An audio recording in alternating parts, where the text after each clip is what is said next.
help you? Yes, I do. Thank you. Morning, Your Honor. Good morning. Good morning. Proceed, Your Honor. Yes. Sir, you provided to investigators what you claim were the complete text exchanges between yourself and Karen Reed and yourself and John O'Keefe, correct? What I provided was the complete, I let them know that it was a complete exchange between myself and the defendant, and I said that I may have had other text strings at other times with Mr. O'Keefe. I'm going to proceed to ask you a series of questions which call for a yes or no answer. Can we agree that you'll answer yes or no to those questions? If I can answer yes or no to the best of my ability, I will. All right, I'm going to keep the questioning very simple, sir, okay? You did not provide to investigators any other text messages between you and anyone else. That's correct. In September of 2022, you were served with a preservation order for your phone, were you not? Yes. After September of 2022, you never received anything in writing that canceled or lifted that preservation order, correct? That's correct.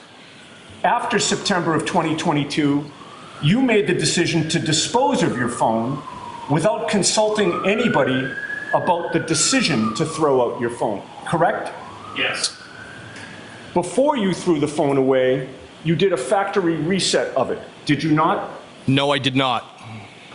Well, you've previously testified that you testified in another proceeding on June 1st, correct, of 2023?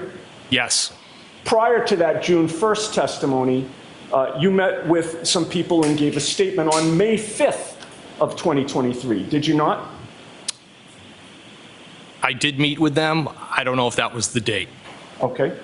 It was prior to June, correct?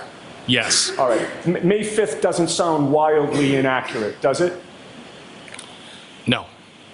And when you met with those people on or about May 5th, we'll say, or whatever date it was prior to June 1st of 2023, you told them that you did a factory reset of your phone ending in 5421. Did you not? I don't recall that. No. I don't recall making that statement. You don't recall what you said about the factory reset during that interview, we'll call it, in May of 2023, correct? That's correct. May I approach, Your Honor? Yes.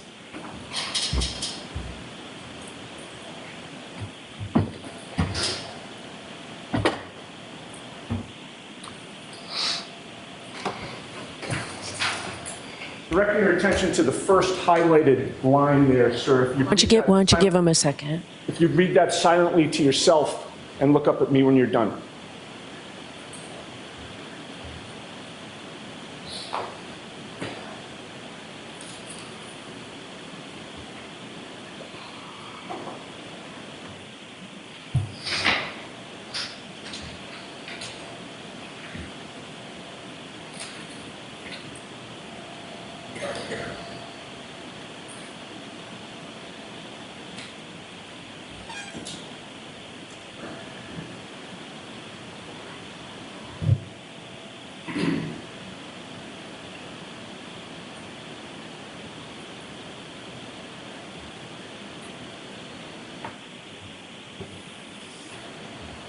May I approach? Yes.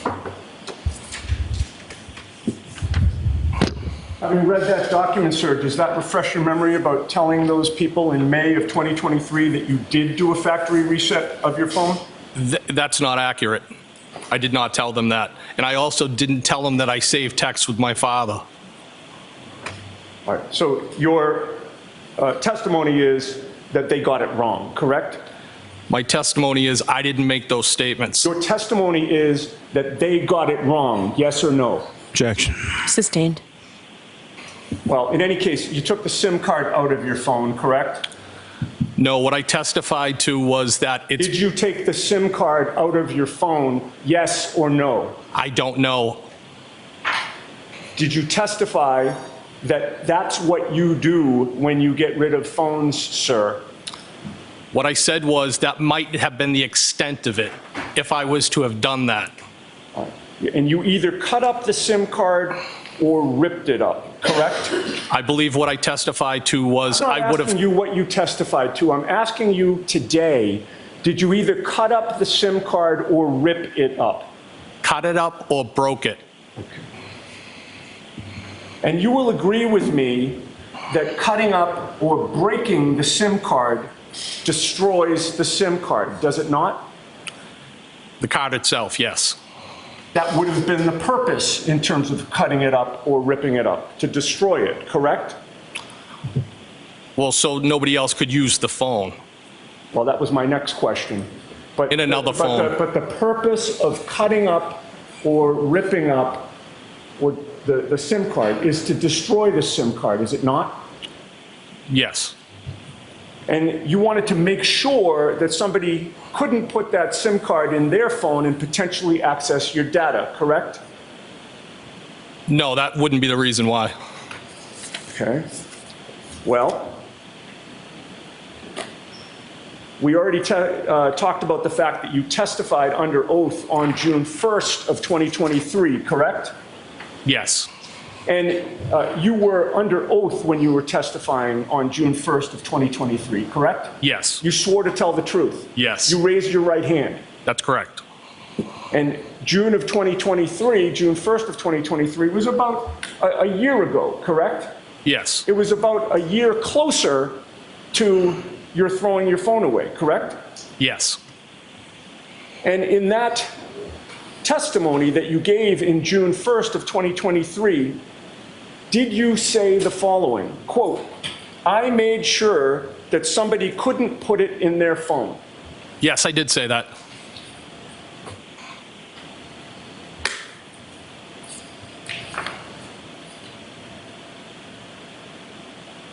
In fact, by either cutting up or ripping up your SIM card, you also knew that that SIM card couldn't be put back in your phone either, correct?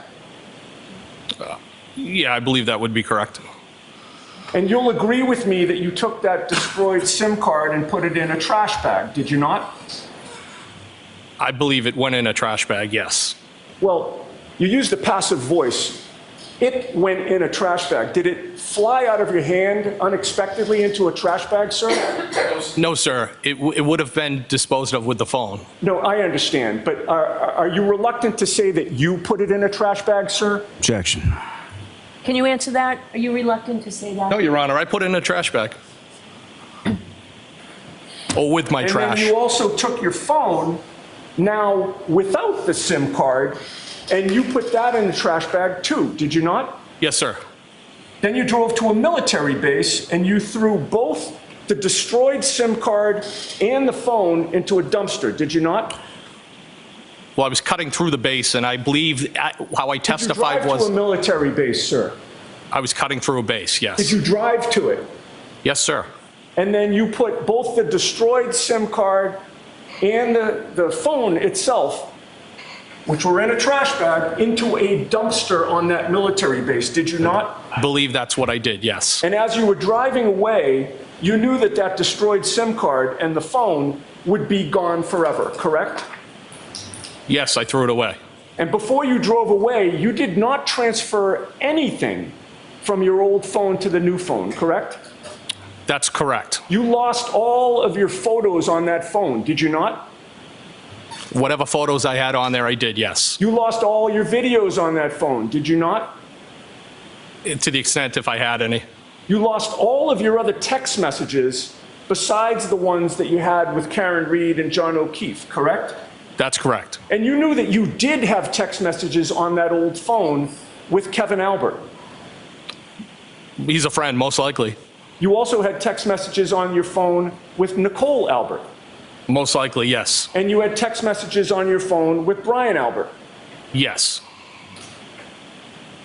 It was important to you that no one see those text exchanges that you had with those three members of the Albert family. Objection.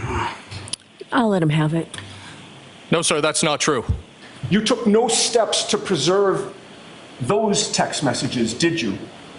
That's correct. You did not ask your friend Matt Kelch, the agent, to help you extract those text messages, did you? That's correct. And when you went to that machine, you did not extract them yourself, did you? He walked me through it. I did do the extraction. You did not extract the 3 strands of text messages with Nicole Albert, Kevin Albert, and Brian Albert to preserve from that machine, did you not? No, I did not extract those. So the only place you knew they existed was on your old phone, correct? Yes, that's correct. The same phone that you put into a dumpster on a military base with a SIM card removed from the phone and destroyed, correct? Well, I did throw the SIM card and the phone on the military base. Right, and the SIM card was destroyed. You've already testified to that. I said to the extent of if I did that, I would have done that. And we're talking about the actual phone that would have had your text messages, again, with Brian, Nicole, and Kevin Albert, correct? Yes, because the motion was denied.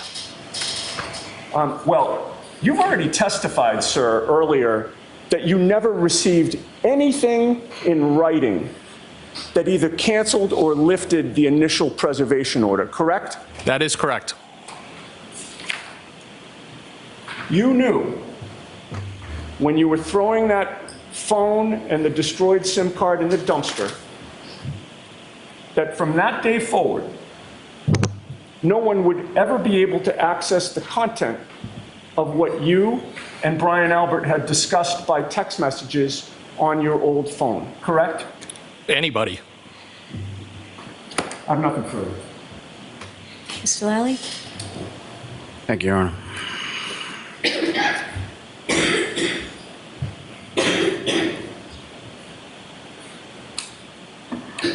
Morning, sir. Good morning, sir.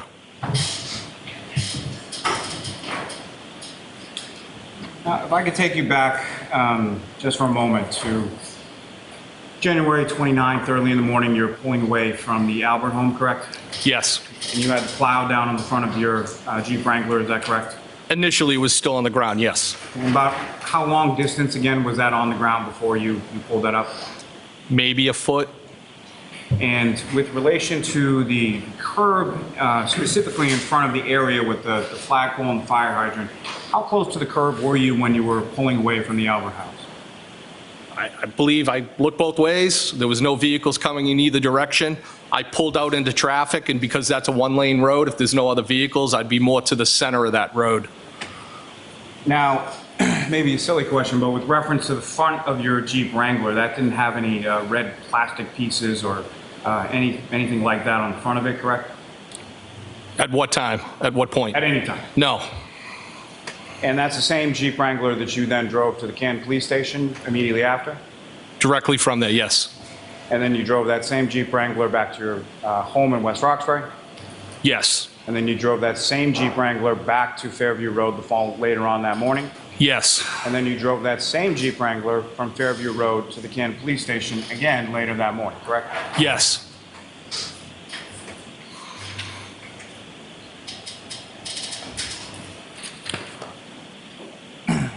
Now, the text communications between yourself and Ms. Reed, again, who initiated those?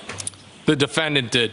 And that was on January 12th, 2022, correct? About 8:23 in the evening, I believe. Now, with reference to that, what she claimed happened in Aruba, that was something that she mentioned to you via text, correct? The incident itself, I believe, was through text, but I believe the actual location was when she had stopped by my place in West Roxbury. But so that's to my point. So, sir, with regard to the incident itself, she referenced that both via text and in person to you as well. Yes, that's correct. And the kiss that she planted on you in the garage at Mr. O'Keefe's house, that was again something that she mentioned both in text and verbally in person. Is that correct? Yes, that's correct.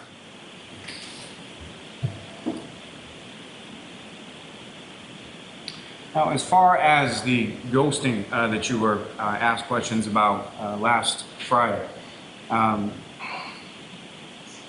there were some text messages between you and the defendant on January 19th, correct? What was the date? I'm sorry. January 19th. 19th? Yes. Yes. And do you recall if there were any text messages between you going either way, between yourself and the defendant, between January 19th and January 23rd? I think there were, not 100%. Your Honor, may I approach? Yes.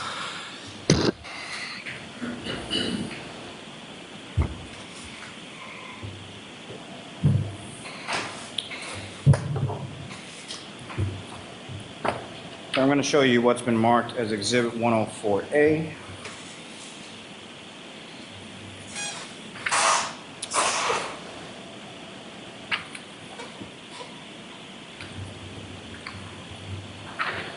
Direct your attention to the back there, specifically the back page, but a little bit before that.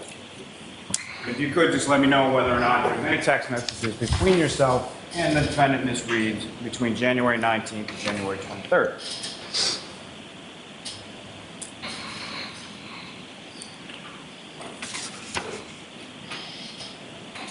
Yes.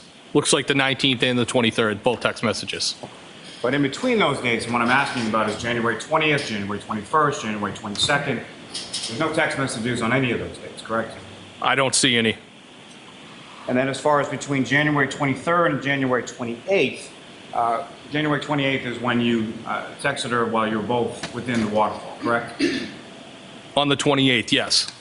So between the 23rd and the 28th, so on January 24th, January 25th, January 26th, January 27th, you didn't send any text messages to her, you didn't receive any from her, correct? I don't believe so, no.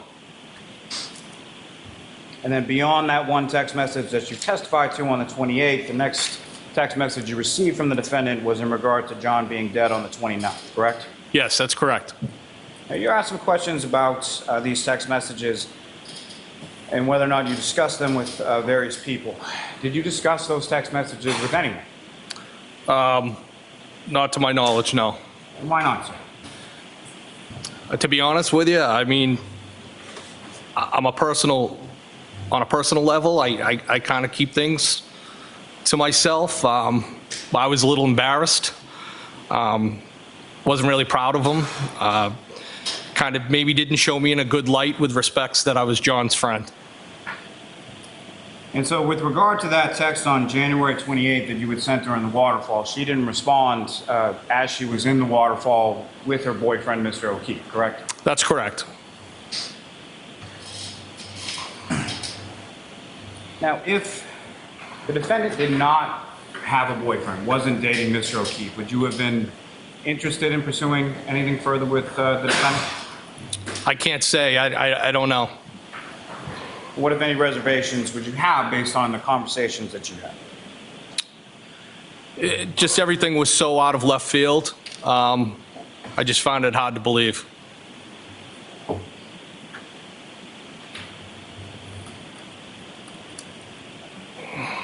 Now, with reference to going to the Canton Police Station after Fairview Road and moving the vehicles around, which is closer to the Canton Police Station? Your home in West Roxbury or the home on Fairview Road? The home on Fairview Road would be. And with the impending weather, why was it that you went to the Canton Police Station to move the vehicles around on that occasion? Because as I stated before, if I didn't do it then, I would have had to come back in the morning. And I knew the weather was going to be getting worse. I knew that I had a long day. I had been in New York. I had been out the night before in New York, and I just thought it was best to get them moved at that point.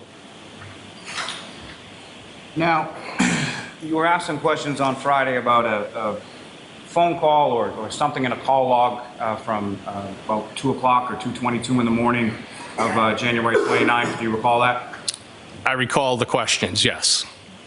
And you have an iPhone, or you had an iPhone, is that correct? Yes. Now, when you make a call on an iPhone, as you sort of place that call, you hit the button, there's sort of a timer that comes up and it starts counting off seconds as the call is being connected, correct? I believe so. Objection. I'll allow it. And so seconds are ticking off while the call is being connected, correct? believe so, And yes. if a call is connected, then it starts ringing, and unless someone picks up immediately, there are further seconds that are ticking off on an iPhone while that call is ringing through, correct? I believe so. The objection sustained as to the form.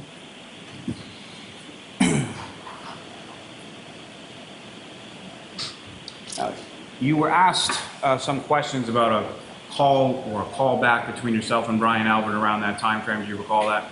Yes, And you were trying to explain sort of what your answers were in that prior proceeding in reference to this, correct?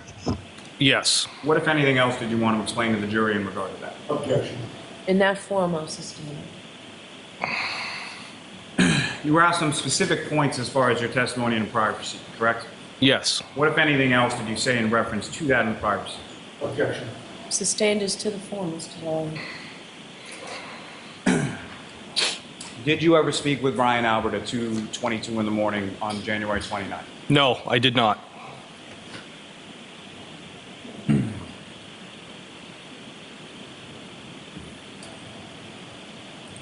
Do you recall making a call or receiving a call from Brian Albert around that time? No, I do not.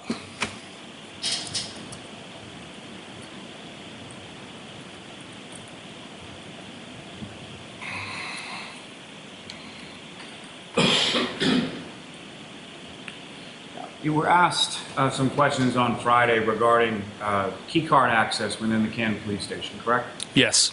Now, as far as that door that you utilized, you would testified on Friday that you would sort of park down towards the back and then come in through the Sally Port area, is that correct?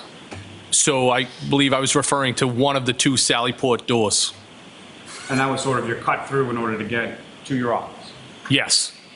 Now, with reference to that particular area, as far as going in and out from the parking lot of the Sally Port, does the key card, do you have to swipe a key card in order to go in and to go out? So sometimes if you're close to the door, maybe having a conversation with somebody, it could activate the key card itself. But physically, if I'm going into the door, I would take it out and I would swipe it. I would hold it to the card reader. Some are more sensitive than others, is what I'm trying to say. And similar to when you're going in, when you're going out, does that require sort of swiping or using the key card in order to go outside? So there are some doors that you need to swipe out of, and I believe the booking room and the Sallyport itself are doors such as those. May I approach? Yes.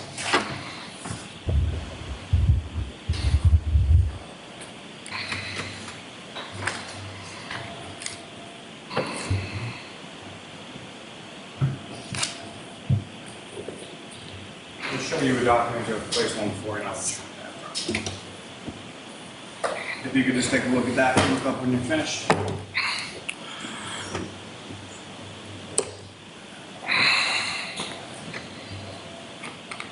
You recognize that, sir?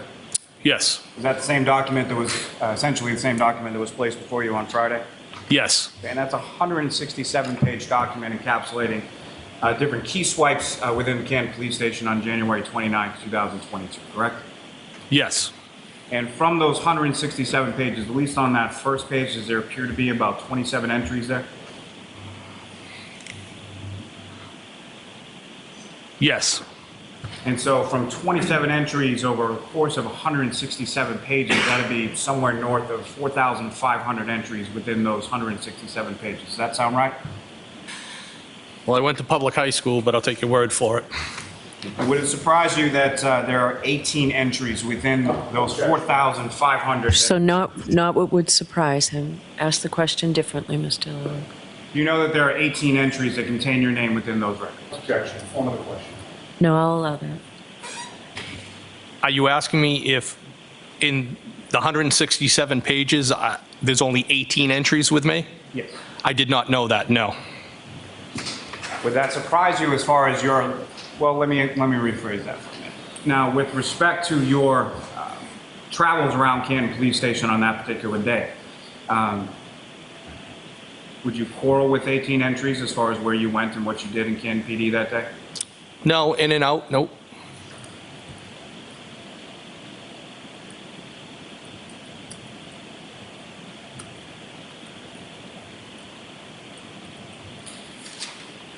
Now, sir, with respect to your phone, you were provided notification in regard to a preservation order in regard to your phone sometime in September of 2022, correct? I received a subpoena on September 30th, 2022. And that was in regard to a hearing at which counsel for the defendant was seeking your physical phone as evidence, correct? Yes. And is it your understanding, or were you informed after that date, sometime in early October of 2022, that that motion had been denied? So I believe it was October 21st of that year, I was made aware that that was denied on actually October 5th.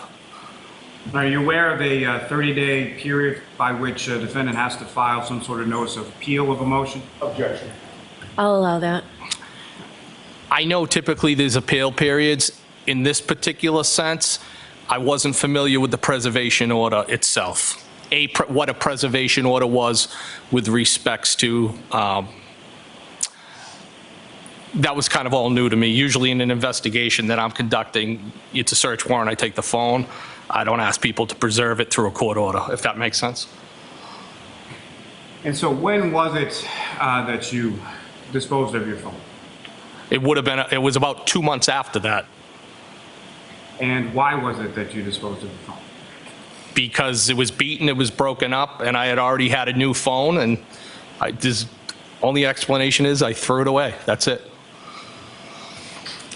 Now, beyond sort of this case, what, if anything else, was going on with reference to your personal phone that led you to want to get rid of it? So in July of 2022, I had a target of an investigation I was working who alleged that he called me on my personal cell phone, and when I questioned him as to the fact how he obtained my personal telephone number, he told me that his girlfriend had obtained it off of open source internet, which I later confirmed that number was out there.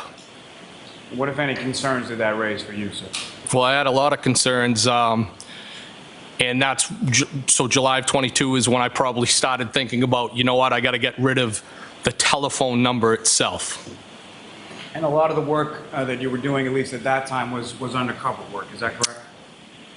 Before this case right here, yes. Now, as far as the SIM card that you're talking about, do you have any specific memory of doing anything with that SIM card? No, and that's how I testified in that other hearing, that to the extent of what I would have done is I would have cut it up or broke it. And the concern would be that to my understanding, that's not holding any photos, that's not holding videos, that's not holding my contacts, it's holding phone information itself. And as far as photos or videos or what, if anything, like that, did you even have on your phone? I didn't have much in the sense that I'm divorced, I don't have kids, I didn't have the typical memories that somebody would have had on their phone that they wanted to preserve. They were more like the text messages with the defendant, where it would be a drink glass at a bar, food, something along those lines. I had more of a connection to my work phone and more of a value to my work phone than I did my personal phone. Now, as far as that military base down the Cape, how often, let me ask you this, when you lived at the residence in Barnstable County, what would you do with your trash down there? Well, if I was going through and I had trash or some recycling, and I was either getting gas on the base or hitting the duty free, I would occasionally toss a bag of trash in one of the dumpsters there.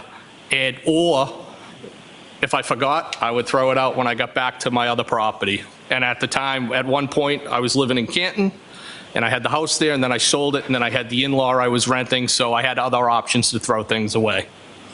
Did you have trash pickup at your residence in Barnstable? No. So if you were to throw away anything, any sort of trash, it would have to be either at the base or at one of your other homes? It would be somewhere else. And so with reference to the phone and the SIM card, if you even did you drive specifically to the base to throw your phone away, or were you throwing it away with other trash? It was just with other trash. You were shown some call logs or some toll records or something to that effect last Friday with respect to calls that you had made or received around January 29th, 2022. Is that correct? Yes. And was that anything that you had specifically preserved and given to the troopers, or that was something that someone was able to obtain even without your phone or without your SIM card, correct? That's correct. May I approach this to retrieve, Your Honor? Yes.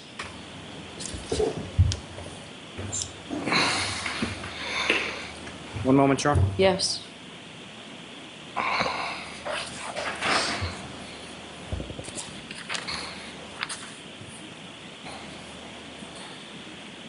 Well, sir, going back to January 29, pulling away from the residence on Fairview Road, you didn't see anything on the side of the road, is that correct? Absolutely not, no. And what is it that you would have done had you seen anything, or had you seen Mr. O'Keefe on the side of the road on January 29? I've spent my whole life between being a firefighter, working in the profession that I work now, being a tactical medic. If I had saw John O'Keefe on the side of the road, I would have done something to make a difference. I have no further questions. Yes. Jurors, feel free to stand up and stretch.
Sir, you testified that a prime motivator of you to get rid of your phone was a July 22nd call from a target of an investigation that you were working on? I never said it was a prime motivator. Was it a prime motivator? No, what I testified to was that the phone number was what I was concerned about primarily. Right. Didn't have anything to do with the phone. Okay. You did not change your phone number on July 22nd, correct? July of 2022? Is that what you mean? The date that you received a call, supposedly, from a target of an investigation you were working on was July 22nd of which year? So it was, I believe it was July 25th of 2022. July I was so 25th. concerned that I reported it to my supervisor. Right, but you did not change your phone number after that for quite a while, correct? I believe it was September. Okay. So for those months, you kept the same phone number and kept the same phone, correct? I did. And September happened to be the month that you received the preservation order from this court, correct? September 22, yes. Right. Now, with regard to the text exchanges that you had with Karen Reed, you testified that you were embarrassed about them. Well, I wasn't proud of them. I think your word was embarrassed, correct? I can agree to that. That's fair. Well, you already testified to that, right? I believe that might have 5 been minutes ago? might have been a word I used, yes. And you also explained that you would keep things like that to yourself, correct? That could be something, yes. However, you would also agree with me that while they were going on, you told your boss about that text exchange, correct? Well, I told her about the kiss. Do you deny telling your boss about the texting that you were doing with Karen Reed? I don't know if I specifically recall that, no. But you don't deny it, sir, correct? It's possible that I told her about that. I'm not going to deny it. All right. And in any case, those text exchanges were preserved. You preserved those before disposing of your phone, correct? Correct. And with regard to the other text exchanges that you did not preserve with the Alberts, including Brian Albert, are you familiar with the term consciousness of guilt, Mr. Higgins? Objection, Your Honor. The objection sustained. I may have a moment. Yes.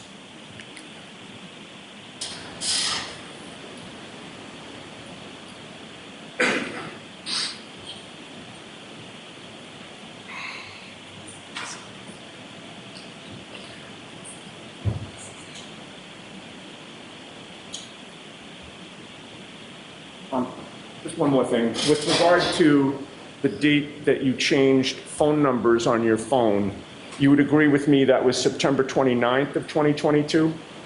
When I actually changed the phone number? That's what I just asked. Yes, I also got a new phone, yes. Okay. September 29th of 2022, you changed your phone number and got a new phone. And then September 30th, the next day, you were served with the preservation order, correct? I got the preservation order on the 30th, that's correct.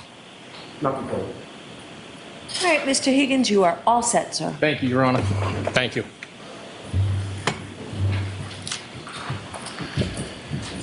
All right, Mr. Lally, who's your next witness? May we approach? Sure.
Jurors, we're going to take a 10-minute recess. You are unmuted.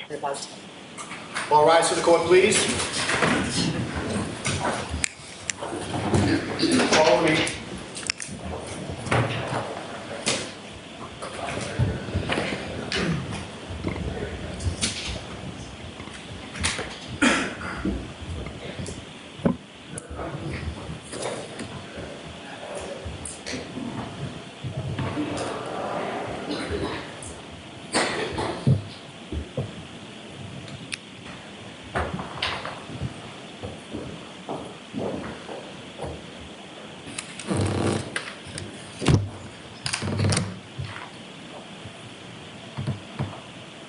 Thank you. You may be seated. Close to second.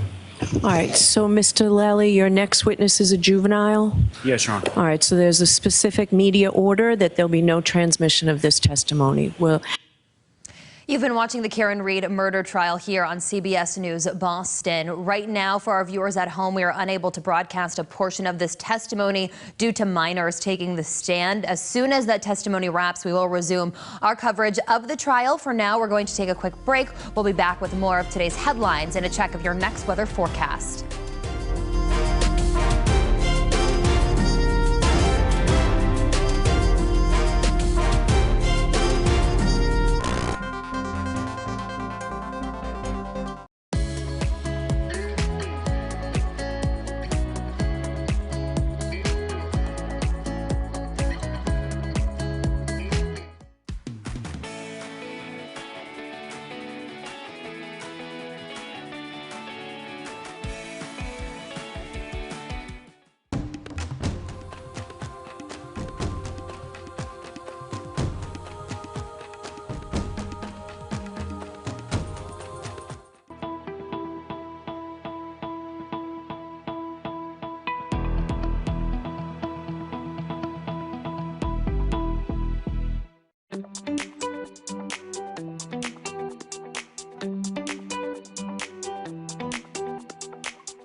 The Red Sox are back at the 500 mark after a Memorial Day matinee in Baltimore. The Orioles hung 11 runs on the Sox and racked up 13 hits. Boston falls 11-3. The two teams play again tonight.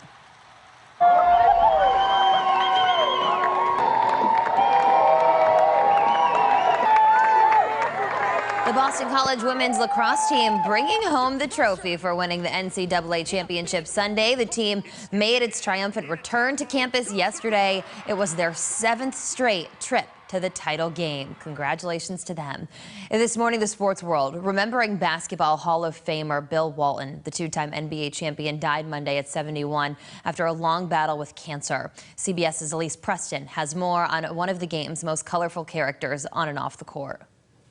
Everything about Bill Walton was outsized, from his Hall of Fame career Walton, nice move. Take a bite out of it while it's lit. to his over-the-top personality. I'm kidding. For decades, he treated basketball fans to colorful, quirky commentary. This can be eaten. This can be burnt as fuel. Walton.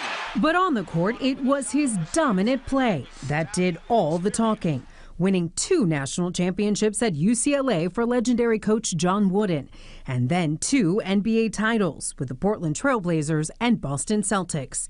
Walton always embraced the counterculture, arrested as a UCLA student opposing the war in Vietnam and advocating for marijuana before it became legal. Tributes have poured in from some of the game's greatest, who see Walton as one of the best to ever play. His enthusiasm always infectious. It doesn't get any better than this. Bill Walton lived his entire life loud and proud.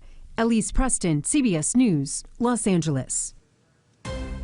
And still to come in our next half hour, cutting prices to boost sales, the stores that are trying to attract more shoppers.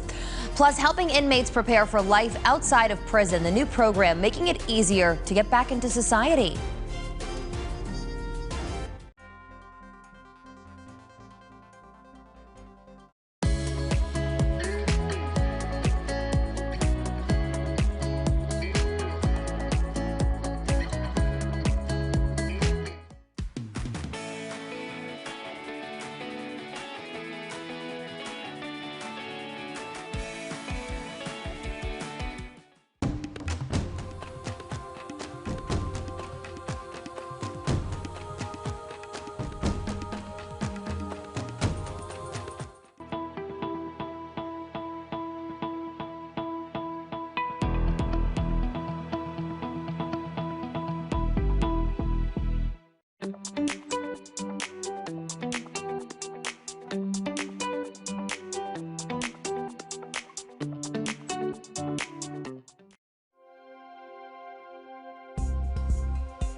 Welcome back, everyone. I'm Jordan Jagelinzer. Israeli Prime Minister Benjamin Netanyahu is calling a fiery airstrike on a tent camp in Rafah a tragic mistake. At least 45 people are dead, hundreds more wounded in the camp for displaced Palestinians. CBS's Imitaz Tiab is in East Jerusalem with disturbing images of the aftermath. Following the series of airstrikes by Israeli warplanes, fire raged through the makeshift encampment in Rafah's Tel al-Sultan area in what's being described as the tent massacre. The horrifying aftermath defies belief. Bodies burnt beyond recognition, a man holding the body of a child beheaded from the force of the blasts. As first responders rushed to treat those who were sheltering in what was a designated safe zone for civilians. By morning, a CBS News team had made it to the western Rafah neighborhood, where survivors, mainly families, gathered in shock at what happened. And as children dug through the scorched remains of a food distribution tent, trying to salvage whatever they could with their bare hands. Israel insists it targeted a Hamas compound in which, quote, significant Hamas terrorists were operating. But at a nearby hospital, one of the few still functioning in Gaza, the vast majority of the dead and wounded were children. Parents, inconsolable with grief. They burned the people. They burned them, he says. They burned the whole neighborhood. Just days ago, the UN's top court ordered Israel to halt its offensive in Rafah to protect the huge number of civilians there. But since then, the Israeli military has only intensified its attacks. The airstrikes on the safe zone came just hours after Hamas launched 8 rockets from Gaza towards Tel Aviv, the first since January. Most were intercepted by the Iron Dome missile defense system, and there were no immediate reports of casualties or major damage. And Prime Minister Netanyahu called the strikes on Rafah a tragic mistake that would be investigated, Well, for months now, President Biden has warned a major offensive there would be a, quote, red line, even pausing a shipment of bombs to Israel over concerns for the safety of civilians. Imtiaz Taib, CBS News, East Jerusalem. A former Boston police officer will spend 20 months in prison for his role in the attack on the U.S. Capitol. Joseph Robert Fisher pleaded guilty to 8 charges in the case, including 2 felonies. On January 6, 2021, the Plymouth man went to Washington, D.C., attended the rally on the National Mall, and then marched into the Capitol. Once inside, he assaulted a Capitol police officer with a chair. The judge also sentenced Fisher to 2 years supervised release and ordered him to pay $2,000 in restitution. And taking a look again at the Bourne Rotary, can't even recognize it now with that fog just continuously moving on in. Traffic picking up with maybe some of you extending those Memorial Day travel plans. Jason, we will see the sun again. It will be nice again. Hard to believe once looking out at this shot here. Listen, our forecast conditions this morning look a lot like that Celtics game last night. A little bit hairy there. Yeah, once there we you get go. towards the final finish, it's going to be relatively nice later on this afternoon.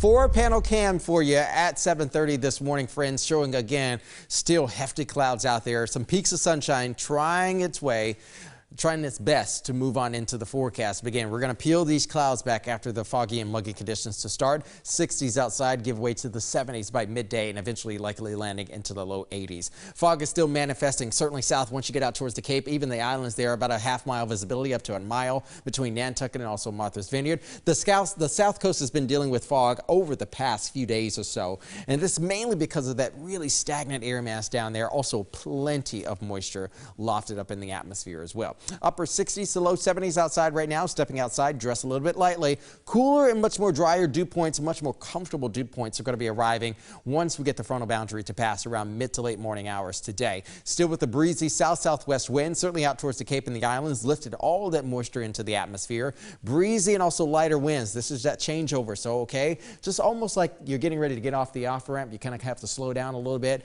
and that's going to be lighten airspeed there as far as the conditions are concerned before we start to get that different wind speed moving on in. No, I just said a lot there, right? Cloudy skies, they're about 9 a.m. Again, clearing the skies out later on this afternoon. There's the clouds roaring on out of here. That's much more comfortable conditions arriving for the rest of our Tuesday. Let's talk about rain chances tomorrow. Rain chances on Thursday, along with the spotty isolated storm chance. But Friday, Saturday, Sunday looks pretty good, and I don't think Monday looks bad as well. We have the details coming up in the full forecast. Jordan, back to you. Jason, thanks. State police are investigating a wrong-way crash that killed 2 drivers in Methuen. Police say a driver going the wrong way on 93 early Monday morning hit a vehicle that was being driven by a 21-year-old head-on, killing them both. The victims are both from Quincy. The crash shut down the highway for several hours yesterday. Inflation has many shoppers cutting back on spending, and that's forcing companies to slash prices. CBS's Christine Lazar has the details. Jennifer Bumowski regularly shops at Target and is always on the hunt for deals. I always look for buy one, get one free, and if I have a coupon for it, and then I stock up. Now she's finding some bargains after Target lowered prices on thousands of items, including produce and other food staples. That's welcome news for Penny Newquist. I've got 4 kids at home, and they eat like crazy. Grocery prices are up nearly 27% since 2020, and many shoppers have turned to Walmart and other discount stores for cheaper items. Target decided to cut prices after seeing a drop in business, and grocers like Aldi are doing the same. They're cutting prices in order to lure us back into their stores. CBS News business analyst Jill Schlesinger says shoppers are focused more on essentials and cutting out items they don't necessarily need. As inflation started to creep up and then soar in 2022, we saw people pull back on those discretionary items. That includes eating out, which is hitting the bottom line at fast food restaurants. To attract customers, McDonald's is introducing a new $5 value meal next month. And this week, Wendy's started offering a $3 breakfast deal. Do you think stores need to lower their prices to keep their customers coming back? Yes, yes. They have to make it a lot more competitive. Experts see more businesses bringing down prices to keep customers from spending their money somewhere else. Christine Lazar, CBS News, Los Angeles. If you're looking to buy a home, you've likely noticed it's a tough market. Interest rates and home prices are high, and that has led to a lag in sales. Fewer homes on the market means more competition, so buyers are forced to pay more. Back in April, the median home sale price was slightly below $408,000. That's more than 5.5% higher than a year ago. We are hitting all-time high in terms of home prices. There is not enough inventory, so the buyers are left with so few choices. There is some good news, though, because the spring market was slow. Experts predict that more homes will come on the market in the fall and winter as homeowners look to sell. A Chelsea man angry and confused over the state of a cemetery where his family is buried. Yesterday, the gates were locked, and behind those gates, overgrown grass and trash. That man told us that he's been promised by the city that the cemetery would be cleaned up. So far, though, those promises have not been kept. And as he tells WBZ's Paul Burton, he can't understand why. Memorial Day is always a sad occasion in the sense that we celebrate the lives of people who lost their lives. I can't even do that here because you can't get in. It's a wreck. Stephen Dodge fights back tears. He was hoping to decorate some of his relatives' headstones at the Chelsea Garden Cemetery for Memorial Day. But for years now, he says it's been unkept, overgrown, and neglected. This has always been a difficult visit every Memorial Day here. There are building materials and debris near grave sites, large branches blocking headstones, and several toppled over. It's very hurtful. My father wouldn't want me to say this, but really, the only time I ever saw him cry was when we came up here one year. We had to bring our own lawnmower just to cut our plot. And he said, "Why did I ever bury my father here?" Dodge says he has relatives that are buried here that date back to the 1800s. He says he was promised by the city that this cemetery would be cut on Memorial Day. As you can see, that did not happen. And even the gate is still locked, so people came and visit their loved ones on this sacred day. There's just a couple of things that I think a city should be able to do, and it's one only cemetery. One is cut the grass for Memorial Day. Second of all is put a decent American flag up for Memorial Day. I apologize for any inconvenience. WBZ TV caught up with the city manager during Chelsea's special 400-year anniversary and Memorial Day ceremony.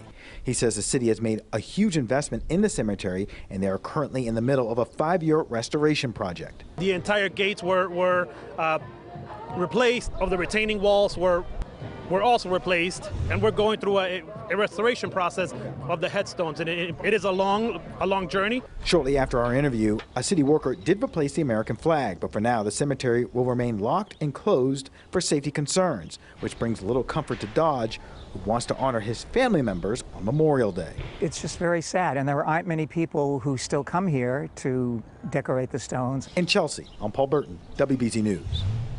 Well, Massachusetts is taking steps to support more electric vehicles on the roads. The Healy administration and MassDOT picking 3 companies to create a network of electric vehicle charging stations. The state's climate chief says more people will transition to EVs if charging stations are more accessible. The money for the project will come from federal funding. A little boy in New York is getting used to his new bionic arm. He could be the youngest person to get the high-tech prosthetic. 5-year-old Jordan Murata was born without a left hand. His parents reached out to the company Open Biotics, which thought he'd be too young for a 3D printed prosthetic. After testing him, they found that he could handle it. Jordan says his new arm gives him superpowers, and it's designed to make him look the part. Like it? Yeah. And it looks cool. It looks like Iron Man, right? What a cutie, too cool. Jordan's new arm runs on a 14-hour rechargeable battery. Just a week after getting it, his parents say that he's already gained a whole new set of skills and is more confident than ever. That is evident. Morning, a Greater Boston starts with showing support to those trying to get back on their feet. There's a new program that's helping inmates prepare for life outside of prison. It's been 1 month since the Hope Center opened its doors in Braintree, helping men like John Keegan transition from life behind bars back into society. Getting out of the system is hard. Keegan says he turned himself in for his charge 20 years ago, back when he was addicted to drugs. Now, in the little time he's been working with the Hope Center, he finally feels like he's getting the support he needs. Do you need food? Do you need food stamps? Do you need clothing? And all of that I need for the time being until I find a job. HOPE stands for Healing, Opportunity, Purpose, and Engagement. Cheryl Portman is the program manager. She focuses on those pillars, working with inmates like John get back on their feet. It seems like they're just very grateful for someone to just listen to them and to feel that they are absolutely being helped. Norfolk County Sheriff Patrick McDermott pushed for the center to open when he was elected back in 2021. He says the center extends its reach to the community, helping to keep residents safe by reducing the risk for a convicted criminal to reoffend. When it comes to people who are incarcerated, people that go through the criminal justice system, these are your neighbors. These are your family, your friends. These are people that have just gone off the wrong path. His hope is that the treatment services provided to those in the program help reintegrate these individuals into the workforce, education, and society. As sheriff, I have an obligation to do what I can do to give you a better product than what I received. And Keegan says the program is already helping him for the better.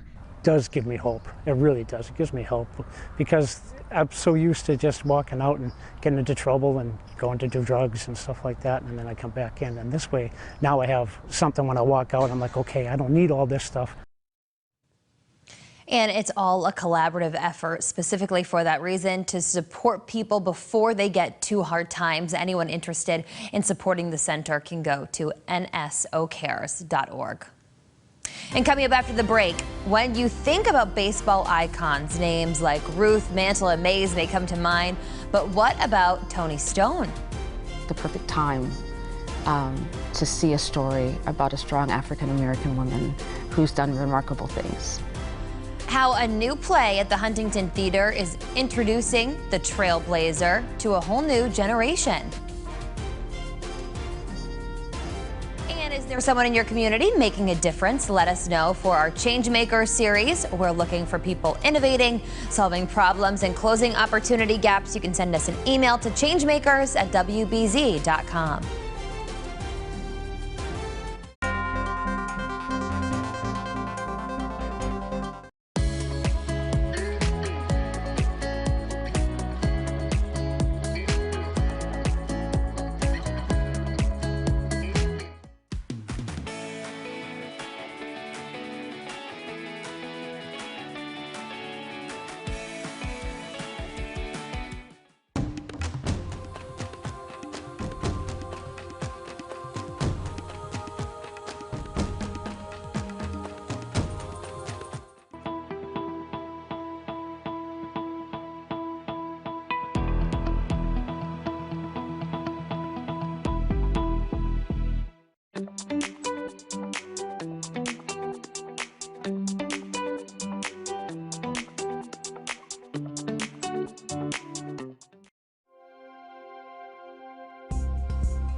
Welcome back, everyone. Taking a look out at the Mass Pike, the city skyline there in the distance. You can see traffic building there eastbound, but it does maybe look, if you look closely, like some of the clouds are starting to break up a little bit, Jason Michael, busy for us tracking a beautiful forecast for the most part. Jason, of course, it was a bit of a bumpy ride getting here, but the sun's making a return. Listen, I'm just telling you, it looks like the mothership out there. A lot of people are getting back on the highways, heading back into the office here. Don't you worry, beautiful conditions are going to be moving back in. It's already showing there in the eastern sky out towards the harbor right now, as you can see. Still with some heavy clouds outside in the mid and upper level, 68 degrees in terms of the temperatures at the surface, and a couple degrees warmer south in Norwood this morning, 67 in Plymouth County. Getting out towards the Cape and even the islands, the upper 50s and low 60s there, and making a climb into the upper 60s to low 70s. Drier air is beginning to move back in. Notice the darker greens turning lighter. Again, we're going to be slipping in terms of our dew point temperatures, and that's actually a really, really good thing. Visibility concerns are also going to be improving as well. Once you get down towards the Cape and the islands, still very dense in terms of fog,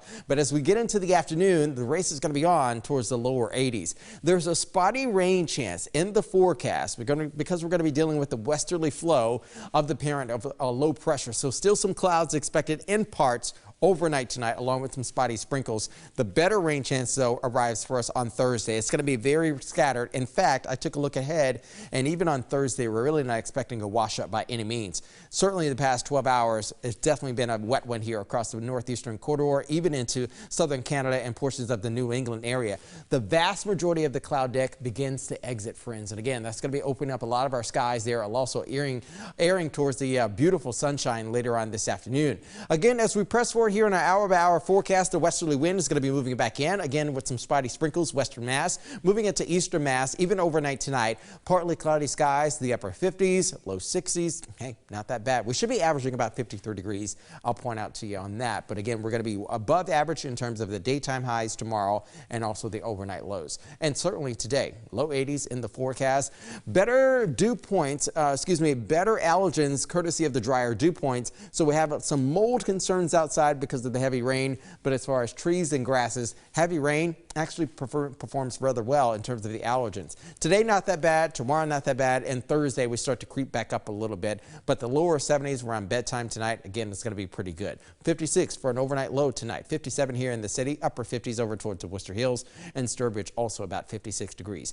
Dry, very wet, okay, and a little bit of the moderate to wet forecast over the next 6 to 10 days. That is from the Climate Prediction Center. It's going to be a very warm, though, first couple weeks of June for the Northwest, but also drier and also cooler. You can see there are portions of Appalachia, and we're also going to be edging a little bit warmer as well. Warmer, especially in June. Hey, not that bad, especially for the beaches.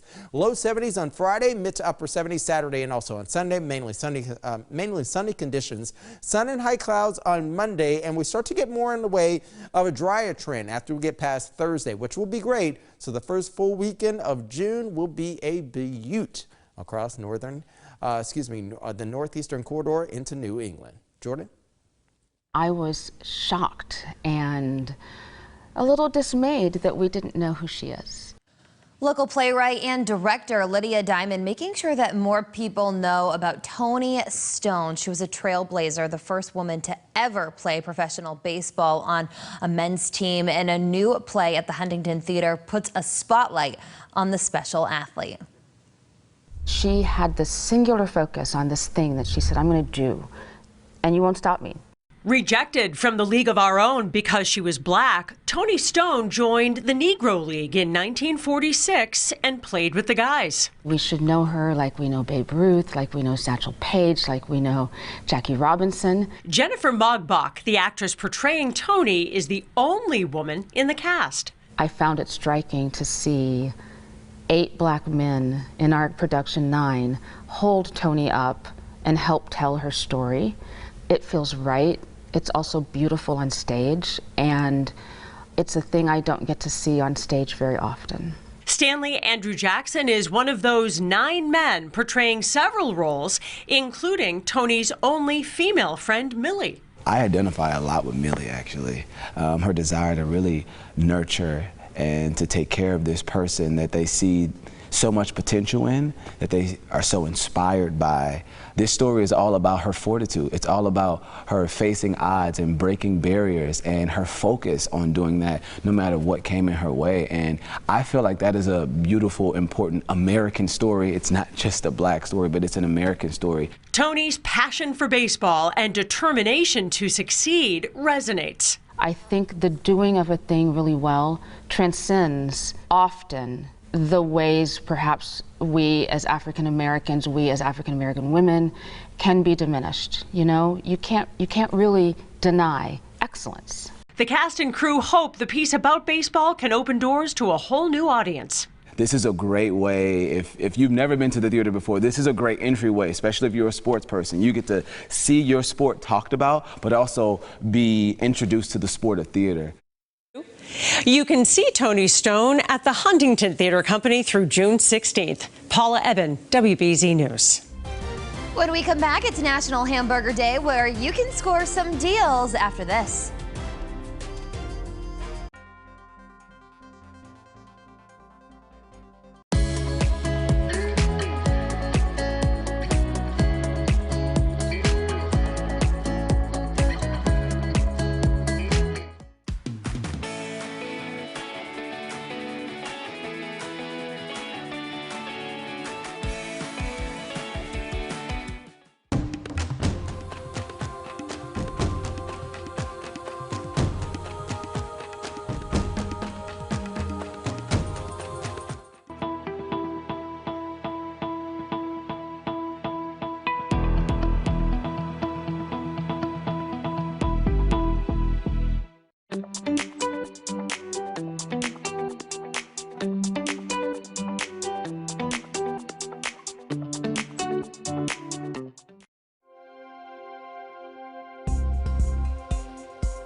Is a good day to enjoy a good burger because it's National Hamburger Day. According to the USDA, Americans consume an average of about 50 billion burgers every year. Some of the chains that are offering deals today include Wahlburgers, Wendy's, and Burger King. Thanks for streaming CBS News Boston on this Tuesday. I'm Jordan Jagalinzer. Have a great rest of your morning, everyone.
The Celtics are celebrating this morning. They are going to the NBA Finals after sweeping the Pacers in Indy. Good morning, everyone, and thanks for joining us. That's how we like to start our Tuesday, May 28th. I'm Jordan Jagalinzer. The C's now have 9 days off. They're still waiting to find out who they'll play in the finals. WBZ's Levin Reed joins us now from the Garden. You know, if you throw away Game 2 of these Eastern Conference Finals, the C's have had to make clutch plays down the stretch of each game to get the victory. And that's something that you can lean on, and that's what championship teams do. The Celtics now have a chance for Banner 18. Let's get you to last night's game, Celtics and the Pacers. Game tied at 102 late in the fourth, and Jaylen Brown finds Derek White in the corner for the triple. Big three right there. C's up 105 to 102. Celtics next possession, and Jason Tatum misses the long ball, but look at Drew Holiday doing the little things. Gets the rebound, and that is it. Celtics win 105 to 102. Close out the Pacers. Boston is headed to the NBA Finals. Jaylen Brown says it takes a team effort. Offensively, I thought we spaced the floor well, and I thought we made timely plays. We got a lot of great players in our locker room that made big-time plays. Drew was one game. D. White was this game. Al was another game. JT. We've all been able to take turns just being able to make impactful winning plays, and that's what it's about. So now the Celtics don't play until June 6th. That's a lot of time off. That's until next Thursday. And whether they play Dallas or Minnesota, it'll happen right there in this beautiful barn behind me right here at the TD Garden. So bring on the booze and bring on Dallas. They're up 3-0 in their series. Bring on all the drama. Let's start all the dancing and get it going. Outside the Garden, I'm Levin Reed for WBZ News. One longtime Celtics fan who made his way to Indy to watch Game 4 is actor, singer Donnie Wahlberg. He joined WBZ's Dan Roach on the court after the game. I love this team so much, and you know, I don't understand, you know, the reputation that they don't win the big games. What are the people talking about? This team is clutch. They always fight. They're undefeated on the road. They've just mowed every team down. And yes, we've played teams with key injuries, but we got a key injury too.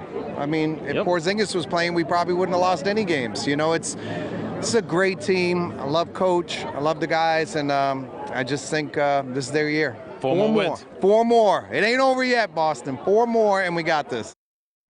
The Celtics will play either the Dallas Mavericks or the Minnesota Timberwolves in the NBA Finals. Dallas has a 3-0 series lead. Game 4 is tonight. As for the finals, Game 1 will be at the Garden Thursday, June 6th. Game 2 also in Boston on June 9th. Game 3 and 4 will be at Dallas or Minnesota on the 12th and 14th. And if necessary, Games 5 and 7 will move back to Boston. And when the Celtics go on the road for the NBA Finals, so will we. You can count on the WBZ sports team for complete coverage of the championship push. Time now to take a look outside. You can see not a great morning if your travels take you on the Mass Pike eastbound, and really a gray start, but the sun will be making its return today. Let's get a check of your next weather forecast with meteorologist Jason Michael. Hey, Jason. Oh, good morning to you, Jordy, and good Tuesday morning, everybody. Hey, I have something really good to show you here. Sunshine already beginning to make an appearance there in the Boston eastern sky. Still with a cloud deck out there across the region. Even Bar Harbor still showing some of those heavy cumulonimbus clouds there. A little bit of precip is still still trying to get down from the clouds, but I think drier air is just counteracting that once you get down towards the surface. Foggy and muggy. That's how we're describing our morning rush hour commute. Warm and sunny later on this afternoon as temperatures make a climb back into the upper 70s and even low 80s. Fog beginning to lift, friends. We're having pristine visibility north and also west of town, especially north and also west of the Mass Pike. West of 495. Also western on the Mass Pike, beautiful conditions out towards the Worcester Hills. Fog still lingering along the South Shore, getting out towards the Cape and the islands. 70 degrees right now in Norwood. Upper 60s in Plymouth, 68 degrees in Fitchburg and Nashua, 67 for our friends there over in Keene and also Orange.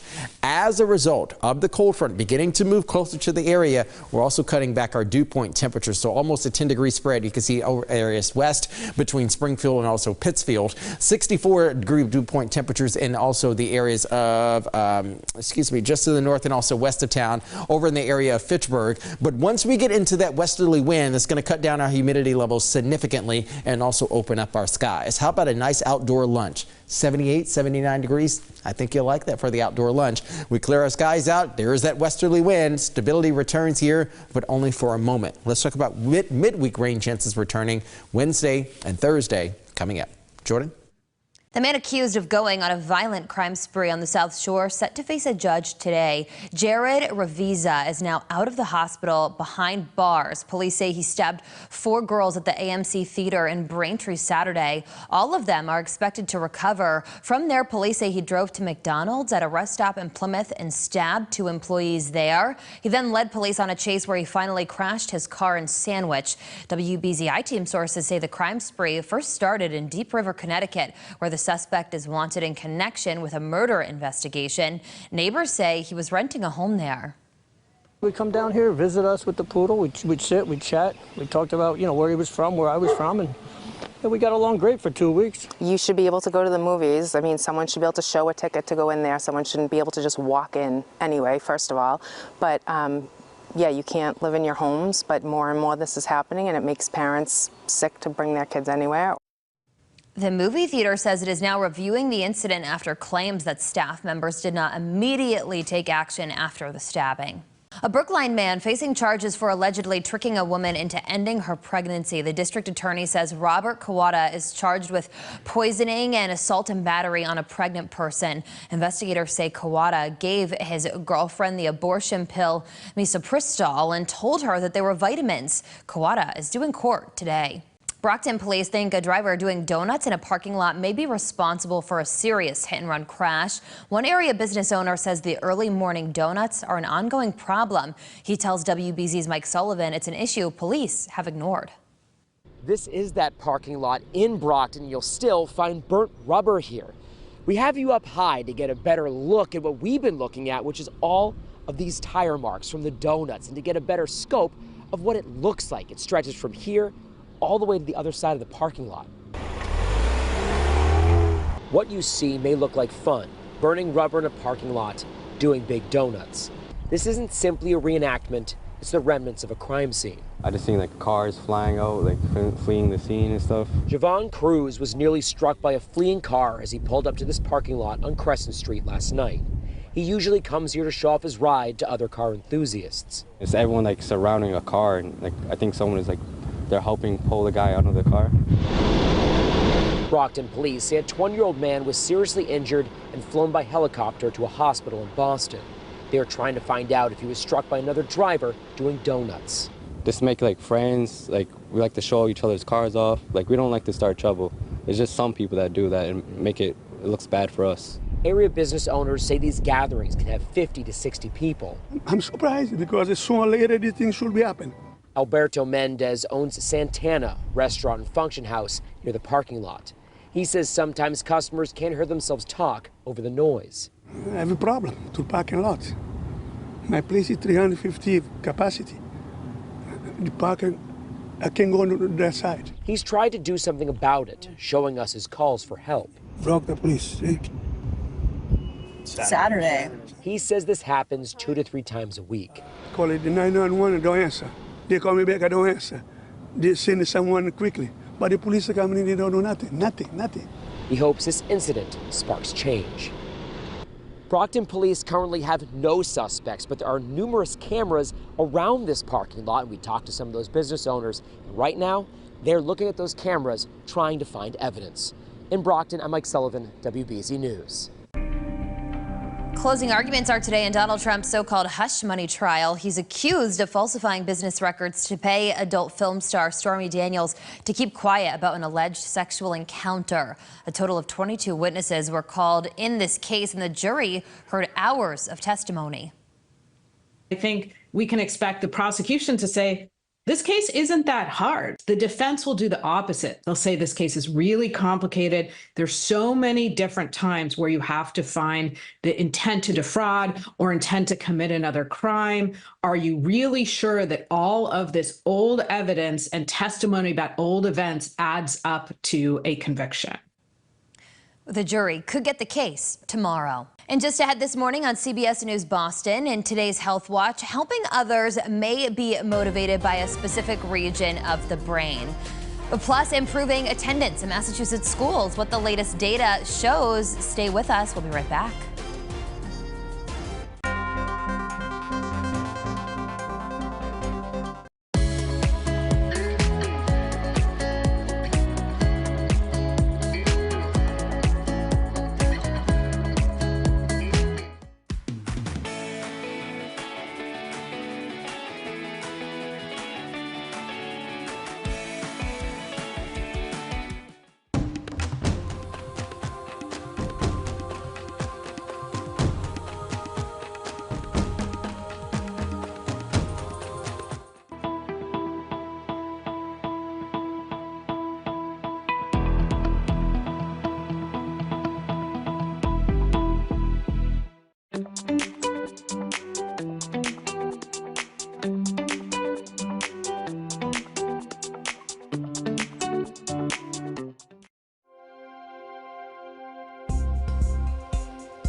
Taking a live look right now out at the Bourne Rotary. You can see traffic picking up there. Maybe some of you extended that Memorial Day long weekend an extra day. Now you're leaving. Looks like traffic's already building. So is that fog, Jason. Low visibility if your travels take you in the Cape this morning, huh? Low and poor. That's how we're describing it, at least the start of our morning. When it relates to the fog, you can see there at the Bourne Rotary a beautiful display of the Cape Cod there sign.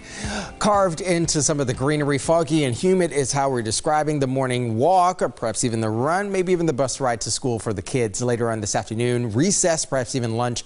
They'll have a lot of sunshine to enjoy. Unsettled, it is my weather word today. Basically a colloquial term in terms of our meteorology department. But also look at this. The shadows now beginning to lay down towards the west as we start to open up the skies in the areas east. 68 right now with a dew point temperature at 66 degrees. We do have some moderate levels of fog, but just some pockets of moderate to dense fog again this morning. 70 right now in Norwood, 67 in Plymouth, 67 also in New Bedford. Look at Providence, pair of sixes, along with Worcester just to the north of there. 68 degrees in Nashville. Same goes for Orange and even Fitchburg at about 68 degrees. But the drier dew points and also much more comfortable dew points are now beginning to push into the western areas of the Commonwealth. So we're likely going to have our dew point temperatures back into the upper 50s, and we can deal with that. 1.5 mile visibility in Taunton. 3 miles over there in the Marshville region, and even out towards the Cape, about a 0.5 mile visibility over in Falmouth. But again, improved visibility once we get to about the 9 a.m. hour today, and the race towards 80 degrees will commence.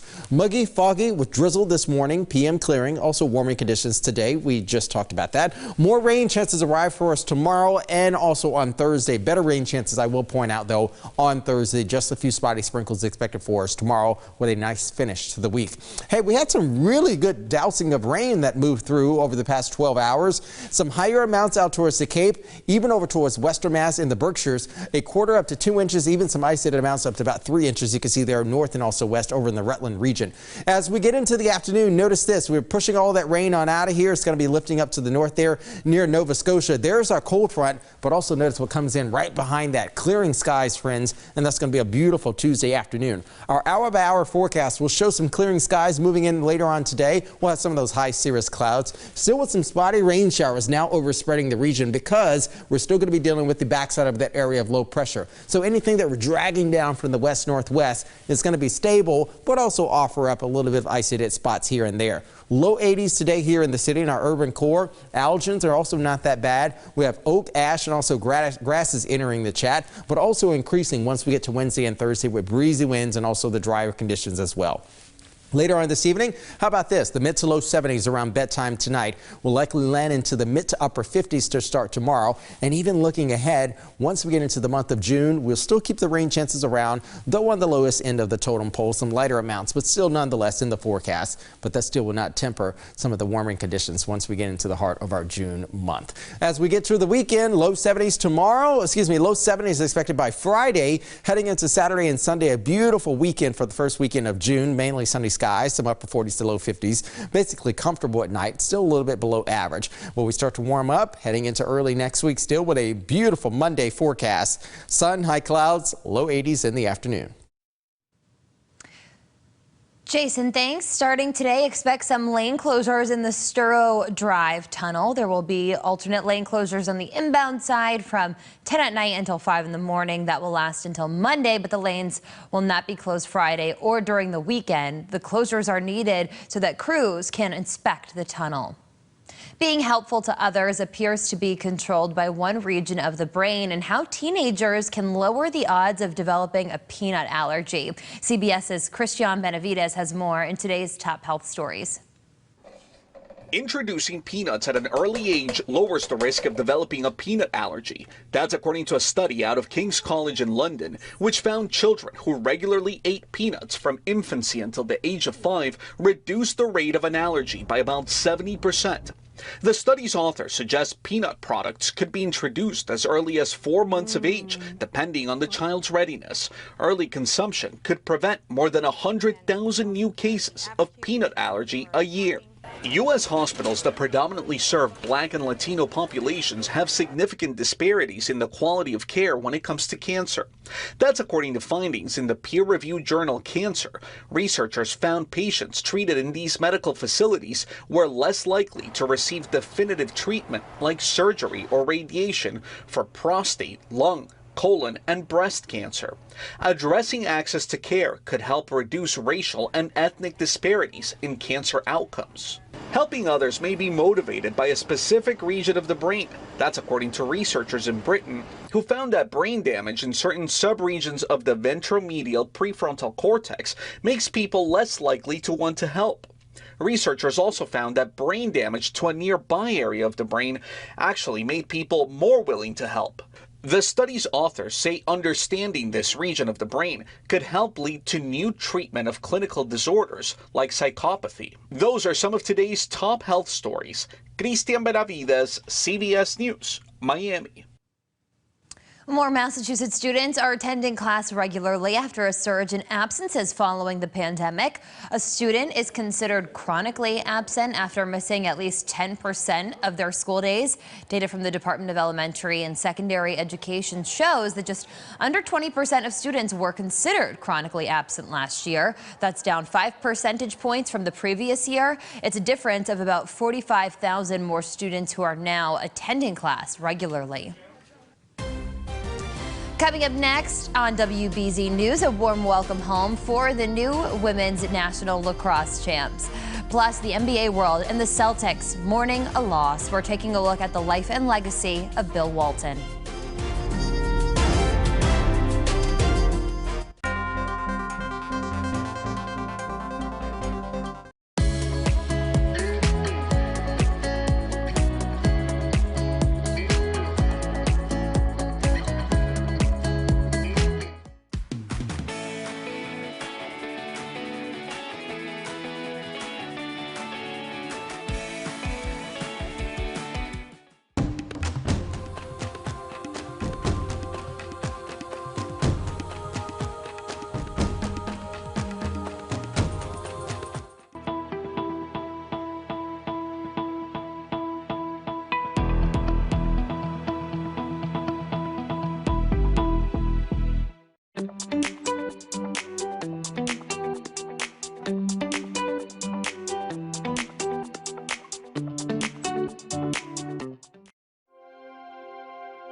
The Red Sox are back at the 500 mark after a Memorial Day matinee in Baltimore. The Orioles hung 11 runs on the Sox and racked up 13 hits.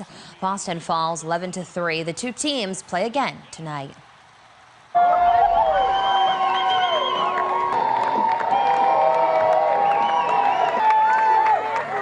The Boston College women's lacrosse team bringing home the trophy for winning the NCAA championship Sunday. The team made its triumphant return to campus yesterday. It was their 7th straight trip to the title game. Congratulations to them.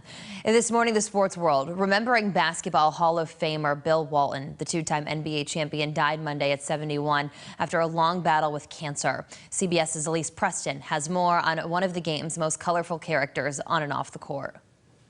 Everything about Bill Walton was outsized, from his Hall of Fame career Walton, nice move. Take a bite out of it while it's lit. to his over-the-top personality. I'm kidding. For decades, he treated basketball fans to colorful, quirky commentary. This can be eaten.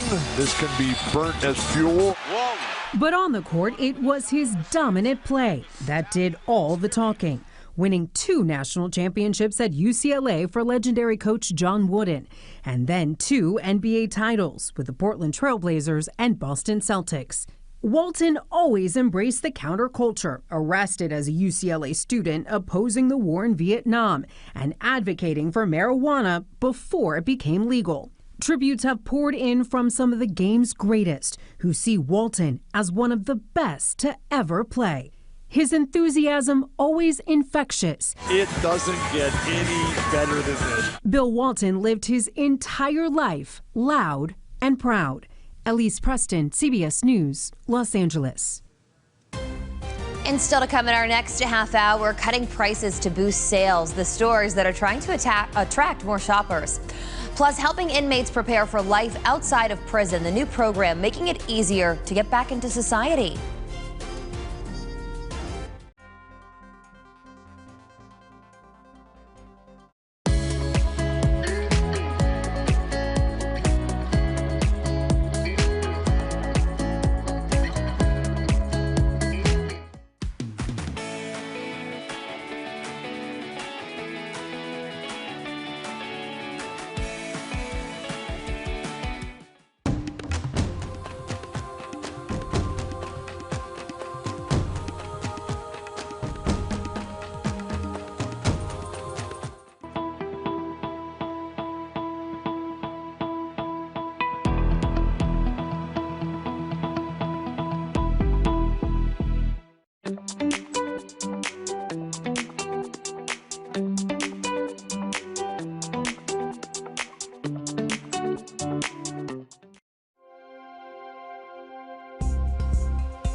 Welcome back, everyone. I'm Jordan Jagelinzer. Israeli Prime Minister Benjamin Netanyahu is calling a fiery airstrike on a tent camp in Rafah a tragic mistake. At least 45 people are dead, hundreds more wounded in the camp for displaced Palestinians. CBS's Imitaz Tiab is in East Jerusalem with disturbing images of the aftermath. Following the series of airstrikes by Israeli warplanes, fire raged through the makeshift encampment in Rafah's Tel al-Sultan area in what's being described as the tent massacre. The horrifying aftermath defies belief. Bodies burnt beyond recognition, a man holding the body of a child beheaded from the force of the blasts. As first responders rushed to treat those who were sheltering in what was a designated safe zone for civilians. By morning, a CBS News team had made it to the western Rafah neighborhood, where survivors, mainly families, gathered in shock at what happened. And as children dug through the scorched remains of a food distribution tent, trying to salvage whatever they could with their bare hands. Israel insists it targeted a Hamas compound in which, quote, significant Hamas terrorists were operating. But at a nearby hospital, one of the few still functioning in Gaza, the vast majority of the dead and wounded were children. Parents inconsolable with grief. They burned the people. They burned them, he says. They burned the whole neighborhood. Just days ago, the UN's top court ordered Israel to halt its offensive in Rafah to protect the huge number of civilians there. But since then, the Israeli military has only intensified its attacks. The airstrikes on the safe zone came just hours after Hamas launched 8 rockets from Gaza towards Tel Aviv, the first since January. Most were intercepted by the Iron Dome missile defense system, and there were no immediate reports of casualties or major damage. And Prime Minister Netanyahu called the strikes on Rafah a tragic mistake that would be investigated. Well, for months now, President Biden has warned a major offensive there would be a, quote, red line, even pausing a shipment of bombs to Israel over concerns for the safety of civilians. Imtiaz Taib, CBS News, East Jerusalem. A former Boston police officer will spend 20 months in prison for his role in the attack on the U.S. Capitol. Joseph Robert Fisher pleaded guilty to 8 charges in the case, including 2 felonies. On January 6, 2021, the Plymouth man went to Washington, D.C., attended the rally on the National Mall, and then marched into the Capitol. Once inside, he assaulted a Capitol police officer with a chair. The judge also sentenced Fisher to 2 years supervised release and ordered him to pay $2,000 in restitution. And taking a look again at the Bourne Rotary, can't even recognize it now with that fog just continuously moving on in. Traffic picking up with maybe some of you extending those Memorial Day travel plans.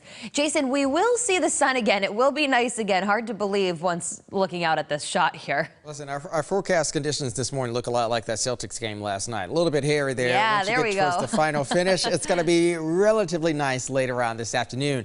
4-panel cam for you at 7:30 this morning, friends, showing again still hefty clouds out there. Some peaks of sunshine trying its best to move on into the forecast. But again, we're going to peel these clouds back after the foggy and muggy conditions to start. 60s outside give way to the 70s by midday and eventually likely landing into the low 80s. Fog is still manifesting certainly south once you get out towards the Cape. Even the islands there, about a half-mile visibility up to a mile between Nantucket and also Martha's Vineyard. The south coast has been dealing with fog over the past few days or so, and this mainly because of that really stagnant air mass down there. Also plenty of moisture lofted up in the atmosphere as well. Upper 60s to low 70s outside right now. Stepping outside, dress a little bit lightly. Cooler and much more drier dew points, much more comfortable dew points are going to be arriving once we get the frontal boundary to pass around mid to late morning hours today. Still with the breezy south-southwest wind, certainly out towards the Cape and the islands, lifted all that moisture into the atmosphere. Breezy and also lighter winds. This is that changeover, so okay, just almost like you're getting ready to get off the off-ramp. You kind of have to slow down a little bit,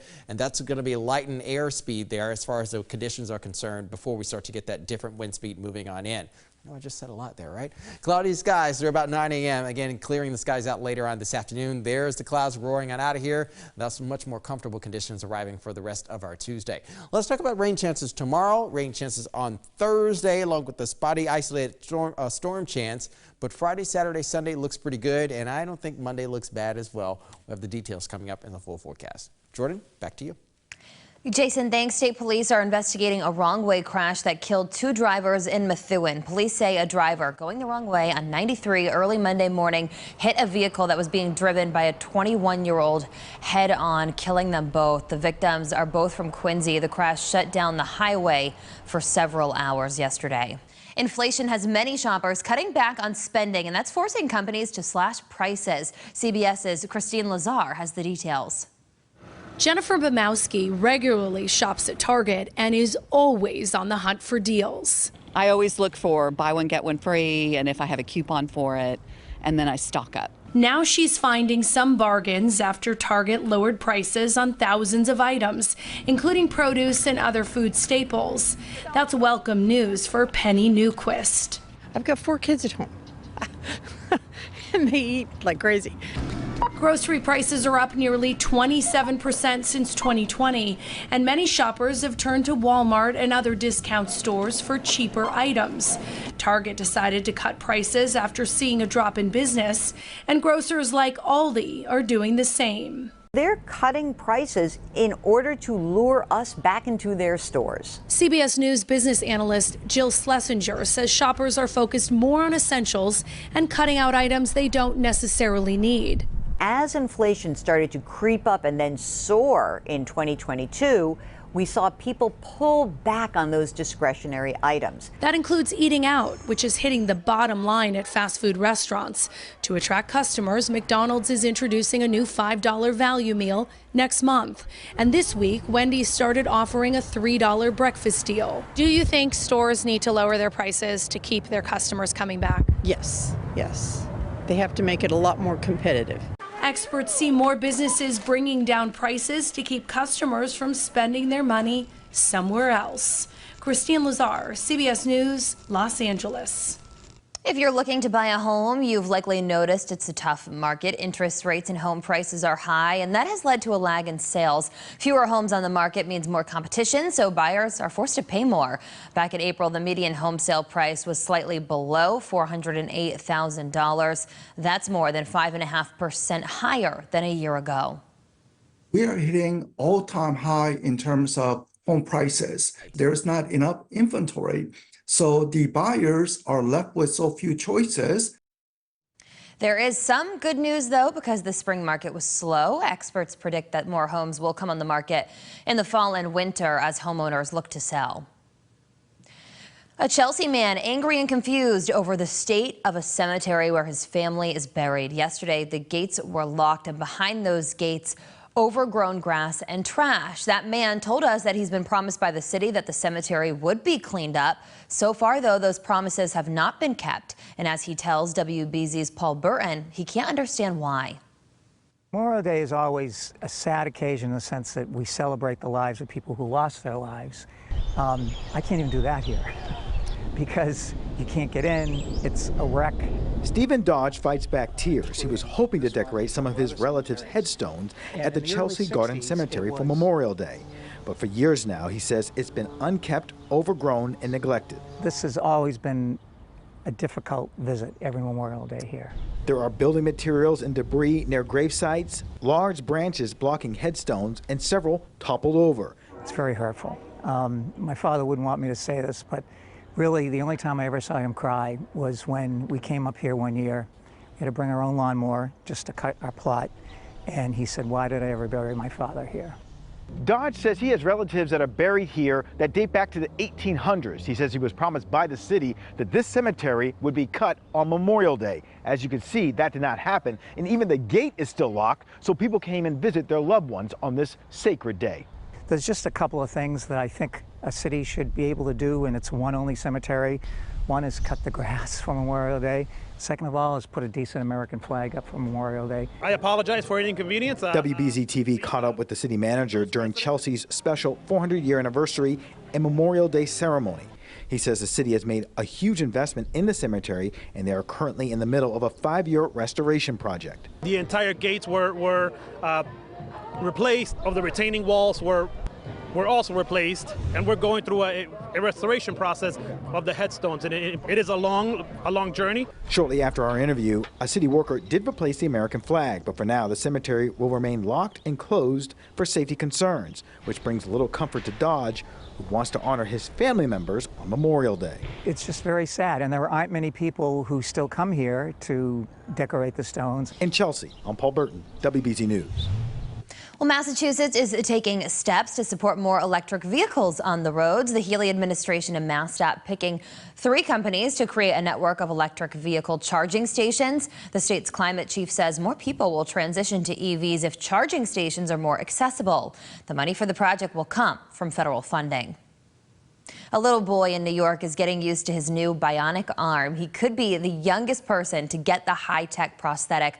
5-year-old Jordan Murata was born without a left hand. His parents reached out to the company Open Biotics, which thought he'd be too young for a 3D printed prosthetic. After testing him, they found that he could handle it. Jordan says his new arm gives him superpowers, and it's designed to make him look the part. Like it? Yeah. And it looks cool. It looks like Iron Man, right? Right there. What a cutie, too cool. Jordan's new arm runs on a 14-hour rechargeable battery. Just a week after getting it, his parents say that he's already gained a whole new set of skills and is more confident than ever. That is evident. Morning, a Greater Boston starts with showing support to those trying to get back on their feet. There's a new program that's helping inmates prepare for life outside of prison. It's been 1 month since the Hope Center opened its doors in Braintree, helping men like John Keegan transition from life behind bars back into society. Getting out of the system is hard. Keegan says he turned himself in for his charge 20 years ago, back when he was addicted to drugs. Now, in the little time he's been working with the Hope Center, he finally feels like he's getting the support he needs. Do you need food? Do you need food stamps? Do you need clothing? And all of that I need for the time being until I find a job. HOPE stands for Healing, Opportunity, Purpose, and Engagement. Cheryl Portman is the program manager. She focuses on those pillars, working with inmates like John get back on their feet. It seems like they're just very grateful for someone to just listen to them and to feel that they are absolutely being helped. Norfolk County Sheriff Patrick McDermott pushed for the center to open when he was elected back in 2021. He says the center extends its reach to the community, helping to keep residents safe by reducing the risk for a convicted criminal to reoffend. When it comes to people who are incarcerated, people that go through the criminal justice system, these are your neighbors. These are your family, your friends. These are people that have just gone off the wrong path. His hope is that the treatment services provided to those in the program help reintegrate these individuals into the workforce, education, and society. As sheriff, I have an obligation to do what I can do to give you a better product than what I received. And Keegan says the program is already helping him for the better. It does give me hope. It really does. It gives me hope because I'm so used to just walking out and getting into trouble and going to do drugs and stuff like that, and then I come back in. And this way, now I have something when I walk out, I'm like, okay, I don't need all this stuff.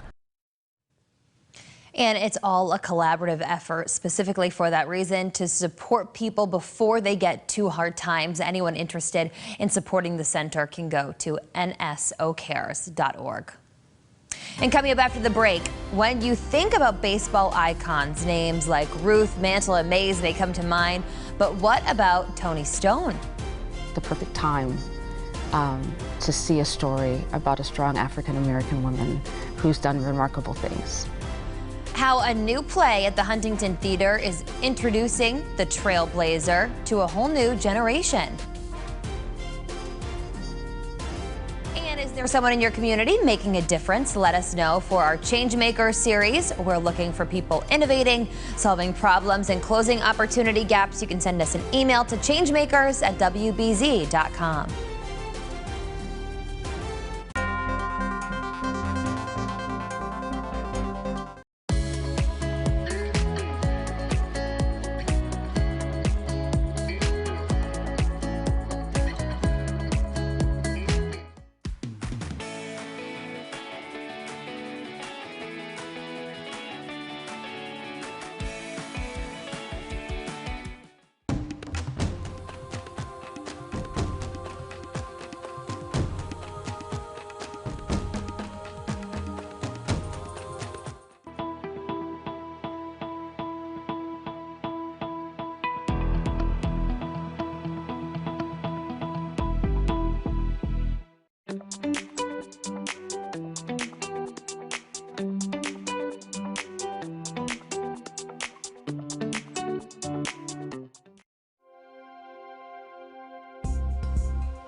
Welcome back, everyone. Taking a look out at the Mass Pike, the city skyline there in the distance. You can see traffic building there eastbound, but it does maybe look, if you look closely, like some of the clouds are starting to break up a little bit, Jason.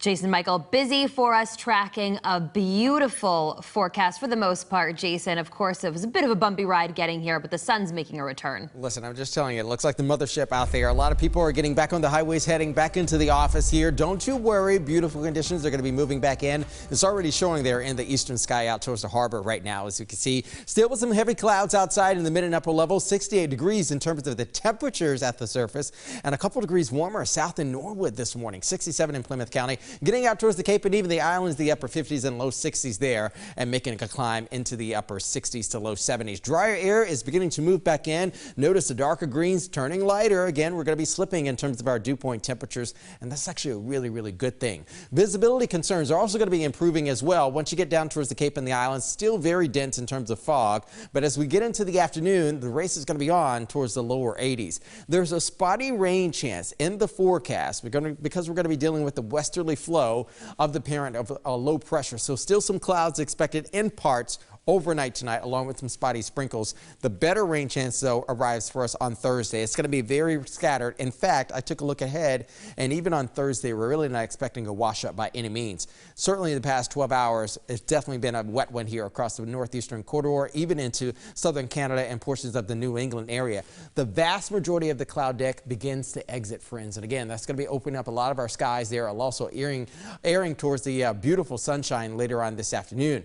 Again, as we press forward here in our hour-by-hour forecast, the westerly wind is going to be moving back in, again with some spotty sprinkles, western Mass, moving into eastern Mass, even overnight tonight. Partly cloudy skies, the upper 50s, low 60s. Hey, not that bad. We should be averaging about 53 degrees. I'll point out to you on that. But again, we're going to be above average in terms of the daytime highs tomorrow and also the overnight lows. And certainly today, low 80s in the forecast.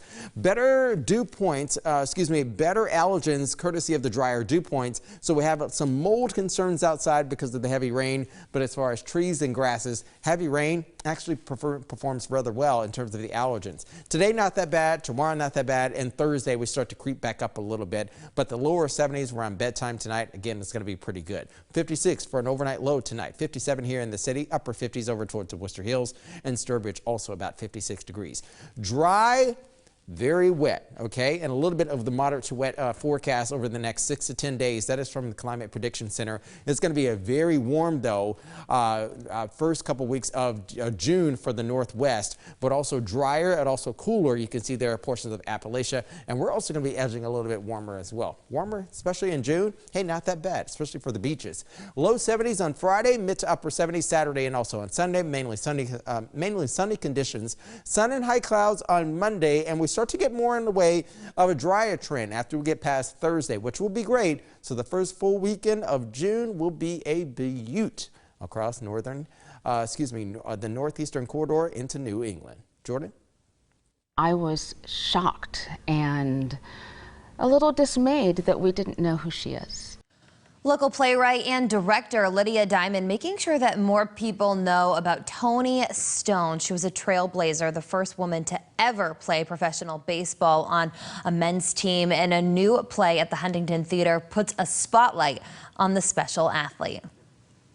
She had this singular focus on this thing that she said, I'm going to do, and you won't stop me. Rejected from the League of Our Own because she was black, Toni Stone joined the Negro League in 1946 and played with the guys. We should know her like we know Babe Ruth, like we know Satchel Paige, like we know Jackie Robinson. Jennifer Mogbach, the actress portraying Toni, is the only woman in the cast. I found it striking to see 8 black men in our production 9 hold Toni up and help tell her story. It feels right. It's also beautiful on stage, and it's a thing I don't get to see on stage very often. Stanley Andrew Jackson is one of those 9 men portraying several roles, including Toni's only female friend, Millie. I identify a lot with Millie, actually. Her desire to really nurture and to take care of this person that they see so much potential in, that they are so inspired by. This story is all about her fortitude. It's all about her facing odds and breaking barriers, and her focus on doing that no matter what came in her way. And I feel like that is a beautiful, important American story. It's not just a black story, but it's an American story. Toni's passion for baseball and determination to succeed resonates. I think the doing of a thing really well transcends often the ways perhaps we as African Americans, we as African American women can be diminished. You know, you can't really deny excellence. The cast and crew hope the piece about baseball can open doors to a whole new audience.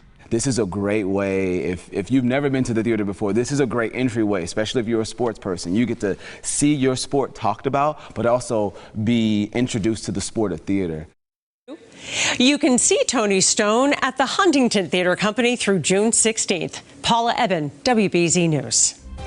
When we come back, it's National Hamburger Day, where you can score some deals after this.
Today is a good day to enjoy a good burger because it's National Hamburger Day. According to the USDA, Americans consume an average of about 50 billion burgers every year. Some of the chains that are offering deals today include Wahlburgers, Wendy's, and Burger King. Thanks for streaming CBS News Boston on this Tuesday. I'm Jordan Jagalinzer. Have a great rest of your morning, everyone.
Starting today, expect some lane closures in the Stroh Drive tunnel. There will be alternate lane closures on the inbound side from 10 at night until 5 in the morning. That'll last until Monday, but the lanes will not be closed on Friday or during the weekend. The closures are needed so that crews can inspect the tunnel. Well, more Massachusetts students are attending class regularly after a surge in absences following the pandemic. A student is considered chronically absent after missing at least 10% of school days.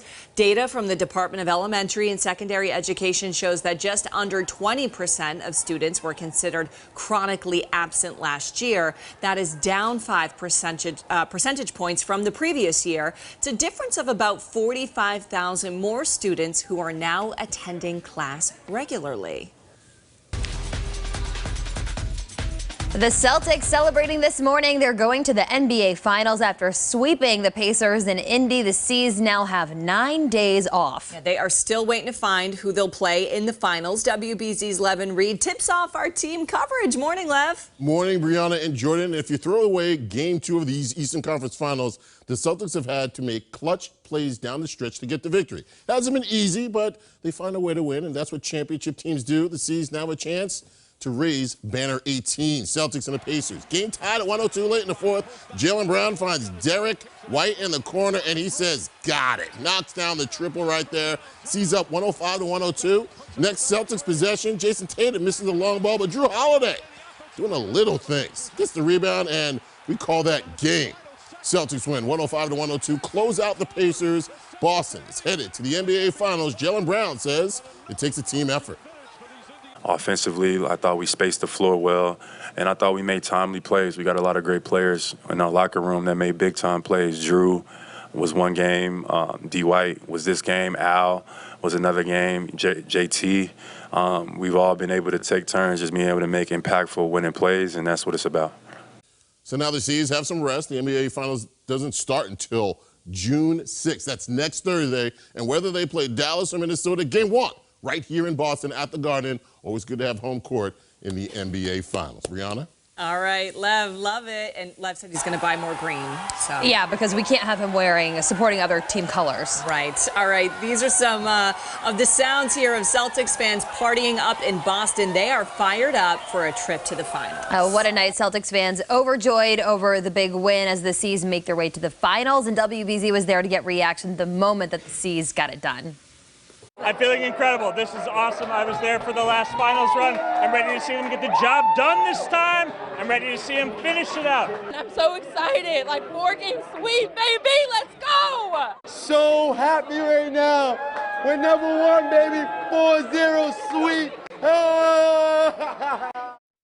Those are the dance moves. The rain didn't stop fans either from cheering outside the Garden as they left last night. They told us that they feel like this is the C's year.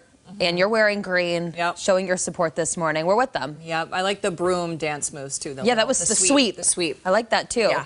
All right. Love it. While the Celtics wait to find out who they will face, we do know that Game 1 of the finals is going to be at the Garden on Thursday, June 6th. Game 2 also in Boston on the 9th. 3 and 4 is going to be Dallas or Minnesota on the 12th and the 14th. And then if necessary, Games 5 and 7 will be played in Boston. And when the Celtics go on the road for the NBA Finals, so will we. You can count on the WBZ sports team for complete coverage of the championship push.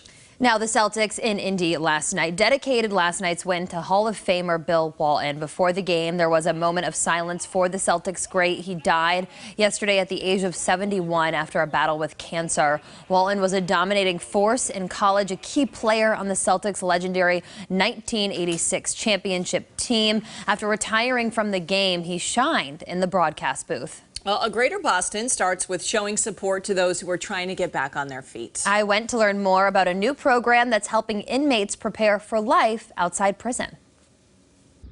It's been 1 month since the Hope Center opened its doors in Braintree, helping men like John Keegan transition from life behind bars back into society.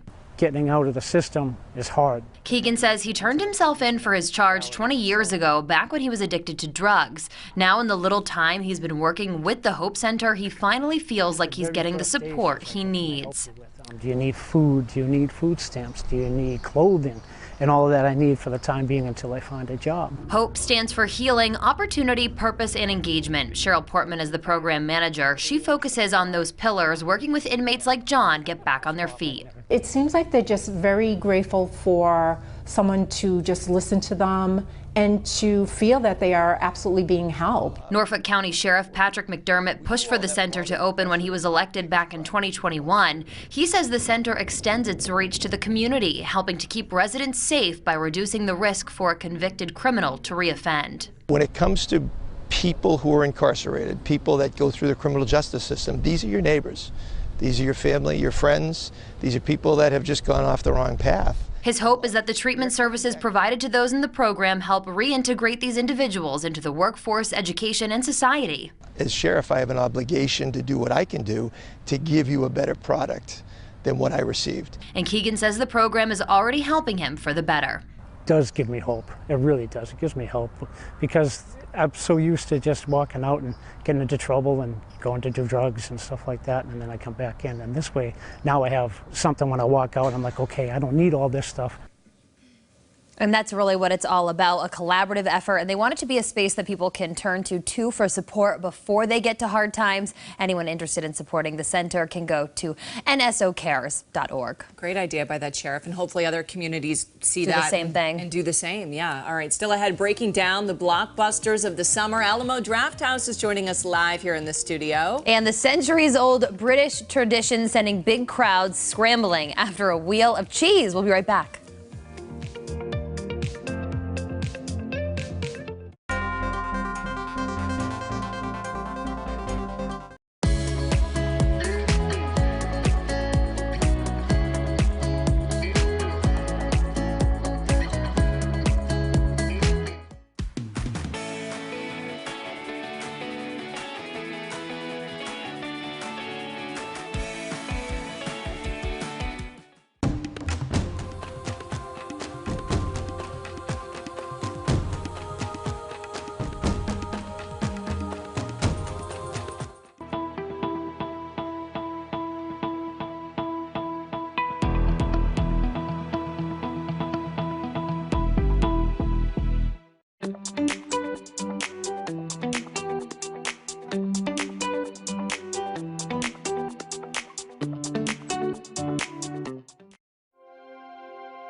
An annual British tradition has people risking injury while chasing a wheel of cheese. Every year, people from all over the world head to England to throw themselves down a steep hill there in an attempt to grab a 9-pound wheel of cheese.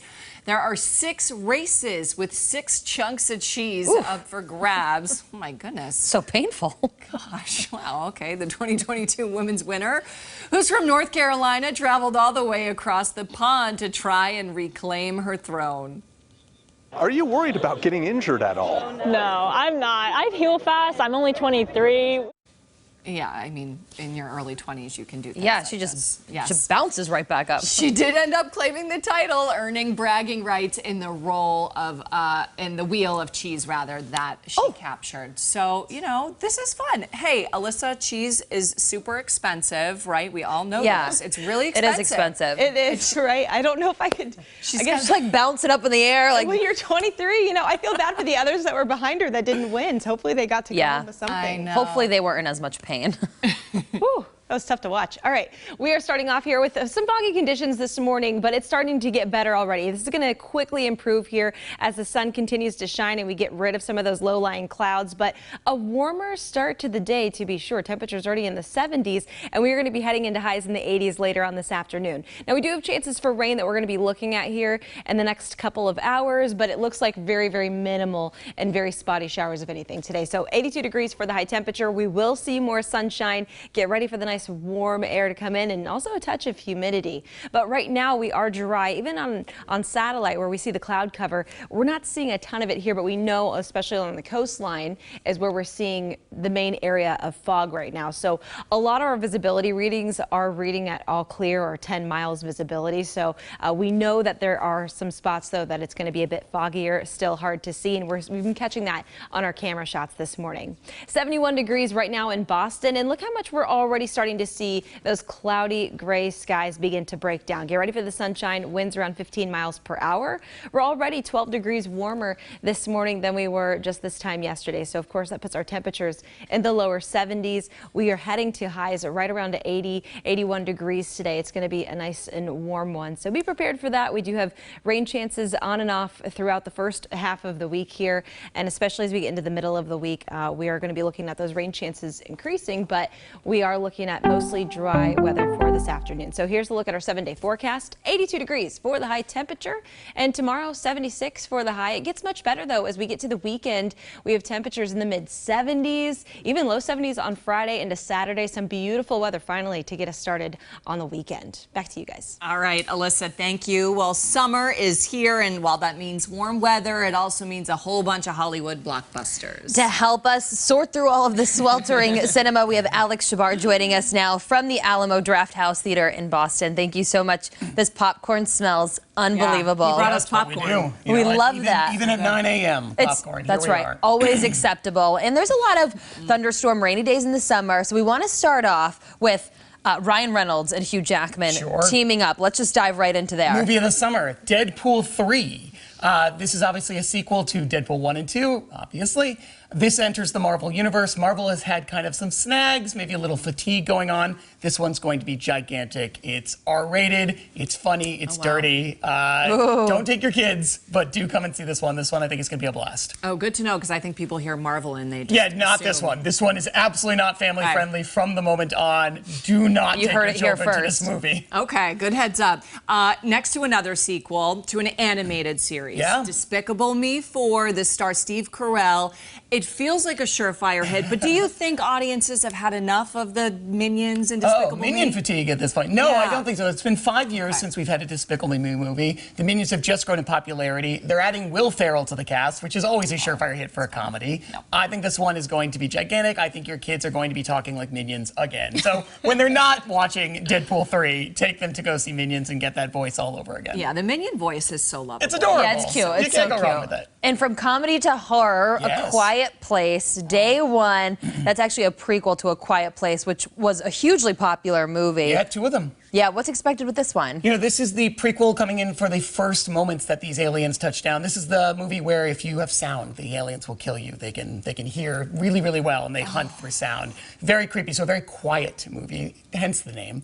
And it creates great tension. It's really fun. New director coming in, but it's Lupita Nyong'o, who is incredible. And you need a good horror movie for summer, and this looks like it could be the one. I saw a commercial for this the other day, and the commercial alone. It's scary. Yeah. The heart starts racing. Oh, You're like, my gosh. I was nervous to go upstairs by myself first. Oh my gosh. I was. You gotta be careful eating popcorn. Yeah, a little too much noise. Goes crazy, yeah. Scary. All right, lastly, we have a long-awaited sequel to a cult classic, Beetlejuice. Yes. however, we got to say it twice. Beetlejuice, Yep. Beetlejuice. Yeah, which is a clever name because obviously that's how you summon him. One more and you get him. He could just pop up right here. The ghost with the most.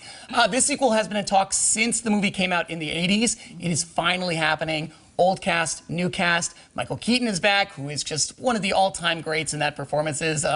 He's weird, he's wild, he's creepy, and it's Tim Burton directing, so you know you're going to get weird, wild, and creepy again. So who could not want to see more Beetlejuice, Beetlejuice? Oh my gosh, these movies all sound so good. Really something for everyone at the Alamo Draft House. It's after Memorial Day. We're in summer movie season. Whatever you're into, there's going to be something coming this summer. We hope to see you at the Alamo Draft House. Yeah, and it looks like you guys have some great menus there. So it's a night for the friends, the family, everyone. Alex Shabar from the Alamo Draft House, Boston. Thank you so much for joining us on the show today. Thank you for having me. All right, we'll be right back.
Welcome back. But we are coming off a holiday weekend. We're not ready to put that grill away quite yet. Not yet. Today is National Burger Day, and what better way to celebrate than with one of the best burgers in Boston? It's already cooking right now. Joining us, Chef Robert Siska from the Banks and Bistro Dumity. Thank you so much for coming in and being here on The Mix. Thanks for having me. All right, so first things first, we got to know what makes a great burger. I'm looking at yours. They look like the perfect size. Yeah, I mean, there's a lot that goes into a good burger.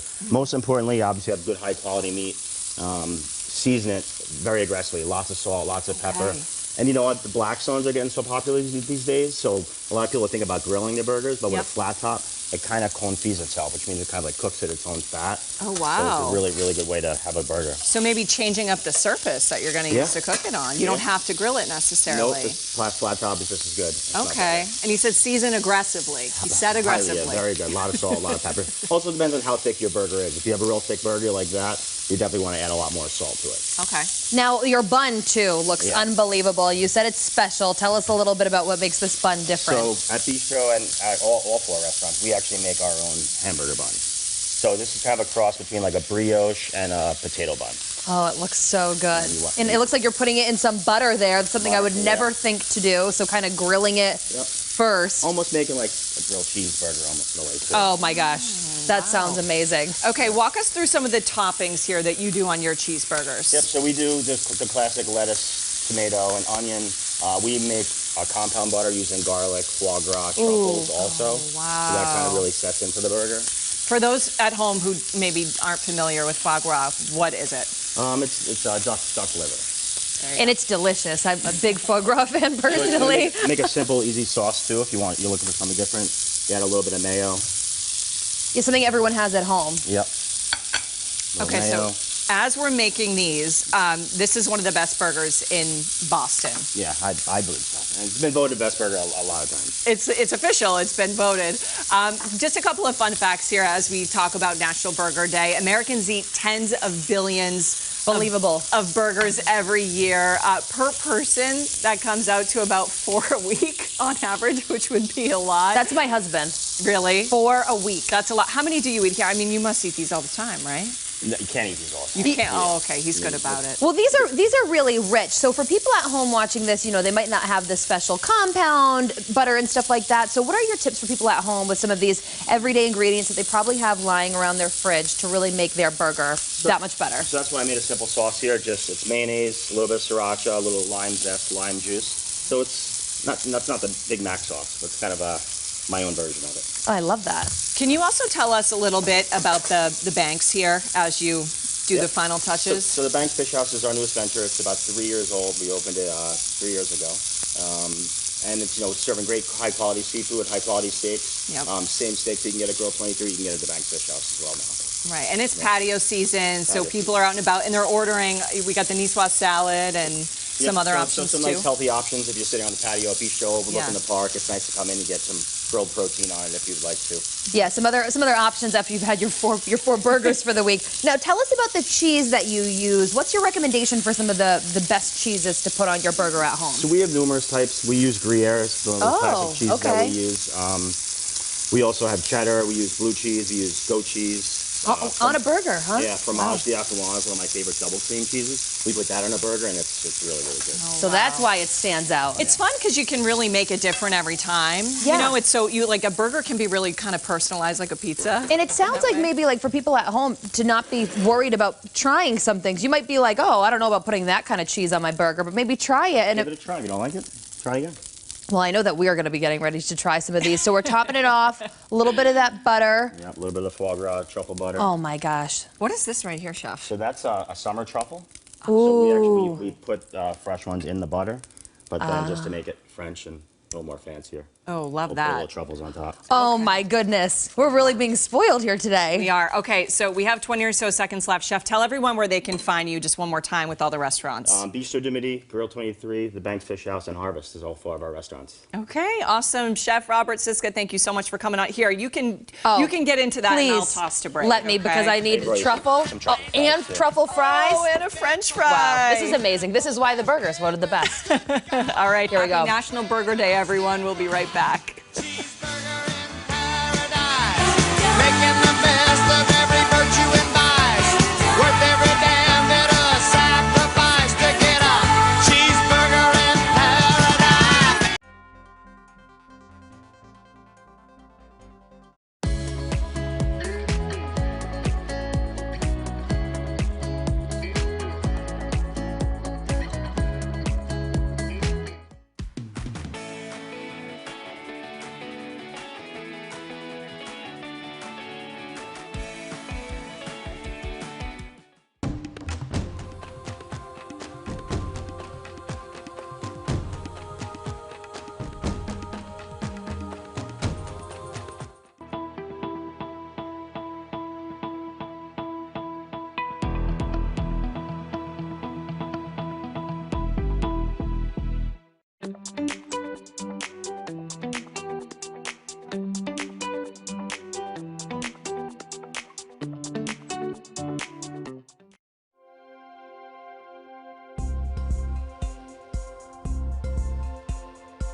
All right, Chef, one last question for you. What is one burger topping you cannot live without? Oof, that's a tough one.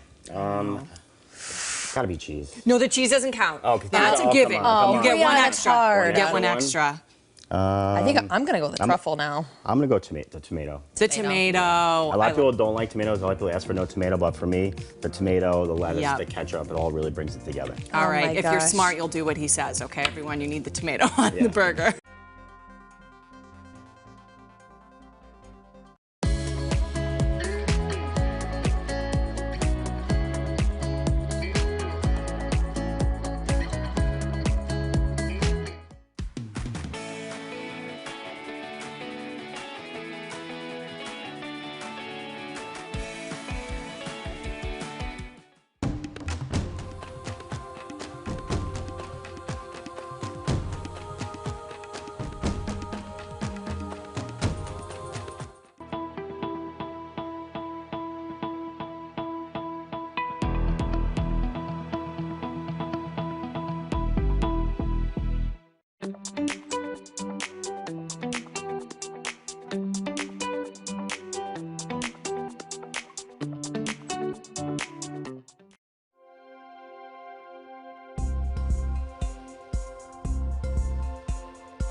Now on WBZ-TV and streaming on CBS News Boston.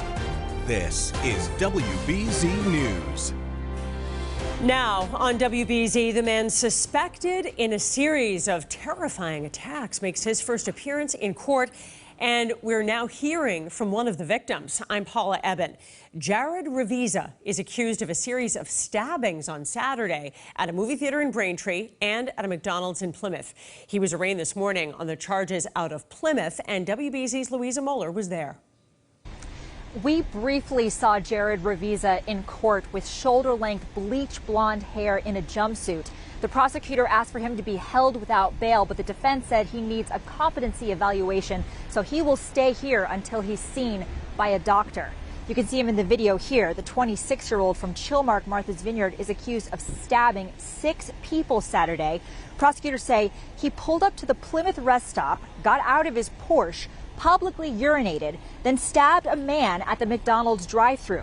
After that, he's accused of going inside and behind the McDonald's counter and stabbing another employee. Later, police say he slashed 4 girls at an AMC theater in Braintree. And just a short time ago, he was formally named as a suspect in a homicide in Deep River, Connecticut. Police there said he threw a shovel through a window of a home there. And when police arrived, they found the body of a 70-year-old man. Now, I spoke with one of those McDonald's workers who told me she does not feel safe anymore. He was in the drive-thru. And he was ordained, and then he was talking with other employers, and later they are fighting, and then he outside from his car, and then he comes to the front door, and he stopped to me, and then I run to the safe room. We also obtained court documents from Connecticut, where Revisa is accused of assaulting his father back in April. His father allegedly told police he had a mental break. Police petitioned to have him held, but the hospital said he did not meet their standards for holding. In Plymouth, Louisa Moeller, WBZ News. Well, today is the only day of testimony in the Karen Reed murder trial this week. Jurors just heard from the niece and nephew of John O'Keefe, who testified that O'Keefe and Reed argued frequently. The camera was turned off during their testimony, and WBZ's Penny Kmitt explains from the courthouse in Dedham. Next witness is a juvenile? Yes, Your Honor. All right, so there's a specific media order that there'll be no transmission of this testimony. At around 10 this morning, all cameras were ordered to be shut off as kids believed to be in John O'Keefe's care took the stand. Before that, we heard a bit more from Brian Higgins, an ATF agent who was there the night John O'Keefe's body was found on a fellow and medical training. And how long was your residency? It was 4 years. And following your residency, where did you go from there? So I, in 2008, finished residency. I worked for 2 years in Manassas, Virginia at Prince William Hospital for 2 years. And are you board certified? I am by American Board of Emergency Medicine, yes. And what is it that you're board certified in? Specifically emergency medicine. And when you use that term as far as board certification is concerned, what goes into that? What does that entail? So when I obtained board certification, it was a 2-step process where there was a written exam administered at one of the testing centers. And after you pass that, then there's an in-person oral exam, I guess is what they're called. And as where you've given like didactic or individual cases, assuming you pass that, then you're board certified. And your board certification is up to date currently? Yes. Now, with reference to the time that you worked at Good Samaritan, as far as the emergency department is concerned, can you describe to the jury sort of what does the emergency department at Good Samaritan look like as far as staff, bedding, sort of layout, like describe that for the jury? Sure. So at the time and currently, there's 36 treatment rooms in the main ER. A lot of hallway stretchers as well. There's also an express care kind of area, but for the purposes of this conversation, 36 beds in the main ER. Staffing wise, there'd be anywhere between 4 to 5 and 12 nurses. And for the purposes of this discussion, it would have been 2 docs on, and probably 1 either nurse practitioner or physician assistant in the morning. And as far as the morning, what I'm going to turn your attention to is the morning of January 29th, 2022. Were you working at the Good Samaritan on that day? If that's the morning of this incident, then yes. Yeah. And is there a particular shift, or what kind of hours would you be working around that time at Good Samaritan?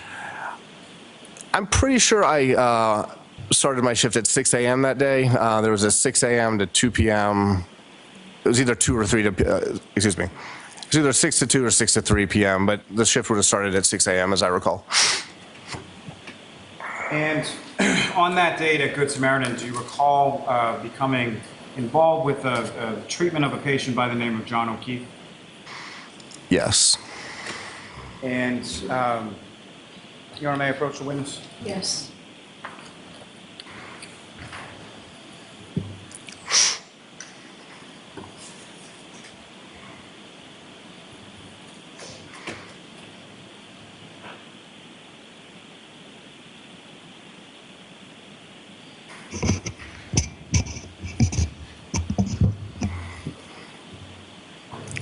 So I'm showing you a document. If you could just take a look at that and look up on your thing.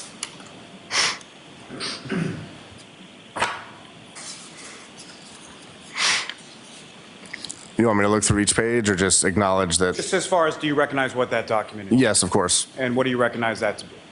So it looks like is a transcription or a copy of the medical chart that I would have produced or dictated. And on the front page is also a,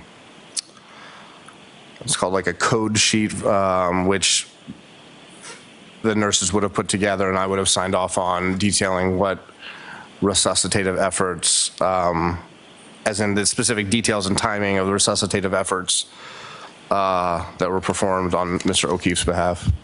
Thank you. Your Honor, with the court's permission, may the witness hold on to that during the course of his testimony? Yes. And Your Honor, what I would seek to introduce in a minute as the next exhibit would be a redacted copy of those same records. Okay. Is there any objection? Your Honor, if we could just review those.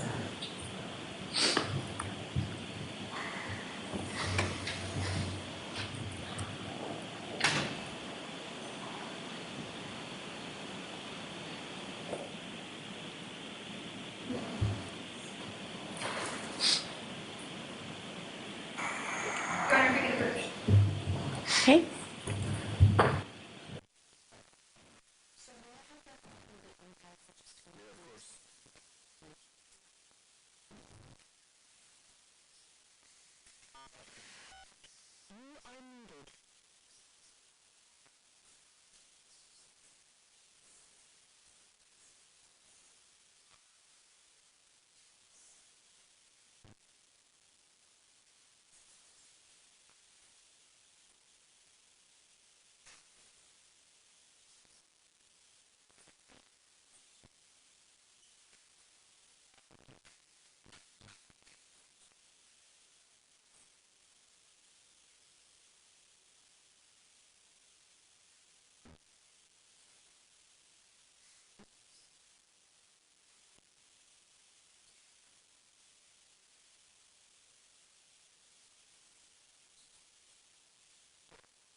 Here you go, doctor. This is for you. Thanks. That will be SS for identification. Okay, thank you. And Mr. Lally, I'll let you hold on to what's been marked SS for identification.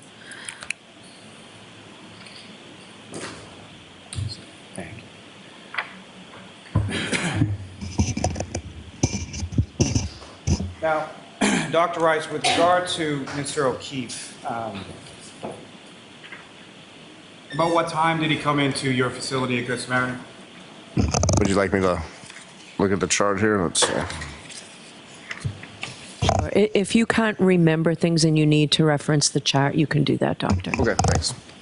So it looks like, based on the code sheet, first line starting at 0647, so I'll say 6:47 a.m. And as far as his presentation, Mr. O'Keefe's presentation, when he came into the emergency department, how would you describe his presentation upon his arrival there? So he would have been, well, he was unresponsive and intubated, as in with a breathing tube into his airway via his mouth. And as he came into the emergency department, what, if anything, was fixed to him in regard to CPR or other resuscitative efforts? So he would have had CPR in progress, and also someone would have been ventilating his lungs via the endotracheal tube. Now, there's mention within that record as far as a cardiac arrest, is that correct?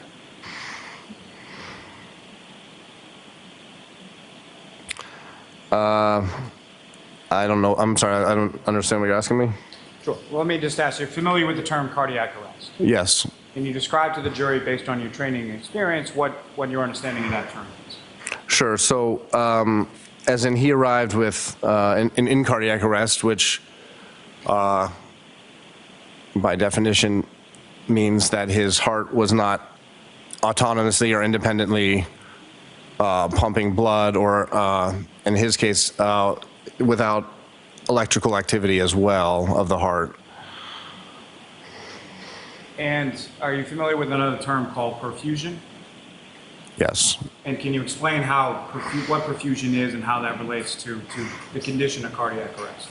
Sure. So, for example, you and I right now, because our heart is autonomously, pumping blood, the heart is the pump and responsible for pushing blood throughout your body, therefore perfusing your body.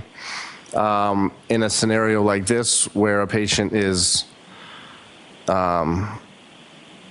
in cardiac arrest or asystole, or as in not having any electrical activity in his heart or mechanical activity of his heart, the perfusion that is happening is by CPR, as in the chest being pushed upon, indirectly is, you call it maybe indirectly pumping or moving blood flow. So there is perfusion, but in a significantly limited compared to someone not in cardiac arrest. And as far as that perfusion process is concerned, what, if any, relation does that have to the organs within the body? Well, so, if your perfusion is limited, then your organs are not getting the normal amount of blood flow and therefore oxygen and all the other nutrients that your blood's providing. So your organs will begin the process of failure. And you've used the term in there as far as asystole. Could you explain to the jury what you understand that term to mean? Sure. So asystole would be when you put the electrical leads on a patient's heart. The complete absence of intrinsic electrical activity from the heart would be asystole. So as in not having any observable or detectable electrical activity would be asystole. Now, as far as these conditions, as far as cardiac arrest and asystole, what, if any, concerns does that raise from a diagnostic perspective in relation to Mr. O'Keefe?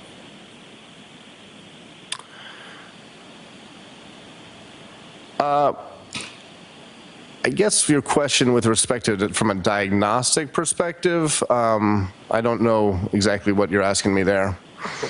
Let me rephrase that. So, with regard to those conditions that are observed and noted within the medical chart for Mr. O'Keefe that you have before you, how would that relate to his condition or sort of how he's presenting and what if anything you're doing treatment-wise? Well, so even with good CPR, the perfusion of the brain, for example, and this is what I think about frequently during resuscitative efforts like this, as in, I couldn't tell you an exact time, but there's a certain, without perfusion of the brain for a certain amount of time, you're limited with respect to, well, the concern is that the patient, even if you resuscitate their body, that there's potentially going to be brain death or anoxia or lack of oxygen to the brain and a poor outcome with respect to neurological outcome. Now, as far as the resuscitative efforts are concerned, is there any sort of standard sort of resuscitative protocols that would be undergone with someone who presents as Mr. O'Keefe did? Yes. And can you explain what those are? So, you know, in broad terms, there's ACLS, which is Advanced Cardiac Life Support. That's an algorithm that, through medical training, you know, I've learned and is frequently, the algorithm can be adjusted. There's also a TLS for trauma patients. So there's an algorithm there with respect to resuscitation, or guidelines, I guess, with respect to resuscitation. And within those sort of guidelines or protocols, are you familiar with a medication called epinephrine? Yes. And how would epinephrine play into sort of the treatment or the diagnosis of Mr. O'Keefe?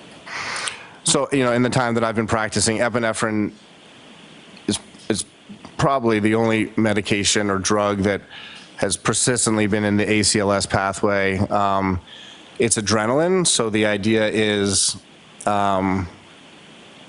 loosely, that you're attempting to affect upon the heart itself more squeeze, as in more pressure, and also to increase the potential, or if there is electrical activity, to increase the amplitude of that electrical function at the cellular level. Now, in addition to the cardiac arrest and the asystole, as far as Mr. O'Keefe was concerned, what, if any, presentation did he have related to hypothermia? So I know his initial temperature was low. I'd have to look, but I can see here that the nursing wrote in their notes that his, I see T equals 80.1 R, so I interpret that to be his temperature was 80.1 degrees by rectal temperature. And if you could explain to the jury sort of your understanding as far as hypothermia, what is it and how does that present itself? So, you know, as it pertains to this case, there's a few ways to get hypothermic.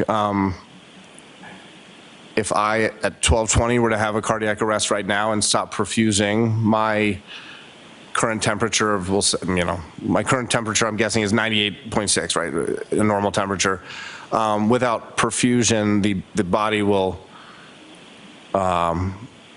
lose, or excuse me, the core temperature will decrease over time. The specifics of that I couldn't, or beyond my knowledge and training, but does that answer your question? Yes.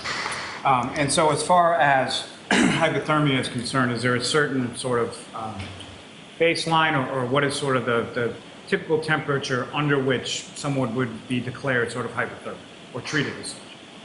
I don't know if I could give you a definition of medically what a quote diagnosis of hypothermia. I couldn't tell you a number. I can tell you that 80 qualifies as hypothermia, but I couldn't tell you a number under which that definition applies. But the temperature that Mr. O'Keefe presented with certainly fits within those parameters, is that correct? Yes, 80 degrees is very cold. And as far as resuscitative efforts as they pertain to the core body temperature or the low core body temperature of Mr. O'Keefe, what, if anything, was done with relation to treatment of that? Sure. So as the nursing note mentions, there's a bear hugger was applied. So that's a blanket that has warmed air being pumped through it. So that's a way of externally warming someone. He also, having reviewed the chart earlier, I don't see it right in front of you. Actually, I take that back. He had warm IV fluids running, so IV fluids not at room temperature, as in a warm or an oven of sorts, would have been given to him via intravenous or central venous access.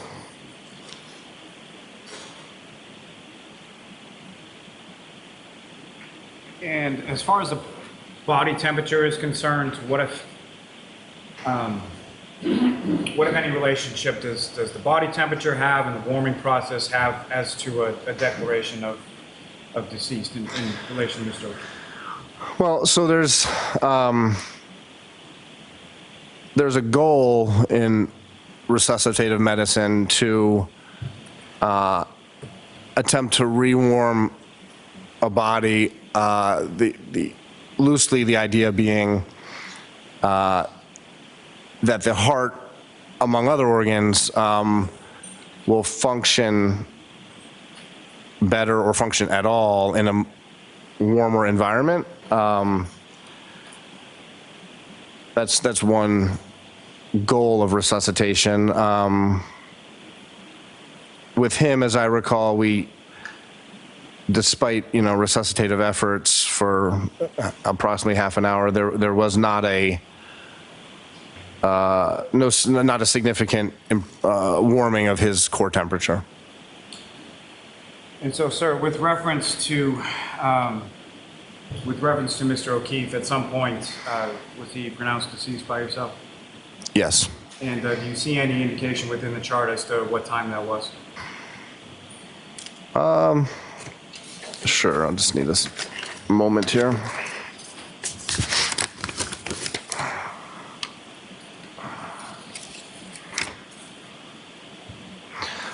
According to my note, it looks like the time of death was, death declaration was 7:50 in the morning. Is that 50 or 15? 50. Now, as far as the observations that you made as far as a systole and the cardiac arrest, did that persist throughout the course of your treatment of Mr. O'Keefe? Yes.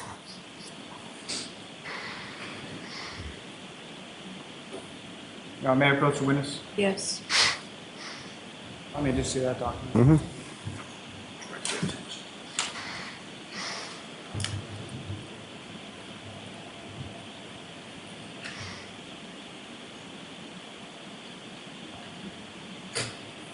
Direct your attention to what's the fourth page in, bottom of it says 2 of 4, and I direct your attention to the top of that page. Do you see that, sir? Yes. And as far as this is sort of a listing of observations, or, well, let me ask you, can you describe what is listed at the top of that page there? Sure. So this would have been the physical exam documentation of my note. So, with respect to the head, it says excuse me, the first word is other, which I believe is a function of the computer system. As in, I typed in there is right superior orbital ridge region, approximately 7 millimeter laceration, and then with surrounding soft tissue swelling / contusion. Sir, if I could just stop you there. As far as what you're talking about with the right superior orbital ridge region, could you explain to the jury or demonstrate to the jury? Sure. So the orbital ridge is the bone above your eye that you can, like, where your eyebrow is or should, would normally be. And as far as the other sort of things that you noted over the course of your physical exam or review of Mr. O'Keefe, what, if anything else of note, did you observe? Well, according to my note, the only other kind of observations other than would be that he had breath sounds present bilaterally. He also, I observed that he was pulseless. His abdominal exam was atraumatic on my chart, and then extremity exam or musculoskeletal exam, I wrote that he had superficial abrasions on the right forearm. And from a medical perspective, when you use that term abrasions, so can you explain to the jury what you understand the term abrasions to mean? Yeah, I use it as a medical synonym for scratches, if you will. And under neuro or neurological, there's a listing as far as a GC3, is that correct? Yes. And can you explain what that is and what that means? So, GC is what I charted. What I intended to write there was GCS, which is a Glasgow Coma Scale, which is a scoring system to identify someone's level of consciousness or unresponsiveness. And as far as the three, what is, like, where does the scale start, where does it go to, and where does the three fit in? So there's three components: verbal function, motor function, and eye or ocular function. And someone who's completely unresponsive, as in no motor, no verbal, and no eye movement or function, completely unresponsive, the lowest you can get on the scale is 3. Thank you, sir.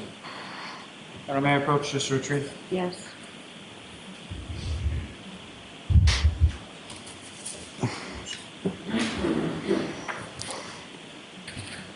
Now, later on over the course of that same morning, did you have occasion to become involved in the treatment of another patient by the name of Karen Reed? Yes. And may I approach the witness again, Your Honor? Yes.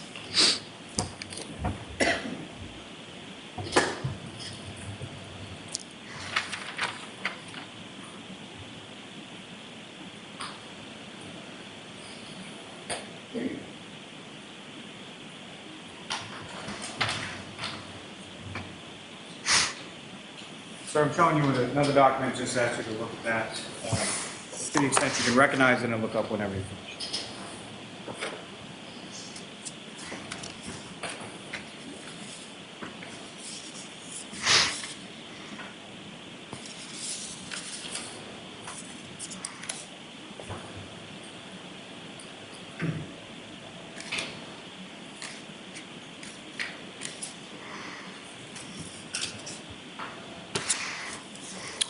In general, sir, do you recognize what that is? Yes. Or what do you recognize it The first part I recognized would have been the medical record or medical note with respect to Miss Reed, who was also a patient that morning. Thank you. Your Honor, the Commonwealth seeks to introduce in a minute the next exhibit, a redacted copy of those records. Regarding no objections, subject to the redactions. Okay, thank you.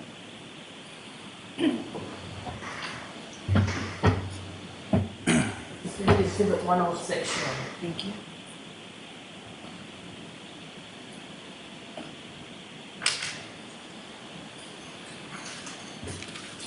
Now, sir, if you know, about what time was it that Miss Reed came into the emergency department at Good Samaritan that morning? I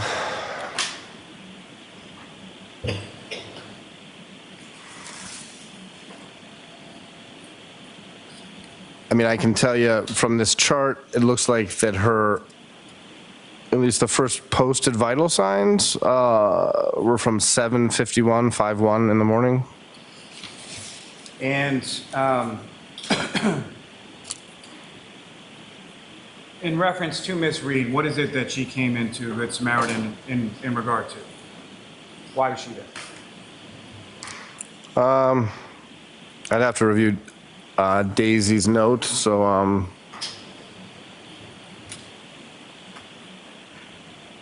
Well, let me ask you this, sir. Was it in reference to Section 12? Do you recall? yes. And with regard to Section 12, patients that come in regard to that, what kind of involvement do you have, or who, if anyone, do you work with in regard to those types of patients? Sure. So Section 12, I would define as an involuntary detention of a person, usually for a mental health concern, whether that's self-harm or harm to others, or if someone who's afflicted with schizophrenia or psychosis, members of the public can bring someone to or the police or members of the public can bring someone to the hospital on a Section 12, which, again, involuntarily detains them for evaluation. And in addition to yourself, is there other staff? You mentioned that there were physician's assistants or nurses that were working. How much involvement would you typically have with someone who comes in on that kind of prognosis or diagnosis? I would say, to answer your question, my involvement is variable and dependent a lot of times on what that nurse practitioner or physician assistant feels like they need or want my involvement to be. And what kind of involvement would you have as far as when someone comes in with that kind of issue? What is sort of the typical protocol or policies that Good Samaritan would undergo with reference to that patient? What are you doing with reference to the patient when they arrive? I'm sorry, I think I don't really understand what the question is. No, understood. Let me rephrase that. So, with regard to a patient coming in on a Section 12, what happens with that person once they present in the ER? So whether they're evaluated by me or a nurse practitioner or physician assistant,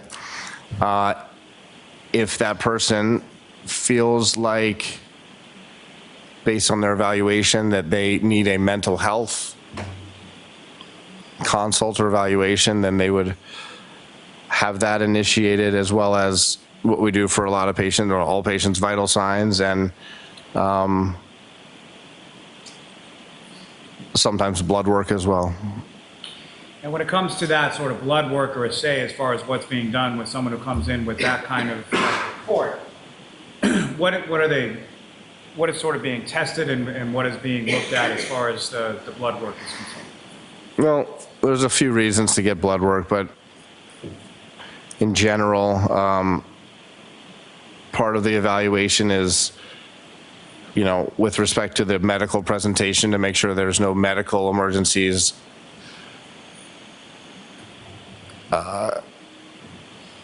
present, in addition to whatever the mental health concern may be. There's also blood work drawn with respect to,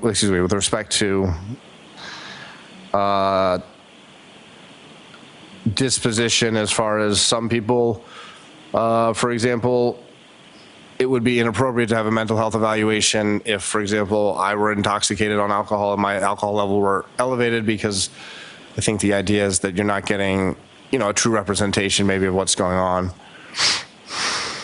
So am I correct in that someone presents and then there's you medically clear that person as far as any sort of injuries or anything like that first?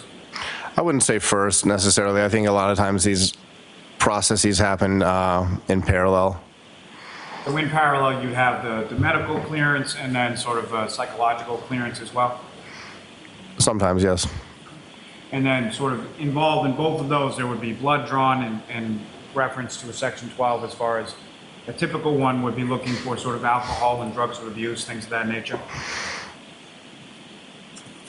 I mean, I'm hesitant to answer yes because of the word typical, because I wouldn't say there's really a typical presentation with respect to mental health presentations in the ER. And from your memory and or your review of the chart, was that done as far as the blood work done with regard to Ms. Reed on this day? Are you asking me if blood work was drawn? Yes. I believe so. I have to double check. So yes, it looks like there was blood work drawn. And among the things that were tested within the facility, within Good Samaritan, was the alcohol screen. Is that correct? Yes. And what is the result of that alcohol screen as contained within those records? I'm going on now. Do I answer or no? Yes. So it looks like 93.93. I'd have to maybe look deeper in the chart to tell you the units of that measurement. I don't want to guess. So, but to answer your question, 93. May I approach this briefly, Anna? Yes. I just.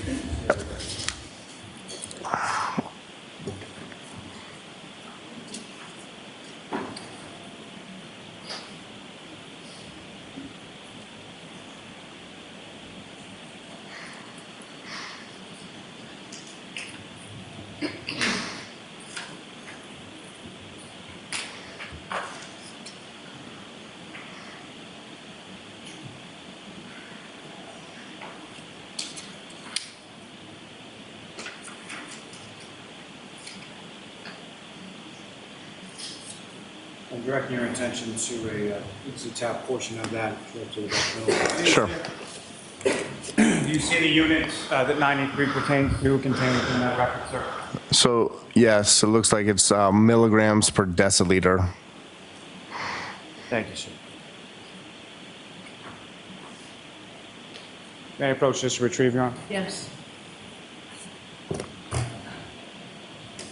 Yep.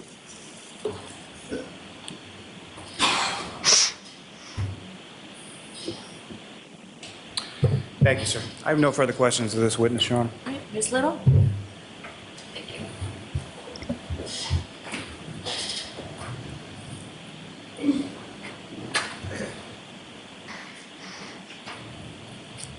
Good afternoon. Hi.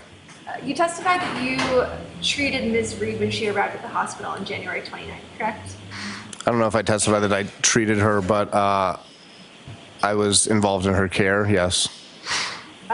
You actually wrote the reports regarding her care, correct? That is not correct. Would it refresh your recollection to take a look at your report? The report, I believe we're talking about the note, the emergency room note was written by a nurse practitioner. Would it refresh your recollection to take a look at some additional reports from January 29th?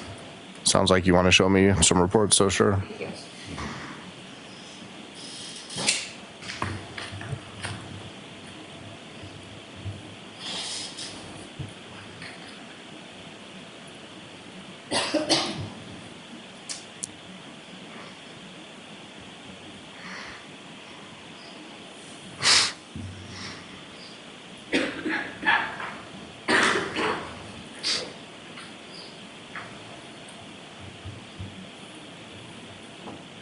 May I approach? Yes.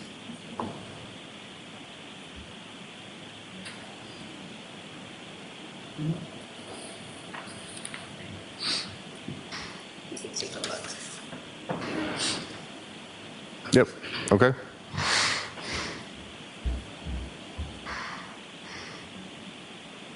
Is your recollection refreshed? Do you recall treating Ms. Reed on January 29th? I do not. Do you recall writing a report that has your name, Justin Rice, on it from January 29th? No, it depends what you define report as. To best answer your, well, do I recall writing this note? No. Was that what your question was? So is it your testimony that you Do you recall treating Ms. Reed at all? No, I don't. Do you recall actually ordering her blood in this case? No. Do you recall sending it out to the labs at all? No. As you sit here today, you don't know who collected the blood? That's correct. You don't know who packaged the blood? That would also be a fair assessment, yes. And you don't know who submitted that to the lab? Correct. And it wasn't you, correct? I can confidently say that I did not collect blood work. Yeah, I did not do that. Okay.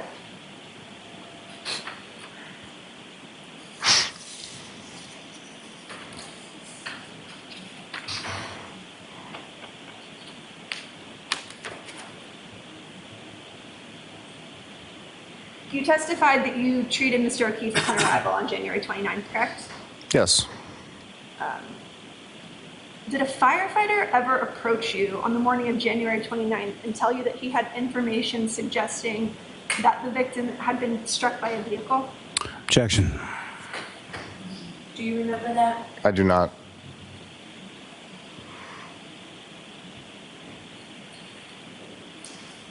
So if a firefighter indicated that he informed you that he had information suggesting that Mr. O'Keefe had been in some sort of vehicular accident, that's something that you would have included in your report, correct? I don't know if that's a fair assumption. But as you sit here today, you have no recollection whatsoever of anyone telling you that the victim had appeared to be in some sort of car accident, correct? Well, I think, I don't have it in front of me, but I think my note that I prepared for Mr. O'Keefe states that per EMS for... Sorry, what was that?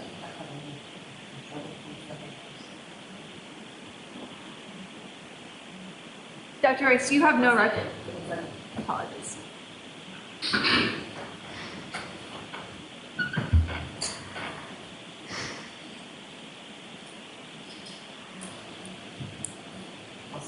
So I don't think he finished his answer. So I think what I was trying to say, right, was that on my note it says per EMS report, so one of the medics, as in one of the folks on the ambulance who brought Mr. O'Keefe in, again, I'm not right in front of my note, but as I recall, it said something to the effect of per EMS report, the patient may have been struck by a vehicle. Can I show you a copy of that report? Please.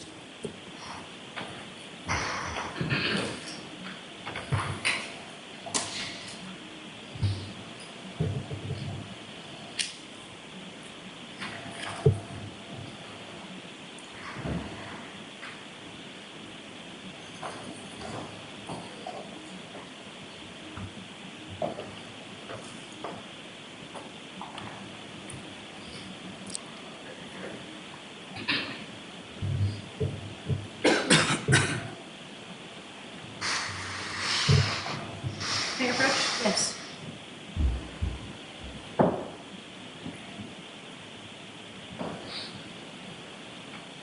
You could take a look at that.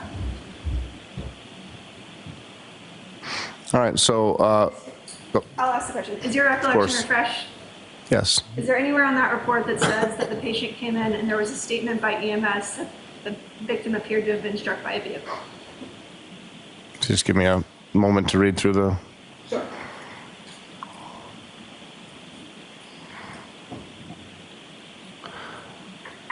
So no, there is not. In fact, there's no mention of a vehicle whatsoever, correct?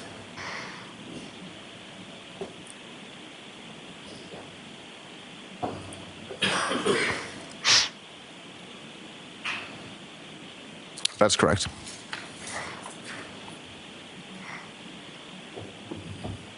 Dr. Rice, did you observe Mr. O'Keefe's injuries when he arrived at the hospital that morning? I guess you'd have to define what observe injuries means. Well, during the course of your treatment, did you inspect him for injuries? So, yes. You testified that you observed certain abrasions and scratches on his right arm, correct? Yes. Aside from his injuries to his right arm, and I believe you described sort of a laceration above his eye. John O'Keefe did not have a single other injury on his body from the neck down, correct? I don't know if that's fair to say. Well, you didn't report a single injury to his shoulders, correct?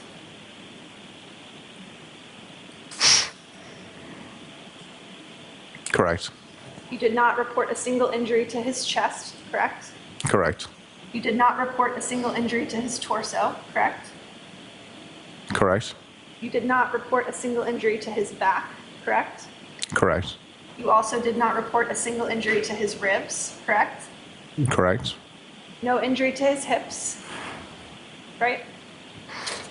Correct. You observed no injury to his knees, correct? I reported no injuries to his knees, correct? No injuries to his shins, correct? Correct. No injuries to his ankles, right? Correct. And no injuries to his feet. Correct. From the neck down, he did not have a single broken bone, right? I don't know if that's a fair assessment or statement. You certainly didn't notate in your report that he had any broken bones from the neck down, correct? No, I did not. I'd happy to explain that, but to answer your question, no, I did not. You did not report a single fracture from the neck down, correct? I did not report a single fracture, correct? The injuries that you testified to today were that he had sort of a laceration above his eyelid, correct? The injuries that I testified to today, correct, yes. And the scratches on his right arm. On the right forearm, yes. No further questions. Okay, Mr. Lally.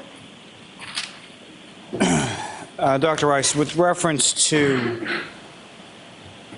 fractures or broken bones, can you explain sort of why that may not have been noted or why that wasn't included within the chart? Sure, yeah, I'd like to. So with a patient like Mr. O'Keefe who came in, the focus of myself and the team of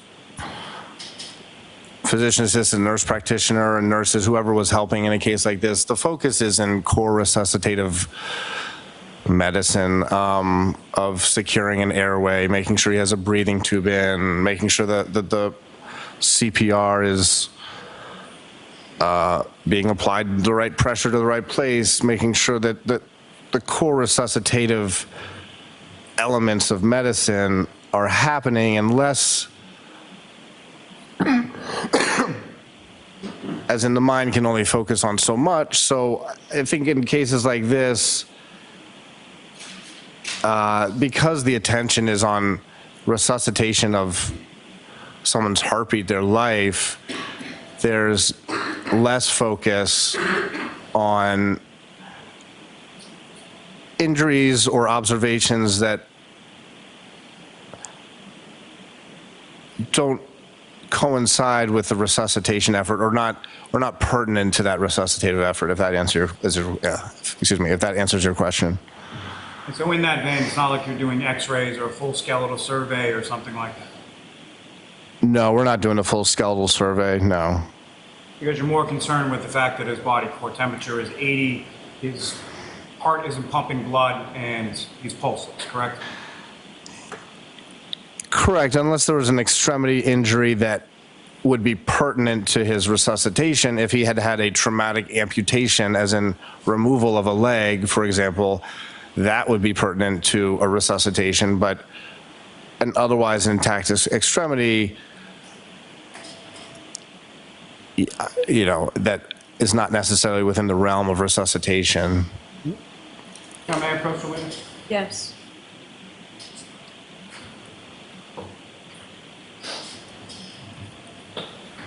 I'm going to direct your attention on the document.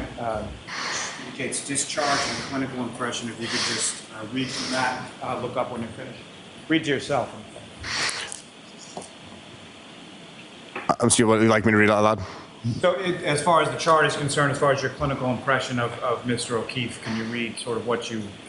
Sure, right. So I wrote clinical impression, cardiac arrest, head trauma, exposure to environmental cold. And approach this to retrieval. Yes. No further questions. Anything further, Ms. Little? No further questions. All right, thank you, doctor. You are all set. Thanks.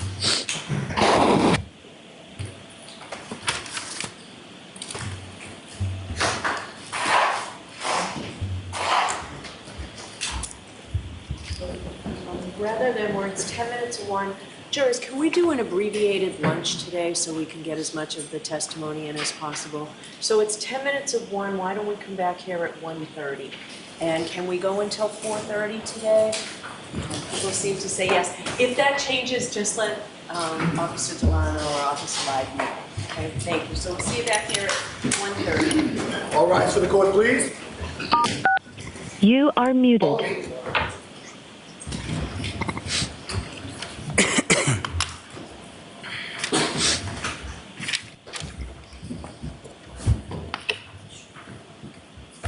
No, but I can.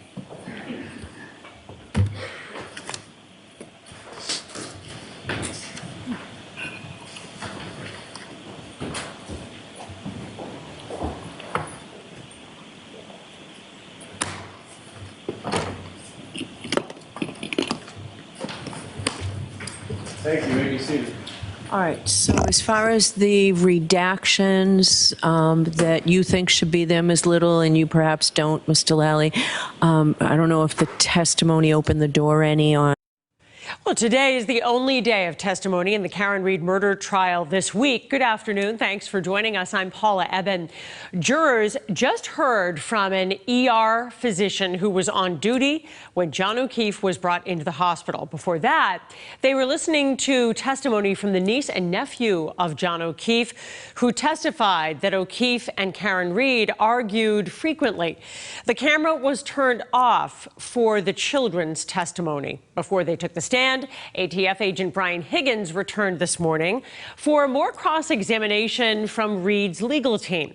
Higgins was asked about how and why he disposed of his old phone and text messages he provided investigators, and it became an intense back and forth. That document, sir, does that refresh your memory about telling those people in May of 2023 that you did do a factory reset of your phone? That's not accurate. I did not tell them that. And I also didn't tell them that I saved texts with my father.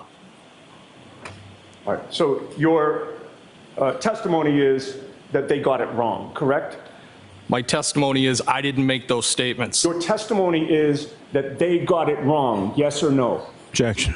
Sustained. Well, in any case, you took the SIM card out of your phone, correct? No, what I testified to was that it's... Did you take the SIM card out of your phone, yes or no? I don't know. Did you testify that that's what you do when you get rid of phones, sir? What I said was that might have been the extent of it if I was to have done that. And you either cut up the SIM card or ripped it up, correct?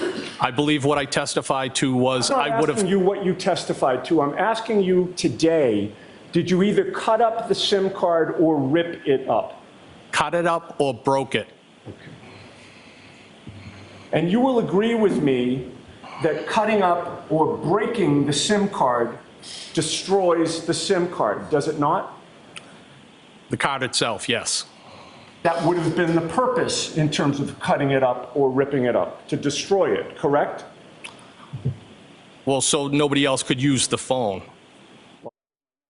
Higgins was also asked why he disposed of that phone SIM card at a military base instead of a trash receptacle at his home. You'll agree with me that you took that destroyed SIM card and put it in a trash bag, did you not? I believe it went in a trash bag, yes. Well, you used a passive voice. It went in a trash bag. Did it fly out of your hand unexpectedly into a trash bag, sir? No, sir. It would have been disposed of with the phone. No, I understand. But are you reluctant to say that you put it in a trash bag, sir? Objection. Can you answer that? Are you reluctant to say that? No, Your Honor. I put it in a trash bag. Or with my trash. And then you also took your phone, now without the SIM card, And you put that in the trash bag too, did you not? Yes, sir. Then you drove to a military base and you threw both the destroyed SIM card and the phone into a dumpster, did you not? Well, I was cutting through the base, and I believe how I testified Did you drive was... to a military base, sir? I was cutting through a base, yes. Did you drive to it? Yes, sir.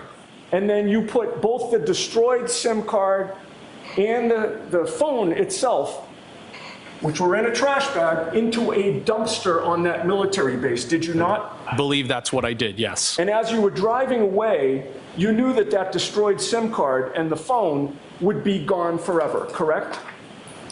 Yes, I threw it away. Higgins also told jurors he did not save any of the data that was on the phone before throwing it away. An emergency room physician then took the stand explaining John O'Keefe's injuries. Aside from his injuries to his right arm, and I believe he described sort of a laceration above his eye, John O'Keefe did not have a single other injury on his body from the neck down, correct? I don't know if that's fair to say. Well, you didn't report a single injury to his shoulders, correct?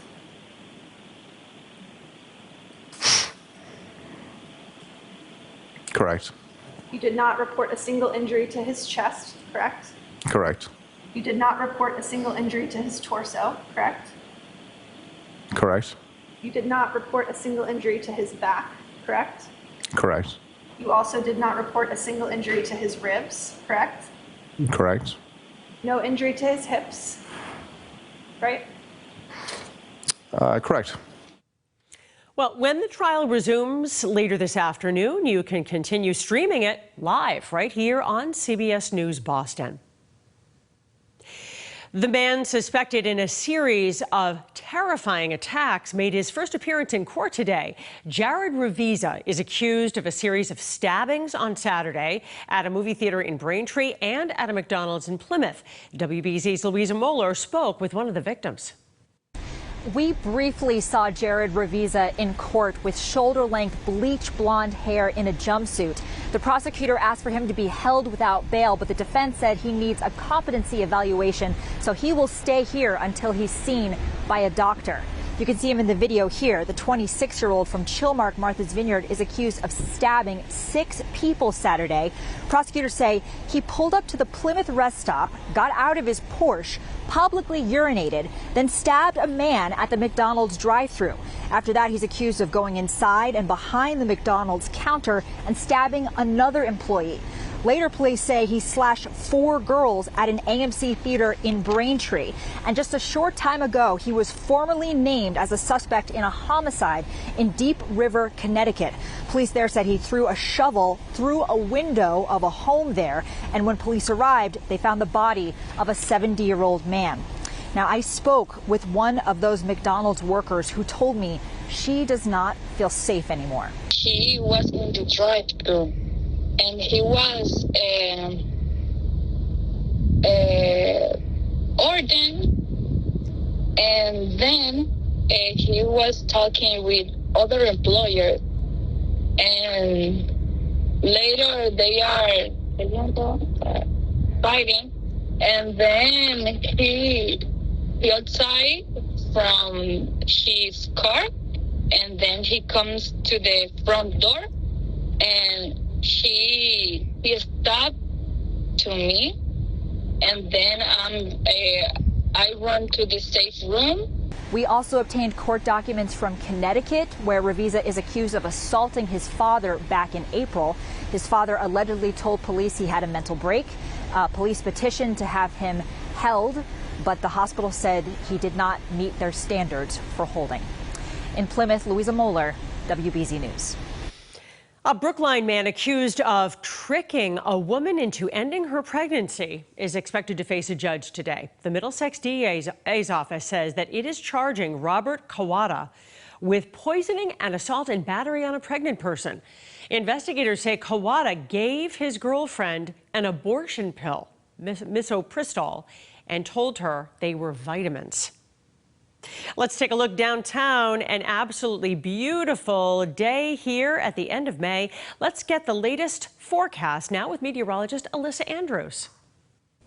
Hey everybody, good afternoon. Very warm start to the day, and it gets warmer from here. We go to high temperatures in the lower 80s this afternoon. Already started off in the morning hours in the 70s, so we are well on our way to an above average day as far as temperatures go. South breeze sometimes gusting around 20 miles per hour.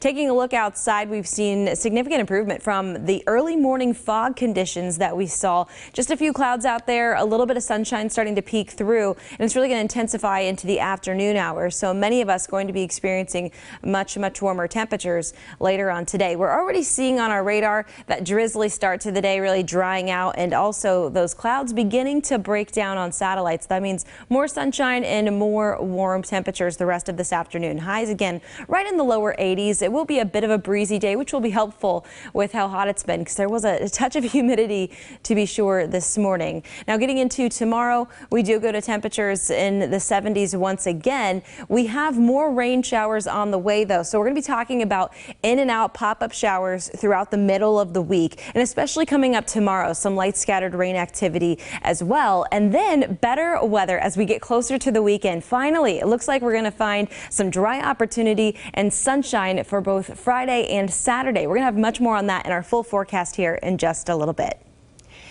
A Nashua, New Hampshire man is accused of threatening people who wouldn't let him use their phones. 33-year-old Adam Sundstrom of Nashua is facing several charges. Police say he pulled a knife on two people, threatening them after they refused to allow him to use their cell phones. This all happened yesterday on Bridge Street in Nashua. Sundstrom was arrested at the scene. A big Orange Line diversion starts today. The MBTA has suspended the Orange Line from Wellington to Back Bay through June 6th. This is all part of the T's plan to eliminate slow zones. Blue Cross Blue Shield has teamed up with the city of Boston to help T riders affected by the Orange Line closures. Now, residents in the Boston area can access free unlock codes for pedal or e-bikes from now through Thursday, June 6th. The free blue bikes are available until supplies last. Massachusetts is taking steps to support more electric vehicles out on the roads. The Healey administration and MassDOT picked 3 companies to create a network of electric vehicle charging stations. Now, the money for the project will come from federal funding. A Chelsea man is angry and confused about the state of a local cemetery where his family is buried. The gates were locked on Memorial Day, and behind those gates, overgrown grass and trash. That man told us he's been promised by the city that that cemetery would be cleaned up, but so far, those promises have not been kept. And as the man tells WBZ's Paul Burton, he simply cannot understand why. Memorial Day is always a sad occasion in the sense that we celebrate the lives of people who lost their lives. I can't even do that here because you can't get in. It's a wreck. Stephen Dodge fights back tears. He was hoping to decorate some of his relatives' headstones at the Chelsea Garden Cemetery for Memorial Day. But for years now, he says it's been unkept, overgrown, and neglected. This has always been a difficult visit every Memorial Day here. There are building materials and debris near grave sites, large branches blocking headstones, and several toppled over. It's very hurtful. My father wouldn't want me to say this, but really the only time I ever saw him cry was when we came up here one year. We had to bring our own lawnmower just to cut our plot, and he said, "Why did I ever bury my father here?" Dodge says he has relatives that are buried here that date back to the 1800s. He says he was promised by the city that this cemetery would be cut on Memorial Day. As you can see, that did not happen, and even the gate is still locked, so people came and visit their loved ones on this sacred day. There's just a couple of things that I think a city should be able to do, and it's one only cemetery. One is cut the grass for Memorial Day. Second of all is put a decent American flag up for Memorial Day. I apologize for any inconvenience. WBZ-TV caught up with the city manager during Chelsea's special 400-year anniversary and Memorial Day ceremony. He says the city has made a huge investment in the cemetery, and they are currently in the middle of a 5-year restoration project. The entire gates were replaced. Of the retaining walls were also replaced, and we're going through a restoration process of the headstones, and it is a long journey. Shortly after our interview, a city worker did replace the American flag, but for now the cemetery will remain locked and closed for safety concerns, which brings little comfort to Dodge, who wants to honor his family members on Memorial Day. It's just very sad, and there aren't many people who still come here to decorate the stones. In Chelsea, I'm Paul Burton, WBZ News. Coming up after the break on CBS News Boston, a look at a unique partnership between officers and counselors who help de-escalate mental health emergencies during a police response. And 18 coming up, parade in Boston, let's go! The Celtics are going to the NBA Finals after sweeping the Pacers. Hear from MVP Jaylen Brown after another comeback win. We've got all that up next in sports.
Well, when someone is in the grips of a behavioral or a mental health crisis, 911 is generally the first call. And when law enforcement gets involved, the situation can sometimes escalate. Usher Qureshi of CBS News explains a unique partnership between officers and counselors that could help with de-escalation. This impacts a lot of people. In Massachusetts, about 260,000 adults have a serious mental illness. Nationally, about 1 in 4 has been arrested by police at some point in their life. The police had been at the house for over an hour trying to get me to go to the hospital, and I was terrified. Emily Dahl, who has bipolar disorder, says changes in insurance and her medications led to manic episodes, and police were called to her home. Do you know how many times you've had episodes where the police have responded? 3, yes. 3 times? Yeah. Were you worried about what would happen when the police came into the house? Yes. What did you think would happen? Well, the last time I had a manic episode and my son and I had barricaded ourselves in the room, they had ripped the door off. She needed help from experts. Officers connected her with their colleagues, a team of mental health specialists inside the sheriff's office in Cook County, Illinois. Thank you. It's a unique program, available virtually and on demand.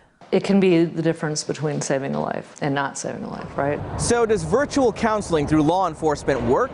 Coming up tonight on the CBS Evening News, we'll show you why the Cook County Sheriff's Office says this program could help nationwide. That was Usher Qureshi reporting. Turning to next weather now, Alyssa Andrews has a great forecast for the rest of today. Let's get the next weather forecast. 3, 2.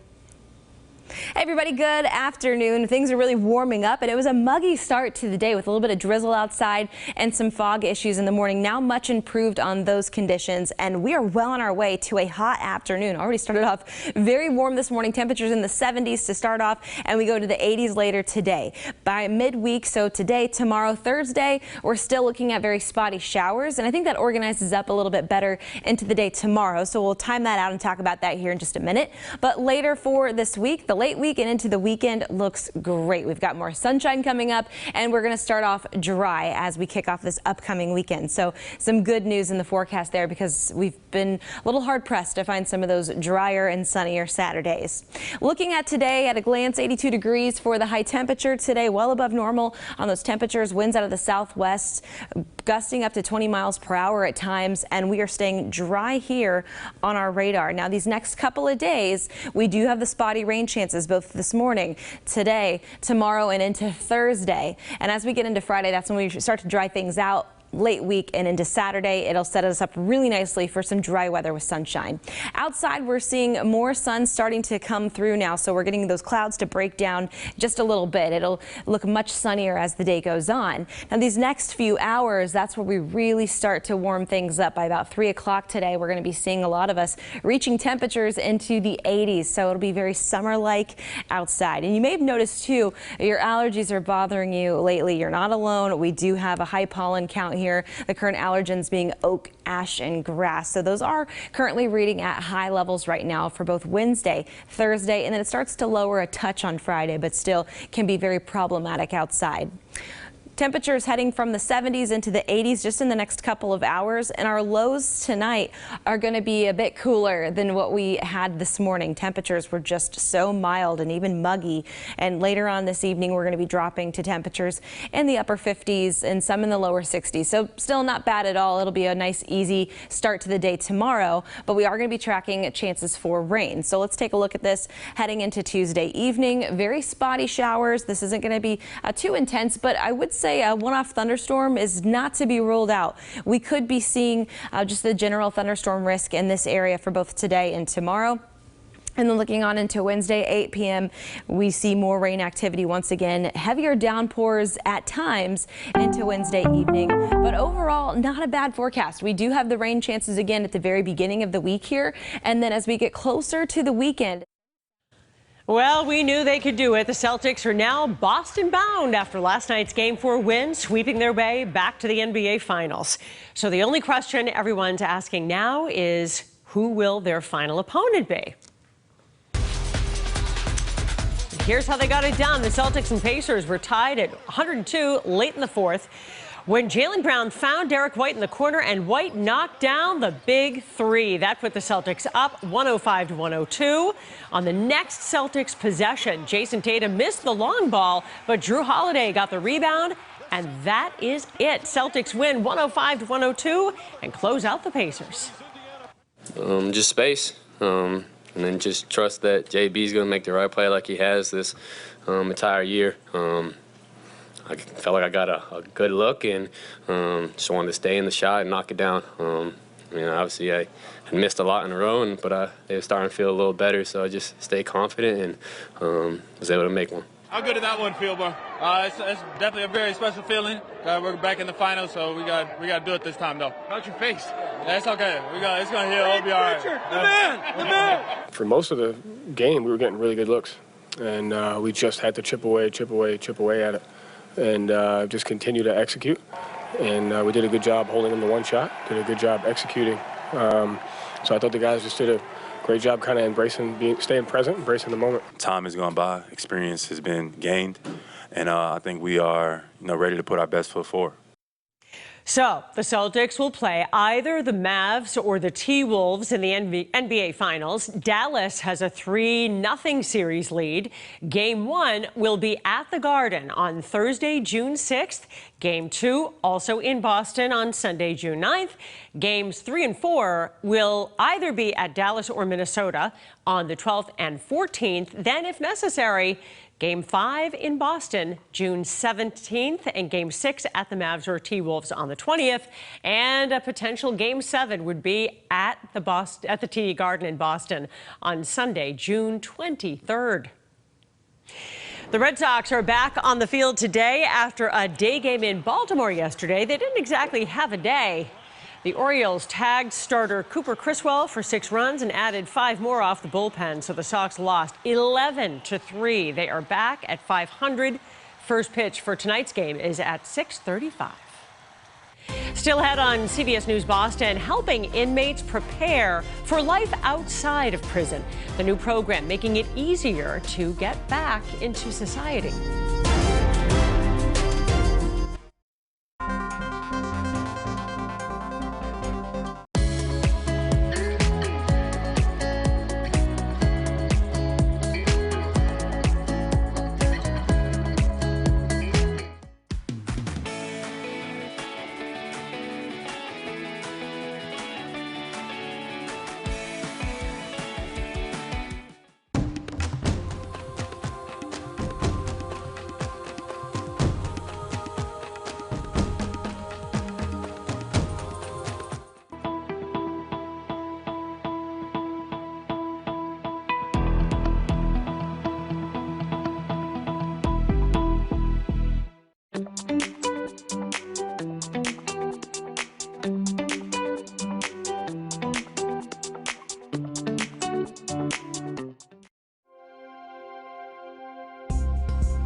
A Greater Boston starts with showing support for those trying to get back on their feet. WBC's Jordan Jagalinzer shows us a new program helping inmates prepare for life outside of prison. It's been 1 month since the Hope Center opened its doors in Braintree, helping men like John Keegan transition from life behind bars back into society. Getting out of the system is hard. Keegan says he turned himself in for his charge 20 years ago, back when he was addicted to drugs. Now, in the little time he's been working with the Hope Center, he finally feels like he's getting the support he needs. Do you need food? Do you need food stamps? Do you need clothing? And all of that I need for the time being until I find a job. HOPE stands for Healing, Opportunity, Purpose, and Engagement. Cheryl Portman is the program manager. She focuses on those pillars, working with inmates like John get back on their feet. It seems like think they're just very grateful for someone to just listen to them and to feel that they are absolutely being helped. Norfolk County Sheriff Patrick McDermott pushed for the center to open when he was elected back in 2021. He says the center extends its reach to the community, helping to keep residents safe by reducing the risk for a convicted criminal to reoffend. When it comes to people who are incarcerated, people that go through the criminal justice system, these are your neighbors.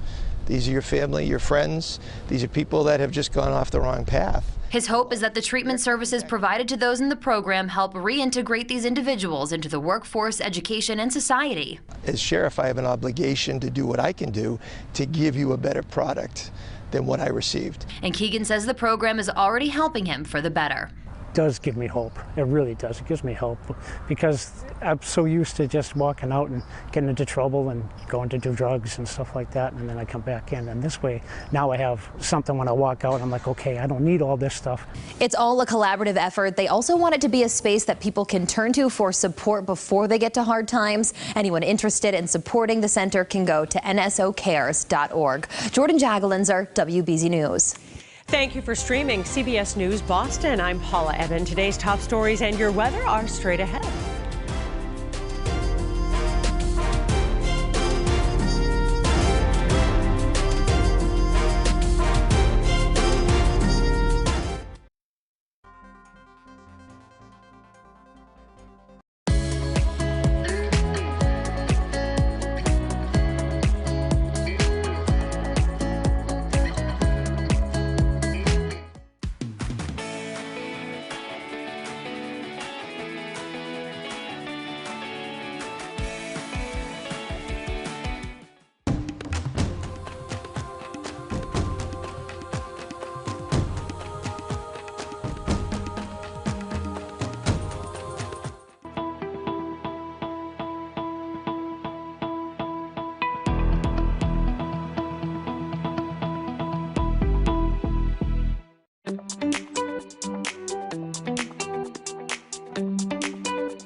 Well, today is the only day of testimony in the Karen Read murder trial this week. Good afternoon. Thanks for joining us. I'm Paula Eben.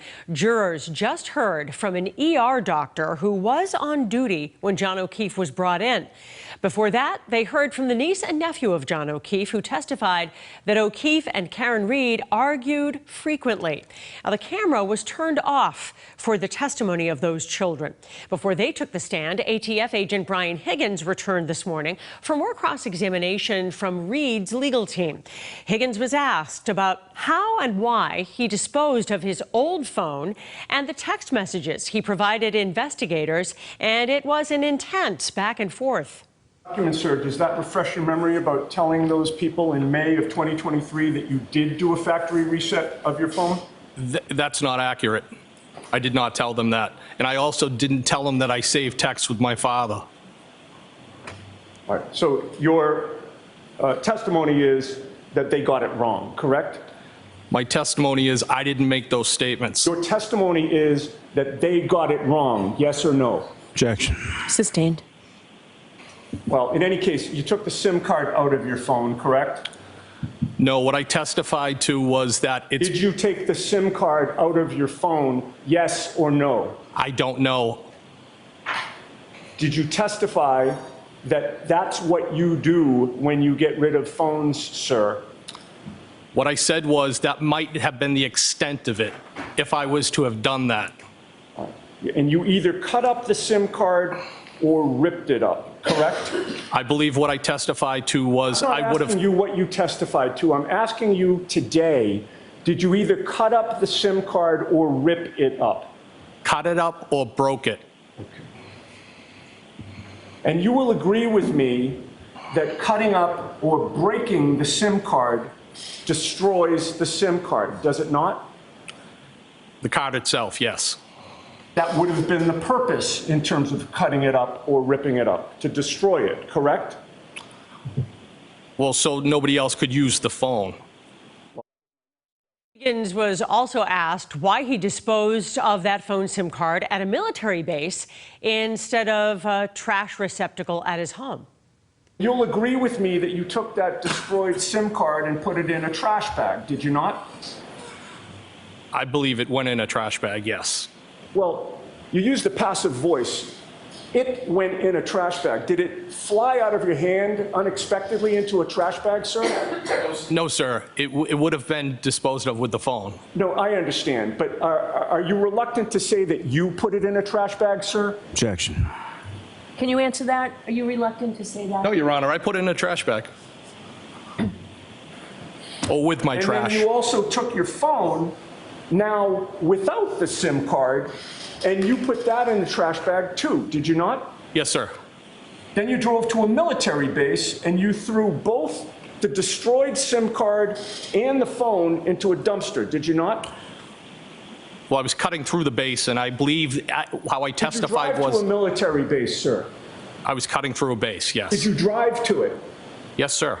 And then you put both the destroyed SIM card and the phone itself, which were in a trash bag, into a dumpster on that military base, did you not? I believe that's what I did, yes. And as you were driving away, you knew that that destroyed SIM card and the phone would be gone forever, correct? Yes, I threw it away. Higgins also told jurors he did not save any of the data that was on the phone before throwing it away. An emergency room physician then took the stand explaining John O'Keefe's injuries. Aside from his injuries to his right arm, and I believe he described sort of a laceration above his eye,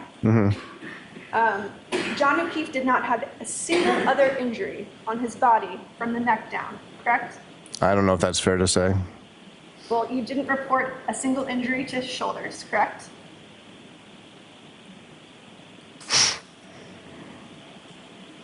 Correct. You did not report a single injury to his chest, correct? Correct. You did not report a single injury to his torso, correct? Correct. You did not report a single injury to his back, correct? Correct. You also did not report a single injury to his ribs, correct? Correct. No injury to his hips, right? Correct. Well, when the trial resumes later this afternoon, you can continue streaming it live right here on CBS News Boston.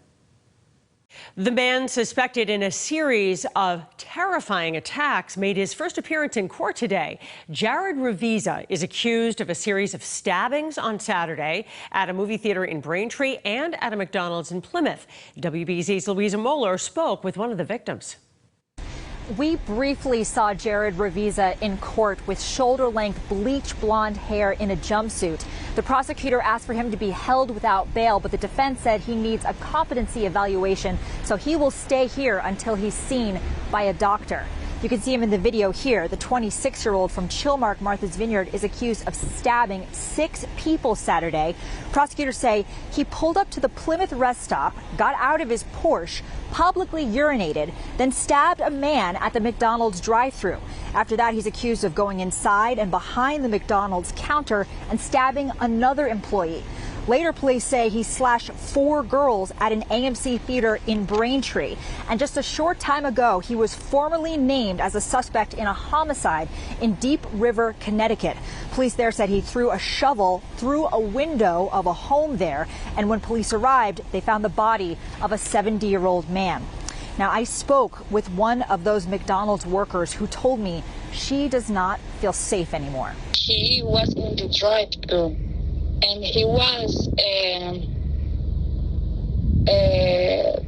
ordained, and then he was talking with other employers, and later they are fighting, and then he outside from his car, and then he comes to the front door, and he stopped to me, and then I run to the safe room. We also obtained court documents from Connecticut, where Revisa is accused of assaulting his father back in April. His father allegedly told police he had a mental break. Police petitioned to have him held, but the hospital said he did not meet their standards for holding. In Plymouth, Louisa Moeller, WBZ News. A Brookline man accused of tricking a woman into ending her pregnancy is expected to face a judge today. The Middlesex DA's office says that it is charging Robert Kawada with poisoning and assault and battery on a pregnant person. Investigators say Kawada gave his girlfriend an abortion pill, misoprostol, and told her they were vitamins. Let's take a look downtown. An absolutely beautiful day here at the end of May. Let's get the latest forecast now with meteorologist Alyssa Andrews. Hey everybody, good afternoon. Very warm start to the day, and it gets warmer from here. We go to high temperatures in the lower 80s this afternoon. Already started off in the morning hours in the 70s, so we are well on our way to an above average day as far as temperatures go. South breeze sometimes gusting around 20 miles per hour. Taking a look outside, we've seen significant improvement from the early morning fog conditions that we saw. Just a few clouds out there, a little bit of sunshine starting to peek through, and it's really going to intensify into the afternoon hours. So many of us going to be experiencing much warmer temperatures later on today. We're already seeing on our radar that drizzly start to the day, really drying out, and also those clouds beginning to break down on satellites. That means more sunshine and more warm temperatures the rest of this afternoon. Highs again right in the lower 80s. It will be a bit of a breezy day, which will be helpful with how hot it's been, because there was a touch of humidity to be sure this morning. Now getting into tomorrow, we do go to temperatures in the 70s once again. We have more rain showers on the way, though, so we're going to be talking about in and out pop-up showers throughout the middle of the week, and especially coming up tomorrow, some light scattered rain activity as well, and then better weather as we get closer to the weekend. Finally, it looks like we're going to find some dry opportunity and sunshine for both Friday and Saturday. We're going to have much more on that in our full forecast here in just a little bit. A Nashua, New Hampshire man is accused of threatening people who wouldn't let him use their phones. 33-year-old Adam Sundstrom of Nashua is facing several charges. Police say he pulled a knife on 2 people, threatening them after they refused to allow him to use their cell phones. This all happened yesterday on Bridge Street in Nashua. Sundstrom was arrested at the scene. The MBTA has suspended the Orange Line from Wellington to Back Bay through June 6th. This is all part of the T's plan to eliminate slow zones. Blue Cross Blue Shield has teamed up with the City of Boston to help T riders affected by the Orange Line closures. Now, residents in the Boston area can access free unlock codes for pedal or e-bikes from now through Thursday, June 6th. The free blue bikes are available until supplies last. A Chelsea man is angry and confused about the state of a local cemetery where his family is buried.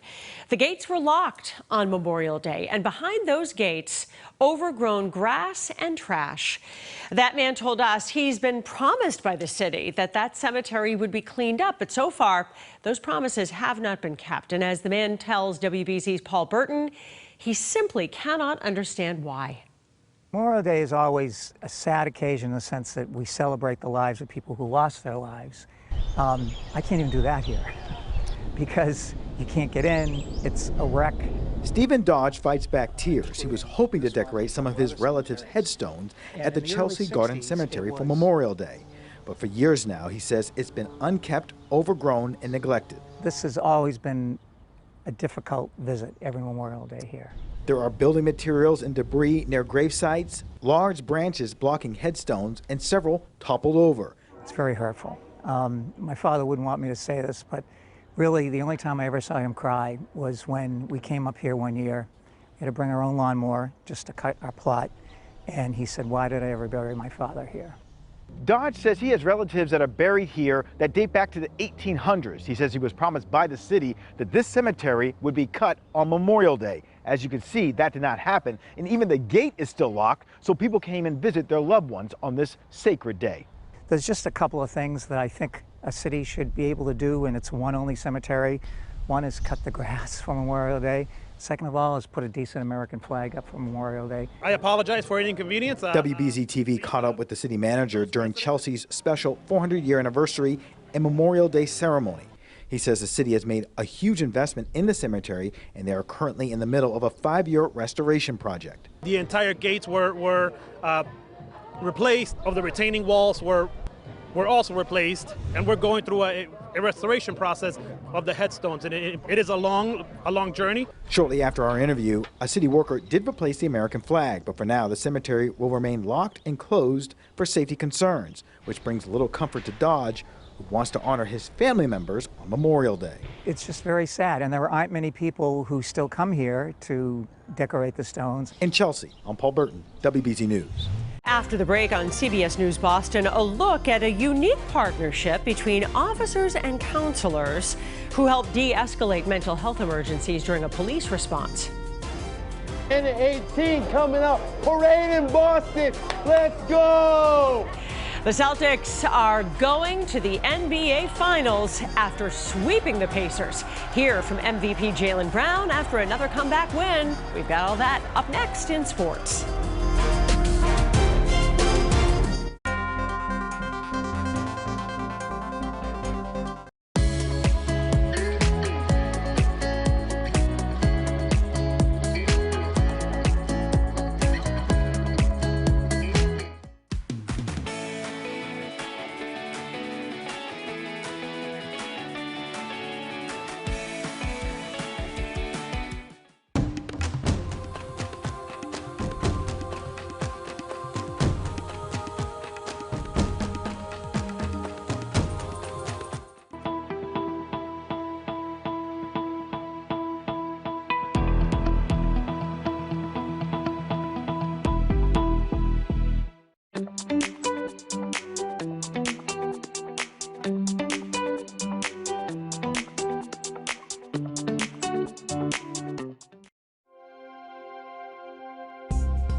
Medical Center. And how long have you been working as a pathologist at Good Samaritan? Since November of 2015. Now, if I could ask you just a few questions about sort of your educational background, starting with your undergrad, where did you go to school and what, if anything, did you receive a degree in? My undergraduate education, I went to Tufts University. All right, so doctor, I'm going to ask you to put the microphone perhaps underneath your mouth and speak into it, because in order to keep this room cool, we need to have these fans going. If they can't compete with you, we'll have to turn them off, and I think everybody would prefer to have them on. So please speak loudly. How am I now? Okay. Perfect. Okay. So Tufts University, undergraduate. I have a degree in biology. That was. And after you received your degree in biology from Tufts, where did you go from there? I went to Tufts Medical School in Boston for 4 years there. And after you graduated from medical school, where did you go from there? I went to a residency in pathology, anatomic and clinical pathology at Tufts Medical Center. So I stayed within the Tufts system. Okay. And how long was that residency? That residency was, at the time, pathology residency was 5 years. It's now 4 years, I believe, but it's a 5-year program. I finished the residency with chief of resident in pathology in my 5th year. And then following your residency, where did you go for work from there? In 1996, I finished residency, and my first job was at Kearney Hospital, beginning the end of June of 1996. And how long did you work at the Kearney? I'm still on medical staff at Kearney, so ever since. I was transferred to help Good Samaritan Medical Center in 2015. My full-time job is at Good Samaritan now since 2015, but I still cover Kearney Hospital every now and then. And are you board certified? I am board certified in both anatomic and clinical pathology. Now, you've used that term, and just if you could explain to the jury what your understanding of that term is as far as pathology and sort of the difference between anatomic pathology and clinical pathology.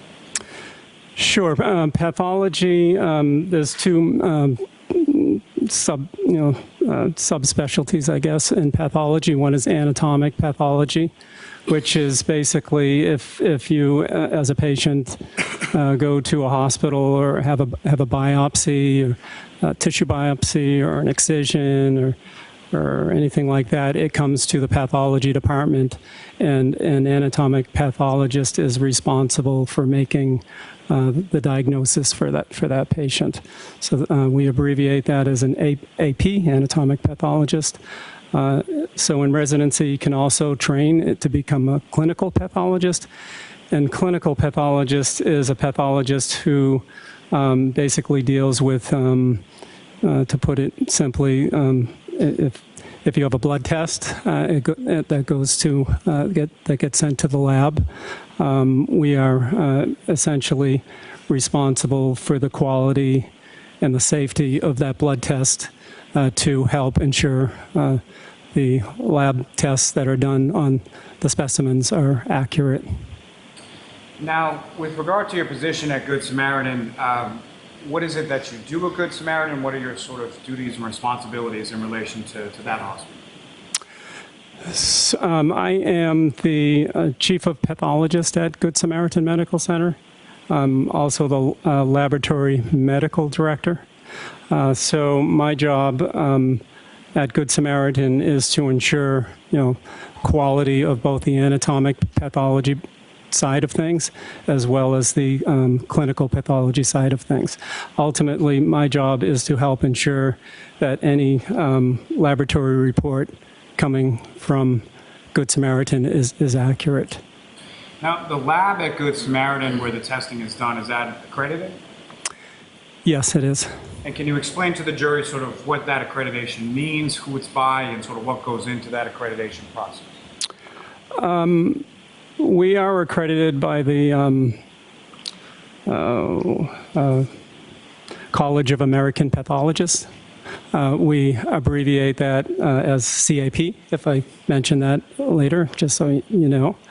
And the accreditation process, the CAP has been in business for 75 years or so.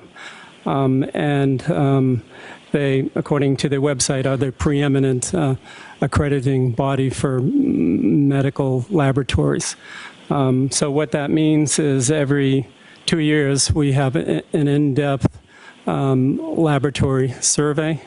That's every 2 years, and there are over maybe 3,000 elements or checklist requirements that the CAP will look at in our lab, which ranges from anywhere, for quality, mainly quality control, making sure that we have enough staff members, just about anything that can affect a laboratory result.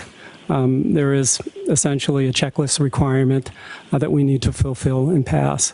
So that's every 2 years.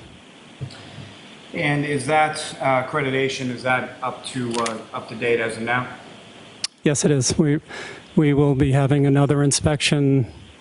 Our window opens in July, so it's coming up. We have a 3-month window where the CAP can come anytime unannounced. So. And was that accreditation up to date prior to January 29th, 2022? Now, as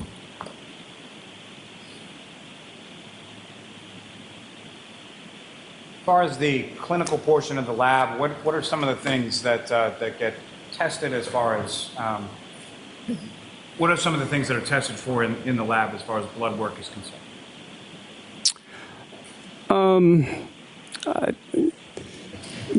Many different things.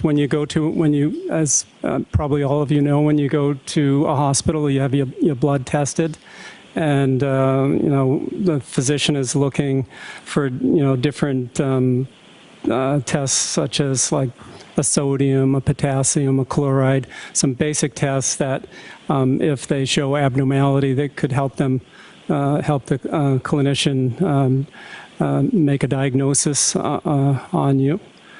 So the most common things would be like a glucose, sodium, potassium, chloride, stuff like that. Now, there's some sort of like standard algorithm for things that are tested, or does it sort of dependent on the patient's presentation?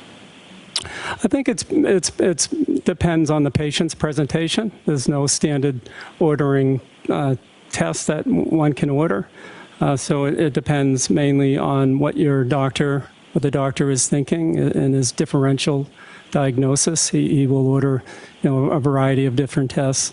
Some tests are pretty standard. When you go to a hospital, they might order, the test that I just talked about, a CBC. They want to look at your complete blood count. Just a little louder, please. Okay, sure. Things like that. Want to look at your hemoglobin, hematocrit, maybe sodium, potassium. Those are some of the really common tests that would get ordered in a hospital.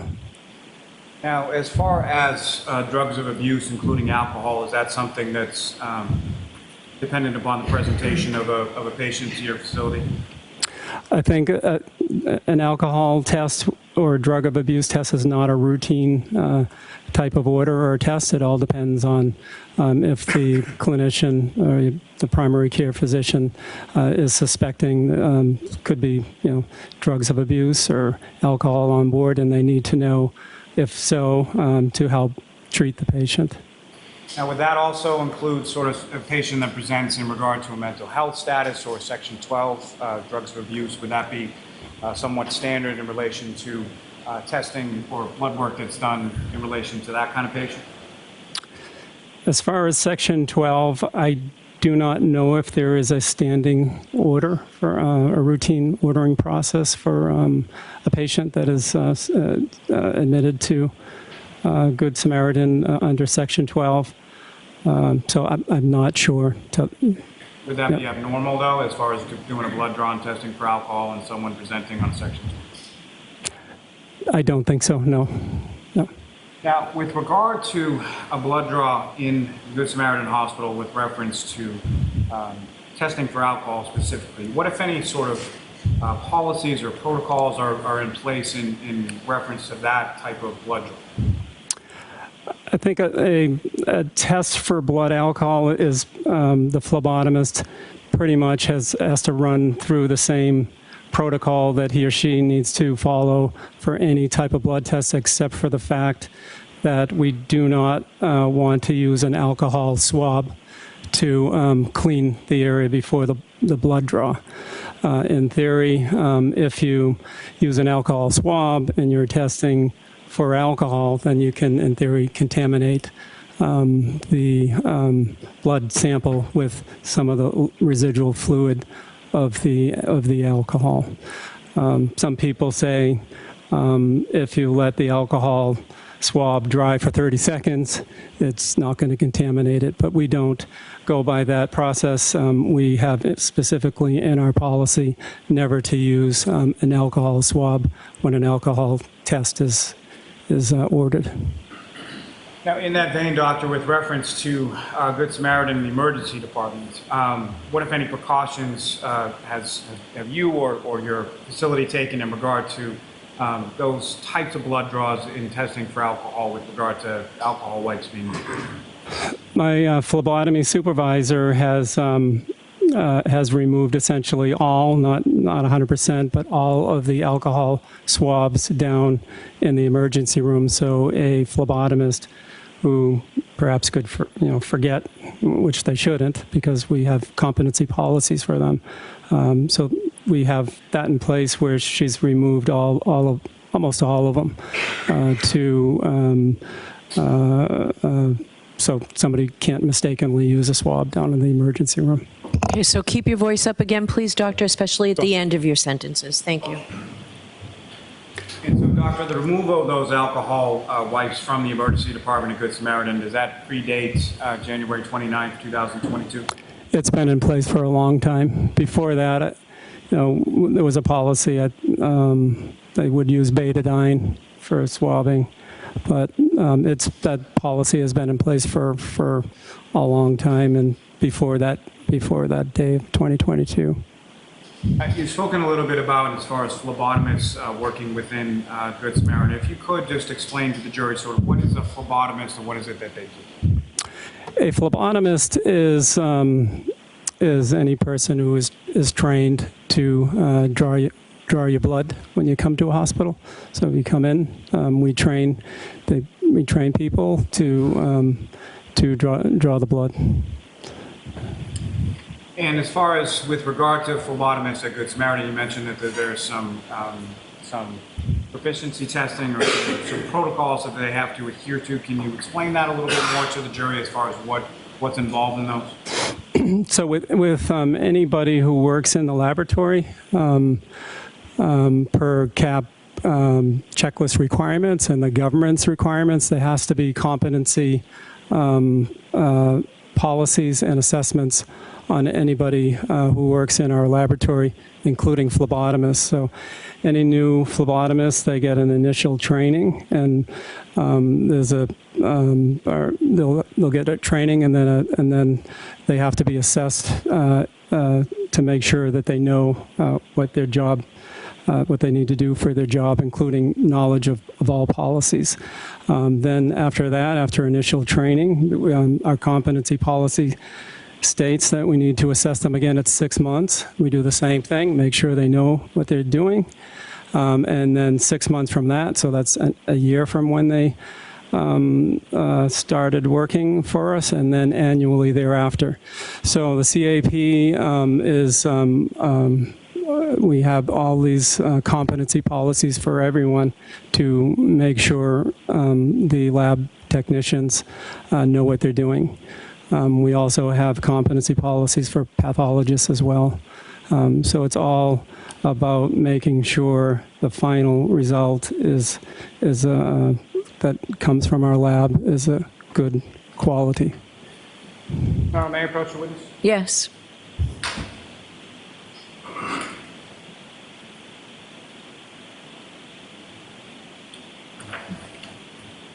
I'm showing you 2 sets of documents. If you could just look at those and then look up on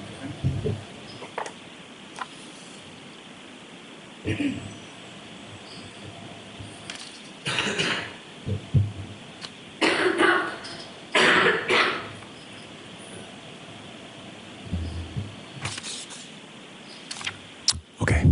And just in general, do you recognize what those are? Yes. And what do you recognize those to be? There are 2 of our policies that we have for Good Samaritan Medical Center, one for the phlebotomists, one for our laboratory technicians. The first one is a patient preparation for specimen collection policy, which defines our policy for drawing the blood for the phlebotomist. The second is an alcohol policy, which is one of, I don't know, thousands of policies that we have in the lab to describe how our policy for alcohol testing. Every laboratory test in our hospital has a separate policy. Well, everything from hematocrit to sodium to potassium chloride has its own policy. Is that correct? Correct. And the policy you have before you, that's for alcohol testing? Correct. And those 2 policies that you have before you, were those policies what was in place on January 29th, 2022? Correct. Yes. May I approach again, Your Honor? Okay. I'll will seek to introduce in a minute the next 2 exhibits.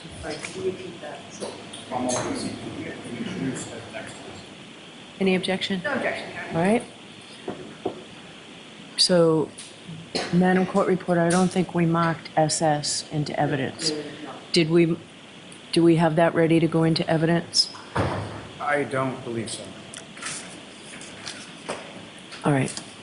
So these instead, Madam Court Reporter, will be the next 2 exhibits. 107 and 101. Thank you. And what is 107, Madam Court Reporter?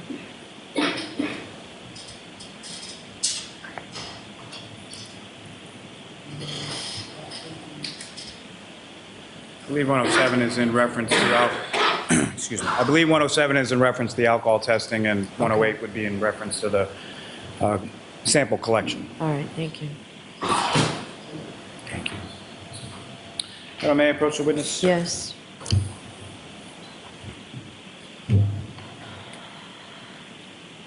I'm just showing you a document as far as some medical records. Are you familiar with those records? Yes. Those records are in relation to a patient named Karen Reed that visited the Good Samaritan on January 29th, 2022. Is that correct? Correct. Now, with reference to, may I approach again, Your Honor? Just yes. Sure.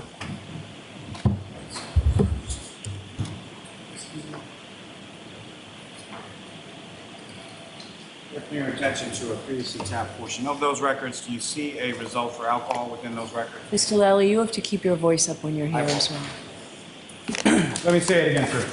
Doctor, with reference to those records in the page that I've opened up to, do you see a record in regard to a lab result for alcohol testing with regard to Ms. Reed?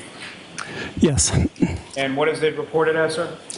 It is reported at 93 milligrams per deciliter. And is that, as far as milligrams per deciliter, is that a relatively standard way of reporting an alcohol result? Yes, it is in our hospital systems. Could you explain to the jury sort of milligram per deciliter what that reading means as far as the metric that's used there? Well, it means 93 milligrams of alcohol per deciliter of the blood.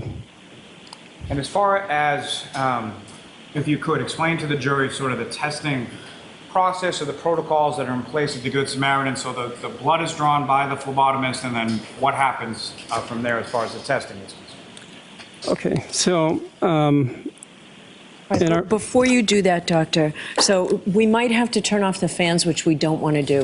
I really need you to keep your voice up so that the court officer over there, so that folks down there can hear you. Okay. So at Good Samaritan, I can go through the process. The doctor will order the test. In the emergency room, we have 2 phlebotomists down in the emergency room. That test will print out, the order will print out down in the emergency room. And it will print out a label for the blood tube. It will print out on that label the color of the blood tube to be ordered, and will also print out what on the label what is to be tested in our lab. So that order will be seen by our phlebotomists in the emergency room. They will then locate the patient and perform the venipuncture or the blood draw. And use the correct tube. They'll go through their process of one of the most important processes in testing somebody's blood is accurate patient identification. So within our policy, we ask the patient to state his or her name, first and last name and date of birth. We have them say it out loud to make sure we have 2 forms of identification. Once that's confirmed, there is also a bracelet on the patient, so we'll match it up with a Good Samaritan ID number.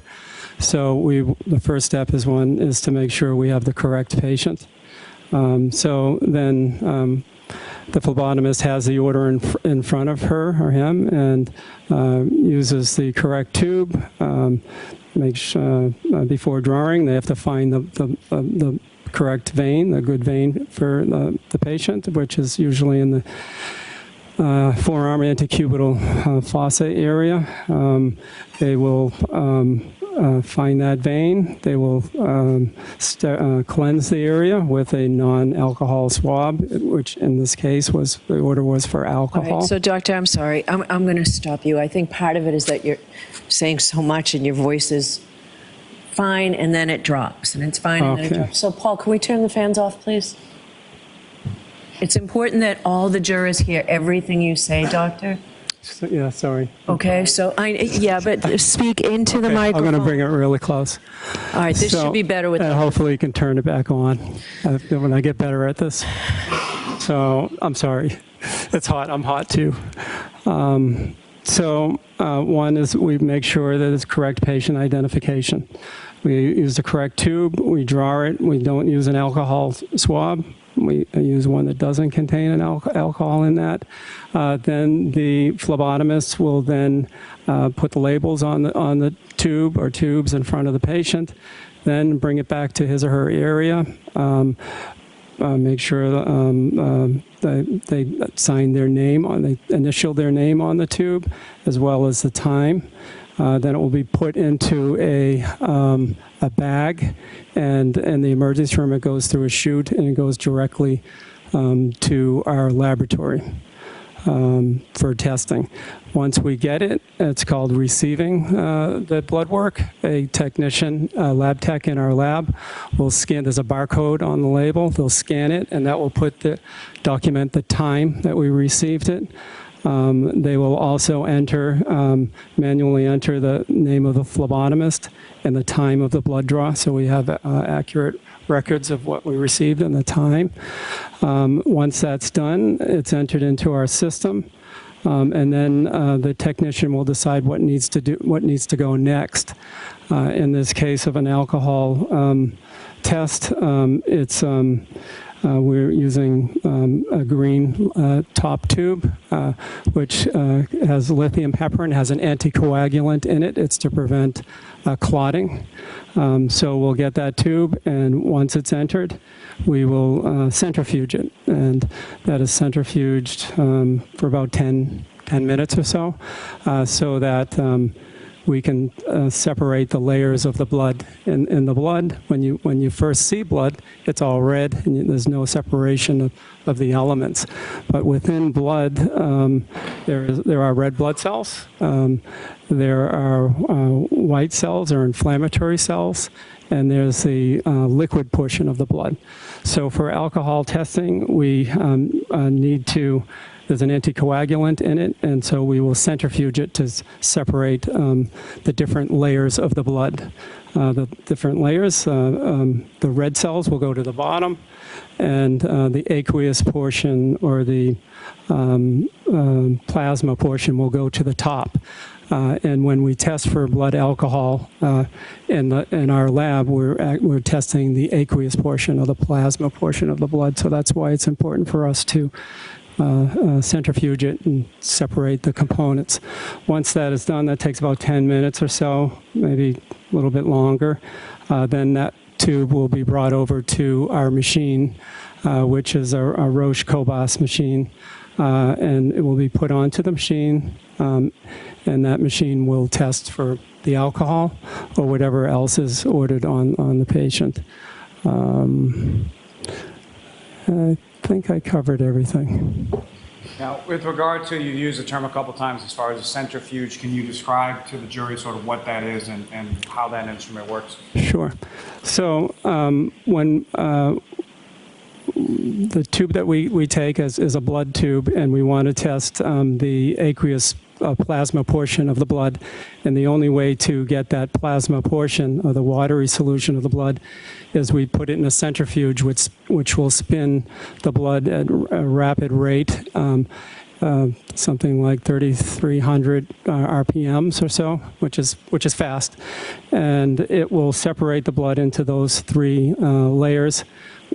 Also in the tubes that we use is a gel that comes in the tube, and it nicely separates the red blood cell component from the water or aqueous plasma component, and keeps those two portions of the blood separate to make it easier for us to test on our machine.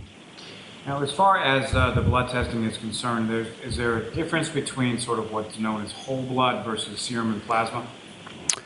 There is a difference. Whole blood is basically the whole blood. When somebody has a test drawn, and if we test something on the entire blood without separating it, that would be whole blood. If we say we're testing on plasma or serum, we're actually separating the components of the blood by the centrifuge process. Now, which of the two, as far as serum plasma versus the whole blood, which would record as far as a higher percentage of alcohol in the testing? Alcohol, the answer would be plasma or serum would have a little bit higher blood alcohol content compared to whole blood. As far as the separation that you're talking about, is there a specific area as far as the separation is concerned where alcohol tends to concentrate within? Yes, alcohol tends to go into the more into the watery or the aqueous component of the blood. So when we like serum or plasma has a 98%, reportedly 98% water component. Whole blood, if you look at the whole blood overall, it has a lesser percentage. If you look in the literature, it can be 86%, or there's a range. But so since alcohol tends to go to the watery components, if you measure alcohol like we do in hospitals on the serum or plasma, the value that we get will always be a little bit higher than total, than measuring on whole blood. Aware of, through your training experience, sort of a conversion that can be done between sort of what's reported as the testing from the serum plasma to a whole blood count? In the hospital, we're pretty much in the business of, reporting alcohol, in serum or plasma, and we're not in the business of the legal aspects of alcohol testing, because alcohol, what I understand is the alcohol legal limit in Massachusetts is 0.001 0.08 grams per deciliter. We don't make any conversions in a hospital. We're not in that business to do that. We just report on the serum percentage and or the plasma level, and we don't make any attempts to do any official conversion to a whole blood level. If we did, we'd have to validate, we'd have to do many studies, and we're just not in the business for that. And I understand that's not how it's reported within your record or at your facility. What my question is, are you aware of a process by which you can sort of then mathematically convert from milligrams per deciliter to a gram? I am aware of that. Recently, I had to read about it, but up until recently, I was not aware. So I'm not in that. We're not in the business for whole blood. But there is a formula. I do know about it, and it's there is a if one wants to convert a whole a serum or a plasma level to a whole blood, there are formulas that basically you need to. It's a simple formula, but there's varying opinions on which formula can be used. Now, as far as this specific patient, the defendant, Ms. Reed, do you have any sense from the chart in front of you as far as sort of the timeline of when the blood was drawn to when it was tested and reported and things of that nature? I think it was the order was 9:03 in the morning.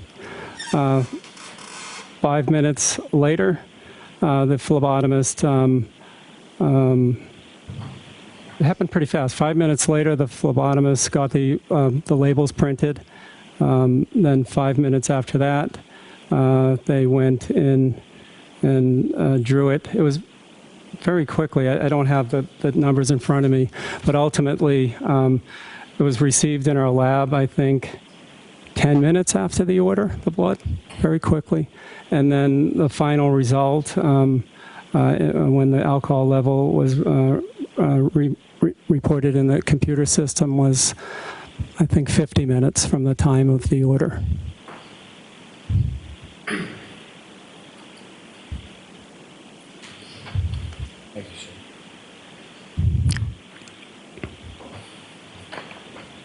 May I approach? Yes.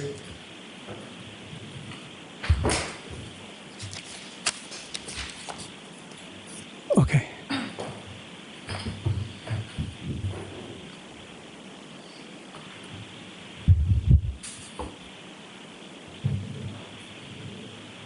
And that lab results done pursuant to the testing and the policies and the protocols and everything in your lab was 93 milligrams per deciliter. Is that correct?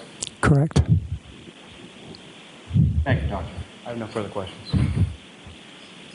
Cross-examination? Good afternoon. Good afternoon. You testified that hospitals are not in the legal business of calculating BACs. Do you recall that testimony?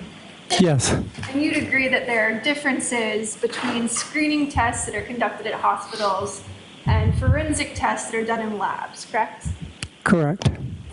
And the purpose of testing in sort of a clinical setting at a hospital is to assist in the quick diagnosis and treatment of a patient. Is that right? Yes, correct. And so your priorities may be different than those if you're in a forensic lab where the goal is to ensure accuracy and reliability at all costs, correct? I don't agree. Not correct. Well, hospitals use serum tests to screen for the presence of alcohol, correct? Correct. And you'd agree that serum testing does not measure alcohol directly, but it actually measures the presence of NADH. Correct. And NADH is the byproduct that's created when the body breaks down alcohol. Correct. And the reason hospitals use a serum test rather than a whole blood test is because it's quick and efficient and you can get test results within 20-ish minutes. Does that sound about right? Correct. And you'd agree that NADH, which is what serum essentially tests for, can also be elevated by factors other than alcohol in the blood.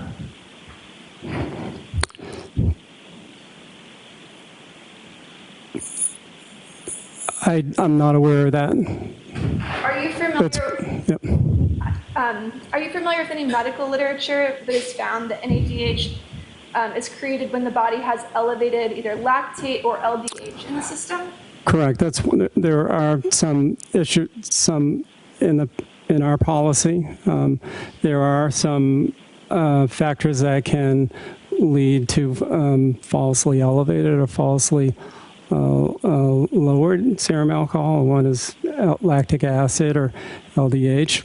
Another one is Waldenstrom's macroglobulinemia, which is a hematological problem, and other things that can interfere with not just any test or lipids, high levels of lipids, or hemolysis, or high levels of bilirubin. But our machines are very sophisticated now.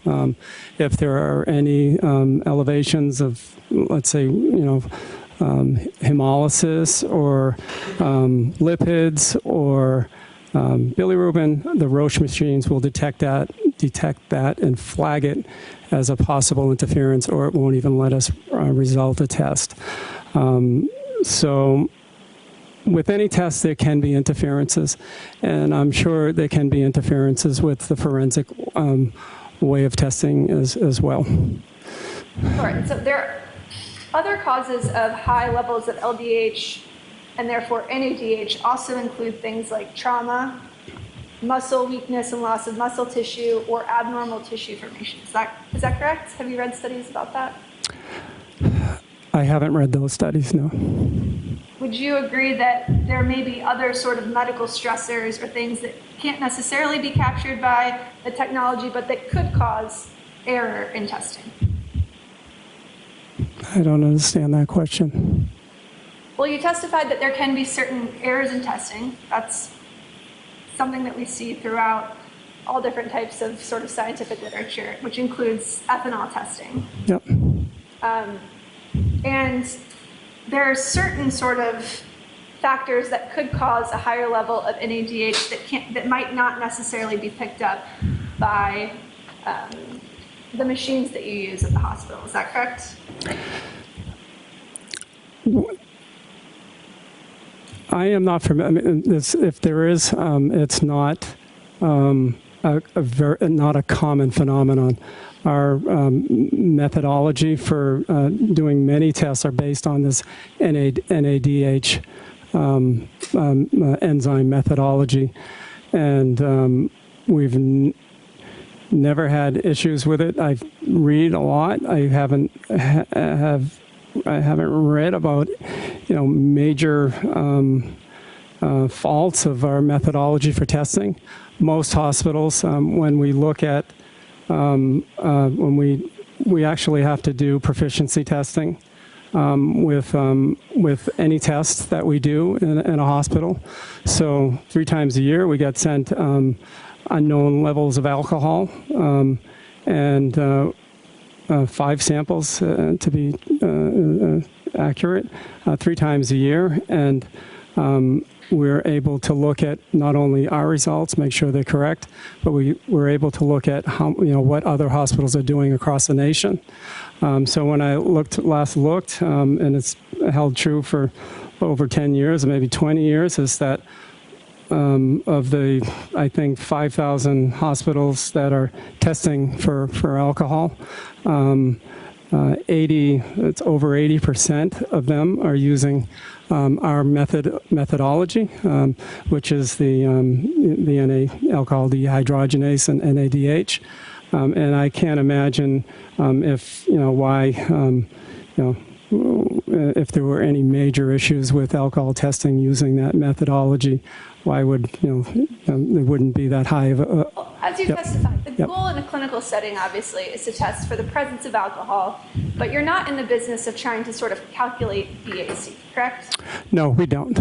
We don't. So your goals are to make sure that you're screening for the presence of alcohol, but you're not quite as concerned with the precise amount that you might see in, for instance, a whole blood test in a forensic lab? Well, we result in terms of in the serum. We know the Massachusetts laws and laws across the nation are based on whole blood, but there are in the literature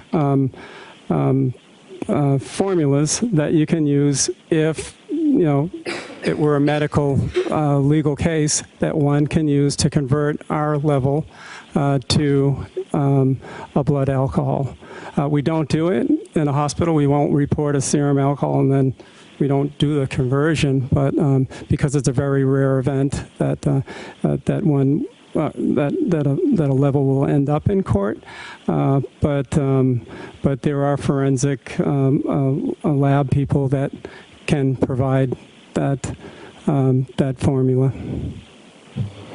And when you get a test result from a serum test, that information does not establish when alcohol was consumed, correct? Correct. And so you're just looking at a specific point in time to say this is what the serum test reflects at 9:08 a.m. on January 29th. Correct. Thank you. No further questions. All right. Mr. Lally, any follow-up? Just briefly.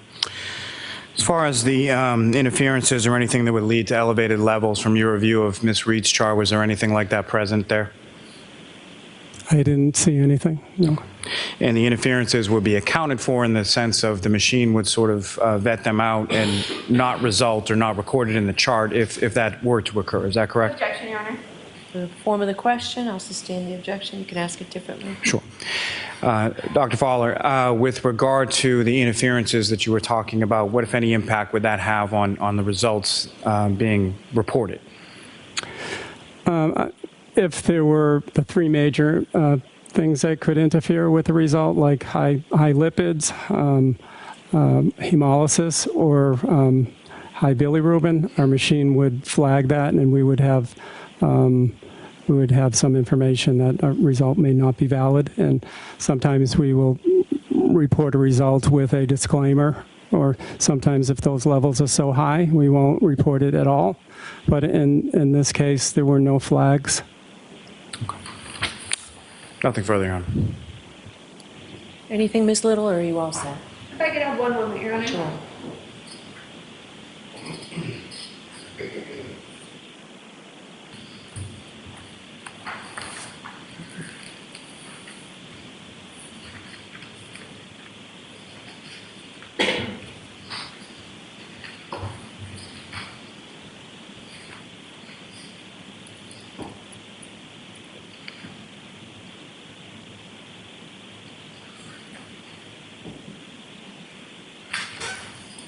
Just one moment, Your Honor.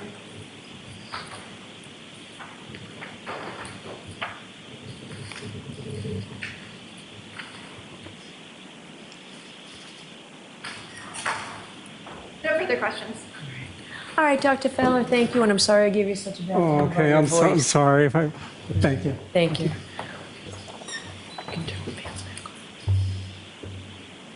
Your next witness, Mr. Lally. Yes, Your Honor. The Commonwealth will call Mr. Nicholas Roberts to the stand. Your Honor, may we approach just while the witness is coming in? Yes.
muted.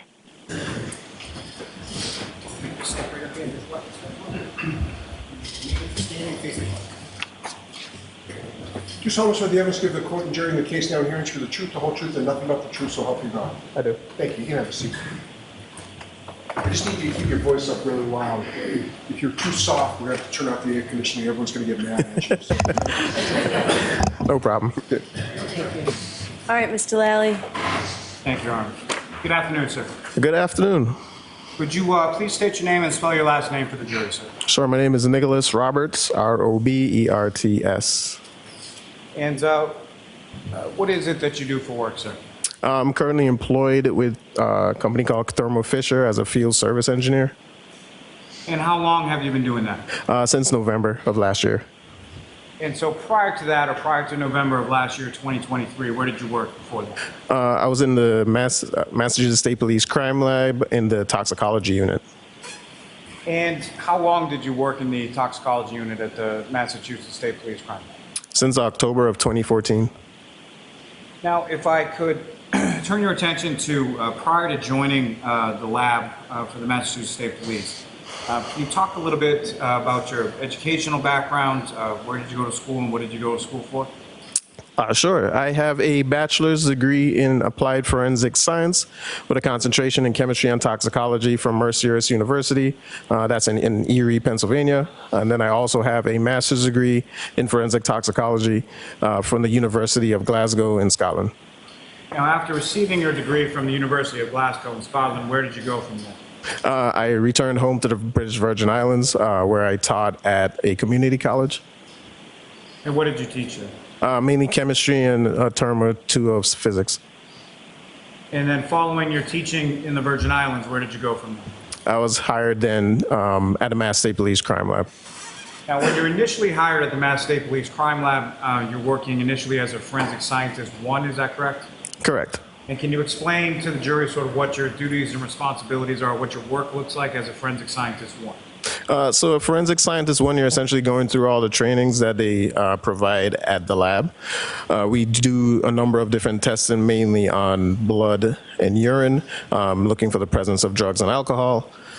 We also do serum conversions and retrogrades. So during your training period, I started as a FS1, so that went up until I was fully signed off to actually write reports that would be issued to ADAs across the whole of Massachusetts, in which I became a forensic scientist 2.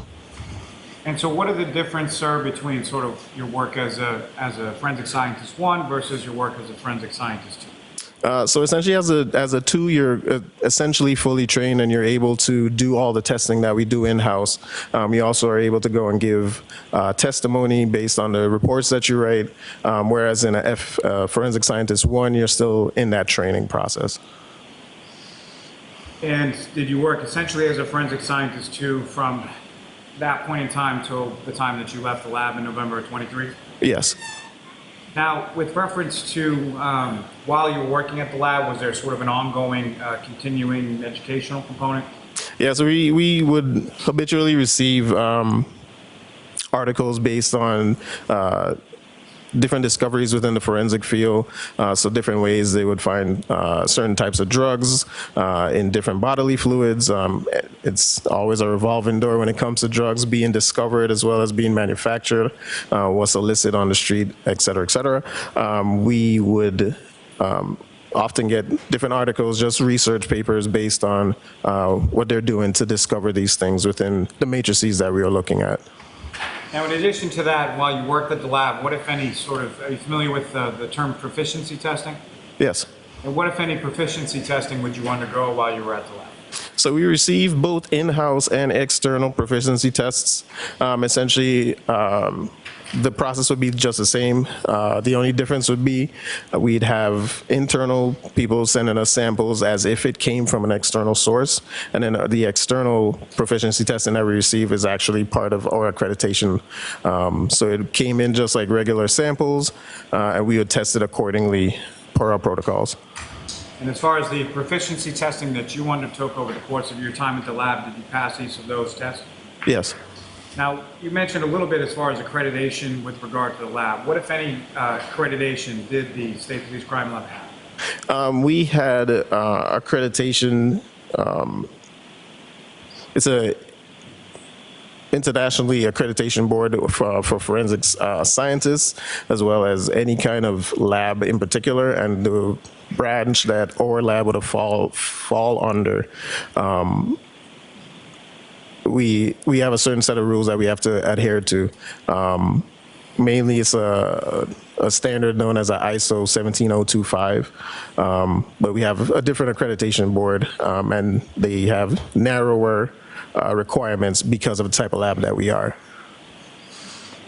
It may be pretty well understood, but that as far as the accreditation is concerned, that's done through an external entity, is that correct? Yes.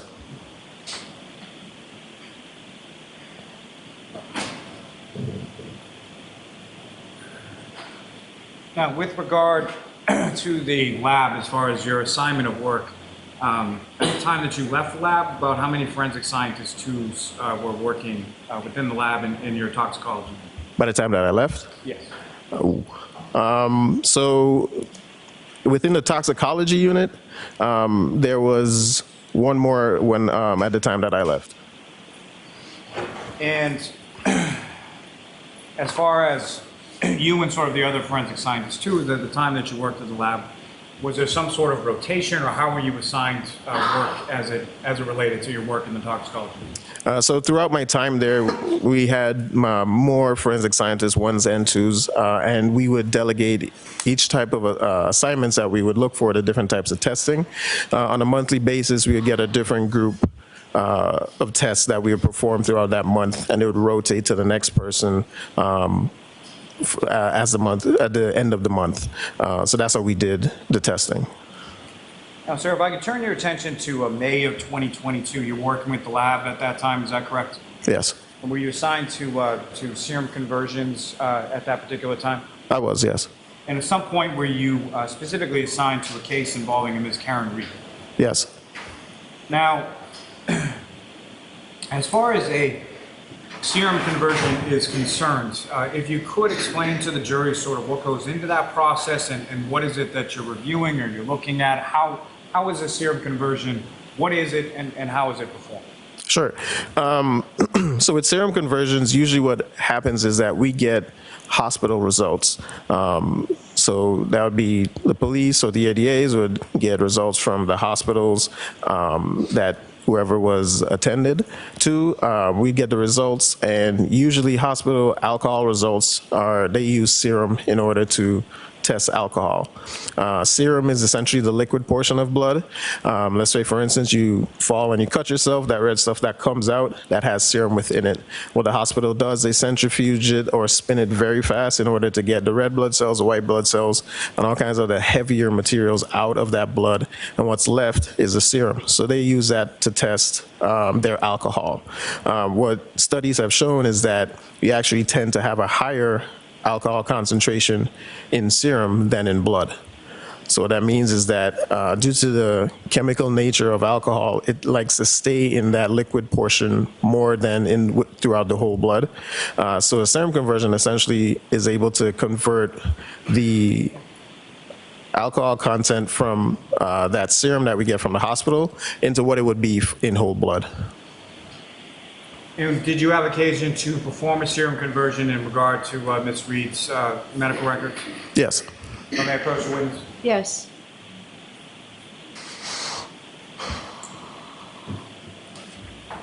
So I'm showing you a document, just ask you to review that with something finished.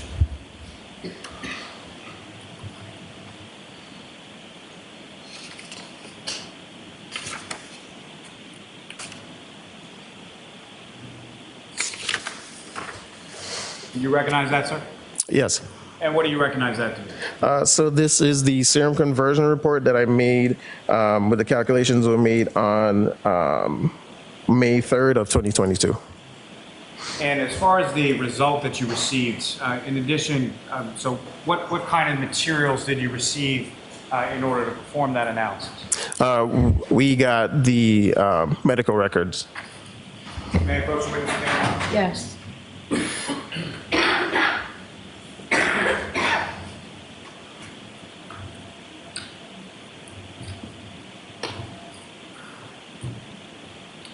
apologies, Your Honor. If I could, looking for the exhibits.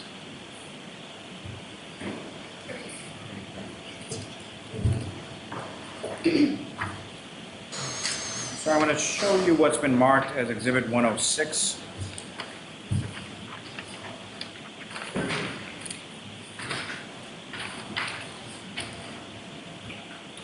And directing your attention to this last page contained within this document here.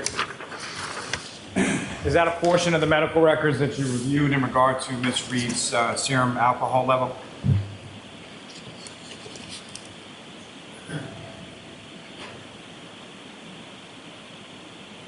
Yes. And if you could, what was reported in the medical records that you reviewed and using in your serum conversion analysis as far as the level? The level was at 93 milligrams per deciliter. And so with regard to that 93 milligrams per deciliter, I'm sorry, was there also a time that specimen was collected as far as your review of those records? Yes. And what was that time, sir? It was at 9 in the morning, 9:08. Now, as far as,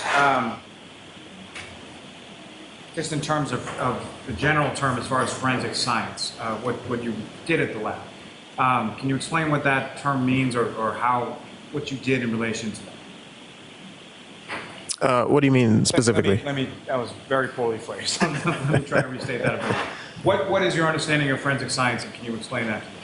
Oh, forensic science is essentially a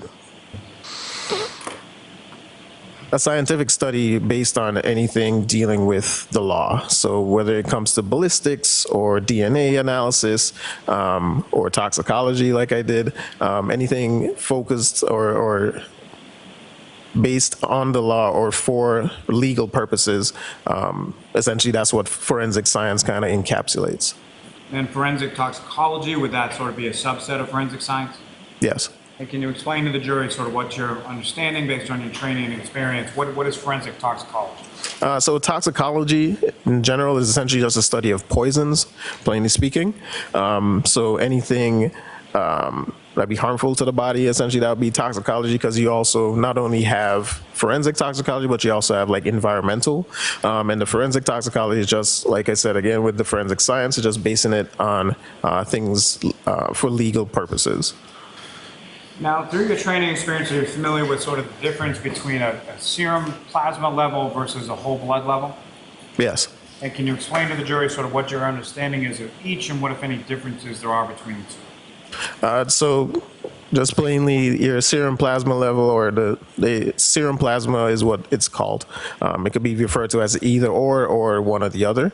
So that is just the alcohol level in your serum, whereas your whole blood is your alcohol content or regular BAC in the whole blood. This difference between the two is, like I said previously, in your serum or plasma, that alcohol content would be higher as it would have been in the whole blood. Now, as far as the milligrams per deciliter, how that's reported in the Good Samaritan medical records referencing Ms. Reed that you reviewed in this case, is that typical as far as how hospitals would report sort of the serum plasma levels? Yeah, per my experience and all the times that I've seen serum conversions come to the lab, milligram per deciliters are the units that they use from the hospital, yeah.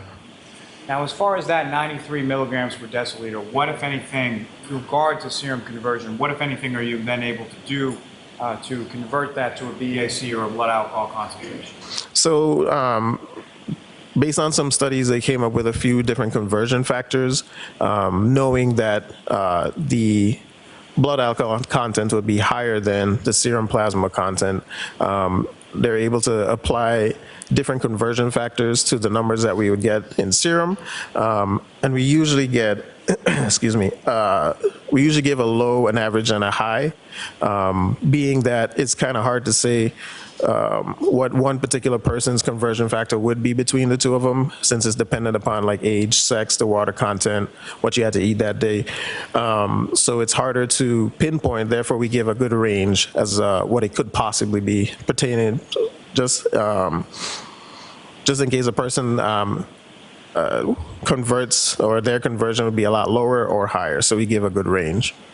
And as far as those different conversion factors, where do those come from? It's based on some studies. I don't remember the actual names of the papers that were thing, but they were based on studies throughout the forensic world when it comes to looking at specifically testing blood and serum to find that conversion factor. And as far as those studies are concerned, do they come from sort of different population bases? Is that correct? Yeah, so that's how they were able to get the range of conversion factors that they use.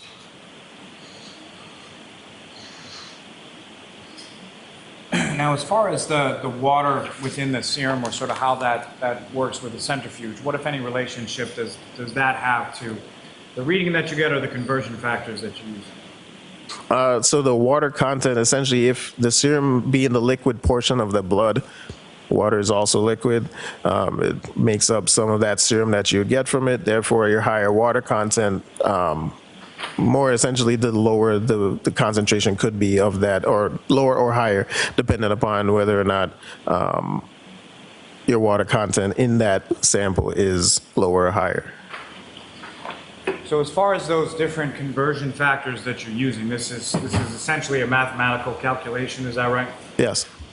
And so the different conversion factors that you're using for the low, the average, and the high, what are those conversion factors? So the low is a 1.18, with the average being a 1.14, and then the high being a 1.12. So based on your analysis as far as the medical records of what was reported to you, using those three conversion factors, what, if anything, did you come up with as far as the low and average and the high for the 93 milligrams per deciliter? So our values that were calculated for the low was a 0.078 gram percent. The high was a 0.083 gram percent, with the average being a 0.081. Now, sir, with reference to the alcohol that's reported in the records, are you familiar with, are there different types of alcohol? Yes. And can you explain sort of what those types are and what the differences are, or where they come from? Sure. So there are multiple different types of alcohol, mainly based on the number of carbons that are within that molecule. You start off with methanol, which is one carbon. Methanol you can find in like some rubbing alcohols. You can find them in many different labs. We have big, large vials of them. Ethanol, which has 2 carbons. That one is the common one that is in our alcoholic beverages, and it goes all the way up: isopropanol, octanol, etc. It all depends on the number of carbons in the chain of it. And the type that's reported within Ms. Reed's medical records, that was ethanol, correct? Correct. And so, with regard to your training experience as a forensic toxicologist, are you familiar with a term known as a central nervous system depressant? Yes. And can you explain to the jury what that term means and how it relates to alcohol? Sure. So alcohol is what is classified as a central nervous system depressant, and essentially the name kind of gives it away as to what it does. Your central nervous system is responsible for essentially all your movements, both involuntary and voluntary. So the way you move your head, the way you blink, the way you breathe, the central nervous system is responsible for all of that. With a depressant introduced into the body, it affects that central nervous system, causing things to slow down. So that's essentially what depressant means. It's going to slow down certain processes that a central nervous system would be in charge of. So you can have delayed reaction times. It can cause drowsiness. Ask another question. How would that manifest as far as a central nervous depressant affecting the body? Objection. I'm going to allow it. Go ahead. There are many different effects that you could see, or side effects from having a central nervous system depressant in the body: lethargy, sleepiness, drowsiness, unable to walk properly, any kind of any one of those tests that you see on TV from the police when they try to get your horizontal gaze and they try to make sure you're coordinated. It can affect all those things. Now, sir, are you also familiar through your training and experience of working in forensic toxicology with a term known as retrograde extrapolation? Yep. And can you explain to the jury what you understand that term to mean? So a retrograde extrapolation is essentially another calculation, but it allows you to be able to calculate what the possible blood alcohol content would have been at a time prior to when the blood was drawn. Say, for instance, blood was drawn at 2, you could essentially figure out what the blood alcohol content would have been at 10 in the morning prior to it. And that's done with the calculation as well, is that correct? Yes. Now, what are some of the types of information that you would need to know or that you would want to know in order to perform a retrograde extrapolation? We'd need to know, one, for sure, what the alcohol content would have been. We also need to know the time that the blood was drawn, as well as the time of the last alcohol consumption. Now, in regard to timing, as far as what, if any, limitations are there in regard to performing retrograde extrapolation as it pertains to timing is concerned? So when we do these calculations, anything that's shorter than 2 hours, we usually don't do that conversion. And why is that, sir? Because we're built in within our calculations, we allow for 2 hours. That has to do with the way that alcohol leaves the body. If the alcohol is still being absorbed by the body, we want to give it enough time to get to a point where it's coming out of the body as opposed to increasing in the body. So that 2 hours puts the person at a point in which that alcohol will be coming out as opposed to it being absorbed. So there are essentially 3 different sort of phases as far as intake of the alcohol into the body through dissipation, is that correct? Yeah, we have usually, there's a well-known kind of metabolism route to which alcohol metabolizes out of the body, yes. And so can you describe to the jury sort of that metabolism process as far as how it starts to its end point? Sure. So with having, let's say, 1 drink, what the body begins to do at that point is absorb the alcohol. Usually you get like a steady line that increases with time. So if you think of a regular chart where you have the level of alcohol in the body versus time, which would be on the y-axis or the x-axis at the bottom, as time goes along, after your first drink, the body starts to absorb the alcohol.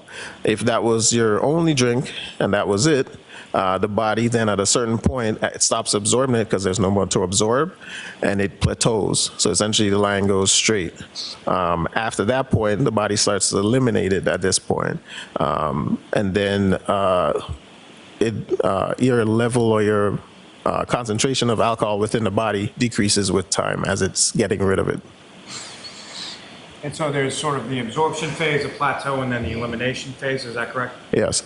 Now, you mentioned that in the course of your analysis for retrograde extrapolation, it's important to know sort of when the last drink was, is that right? Yes. And why is that? That way we can get a good time in and figure out the amount of time that has passed between the last drink as well as the time that the blood was taken. Now, did you perform a retrograde extrapolation analysis with regard to Ms. Reed's BAC or the converted BAC from the serum conversion? I did. And so with reference to Ms. Reed, as far as you looked at obviously the hospital records, you looked at the serum conversion report, what, if anything else, did you review or look at in coming to that retrograde extrapolation analysis? We usually get a police incident report, and that usually identifies a time in which, per their narrative, what time in which they had the last drink. May I approach the witness room? Yes.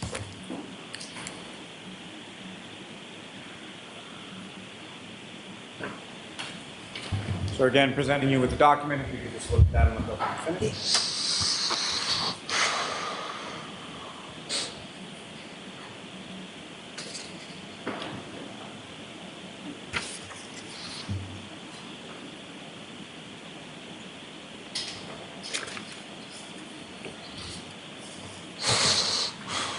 Do you recognize that document, sir? I do. And what do you recognize it to be? This is the retrograde extrapolation report that I did for the subject of Karen Reed. Now, with respect to the time that you utilized in that report, as far as when was the time that you utilized as far as the last drink or time of operation? The time that was utilized as the last drink,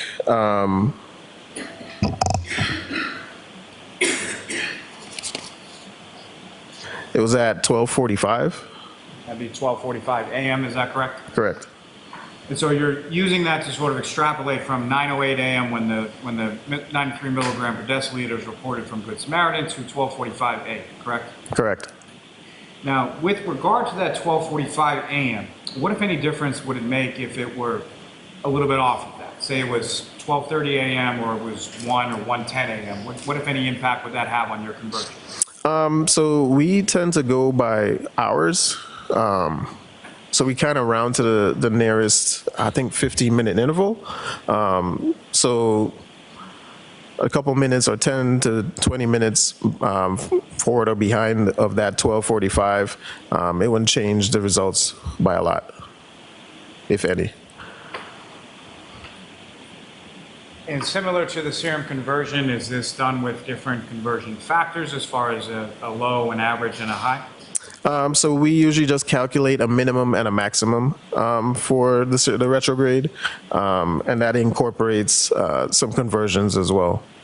Now, as far as the minimum versus the maximum, what do each of those sort of signify, or how do you come to those mathematical calculations? So with the minimum calculation, we incorporate the 2-hour period. So we assume that maybe that 12:45 wasn't, the body wasn't at that point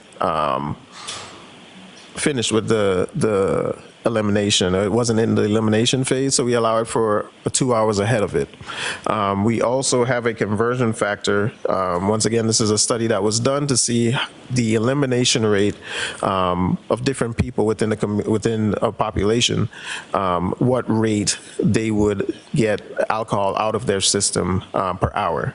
So we implied the lower limit, which was a 0.1 gram percent per hour, with that 2-hour allotted time interval, and then we use the lower serum conversion number, the one that was converted on the lower end. We use all of that in the calculation in order to come up with the minimum. The maximum one uses the opposite, so it uses the higher converted serum conversion number with the higher elimination rate, using the full amount of time. And these calculations or these conversion factors are all based on sort of medical studies that you've reviewed in literature that goes into your training? Yeah, all of it was part of the training, and they came up with those numbers prior to even when I was hired there. But it is based on multiple different studies in that, looking at that elimination rate. And so from your calculations when it came to the minimum with regard to the retrograde extrapolation, what, if any, calculation, what, if any, result did you come from with your calculations as it pertained to the minimum? So the minimum amount that was calculated would have been a 0.135 gram percent. And that's essentially reporting in a blood alcohol concentration, is that correct? Correct. And then with regard to the maximum, what, if any, result did you get from your mathematical calculations in regard to that?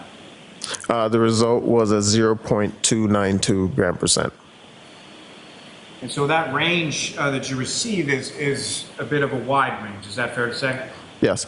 And why is that so? So we base those calculations, they're based on that conversion that I did from the hospital results from Serum, giving us a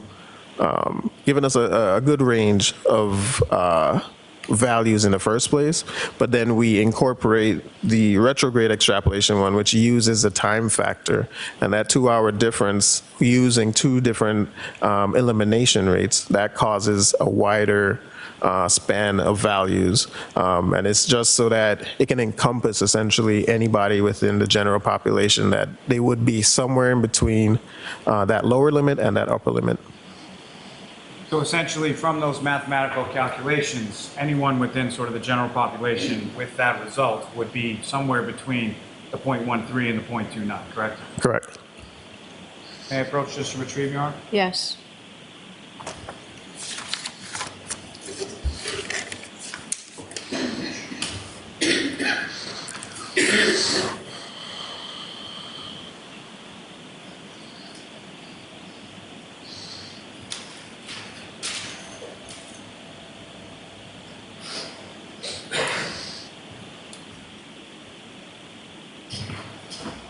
I could have one moment, Charles? Yes.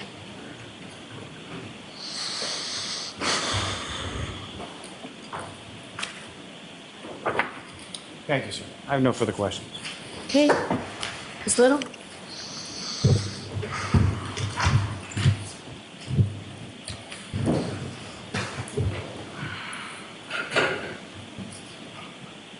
Good afternoon. Good afternoon. You used a method called retrograde extrapolation to reach your sort of opinions and conclusions in this case, correct? Yeah, it was a calculation. And that means that you rely on an assumption that a trend will continue beyond sort of observable data.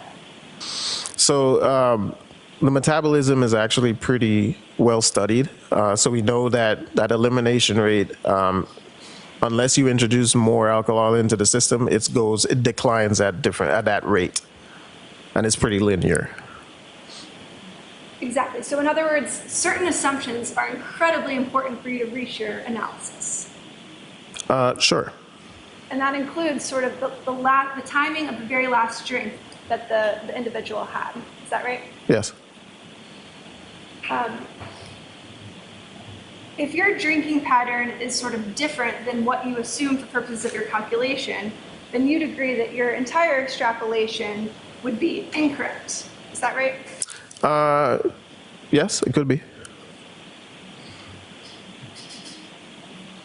And again, those assumptions sort of included the time of the incident, right? Yes. And importantly, the time of the last drink. So those two will be what we use. It's the time of the blood draw as well as the time of the incident or last drink. And your report acknowledges that the testing that was used to obtain ethanol results in this case was not performed by the Massachusetts State Police Crime Lab. Correct. And for that reason, the report and those results do not fall under your forensic lab accreditation standards. Correct. The Massachusetts State Police, as you testified, is an accredited forensic lab.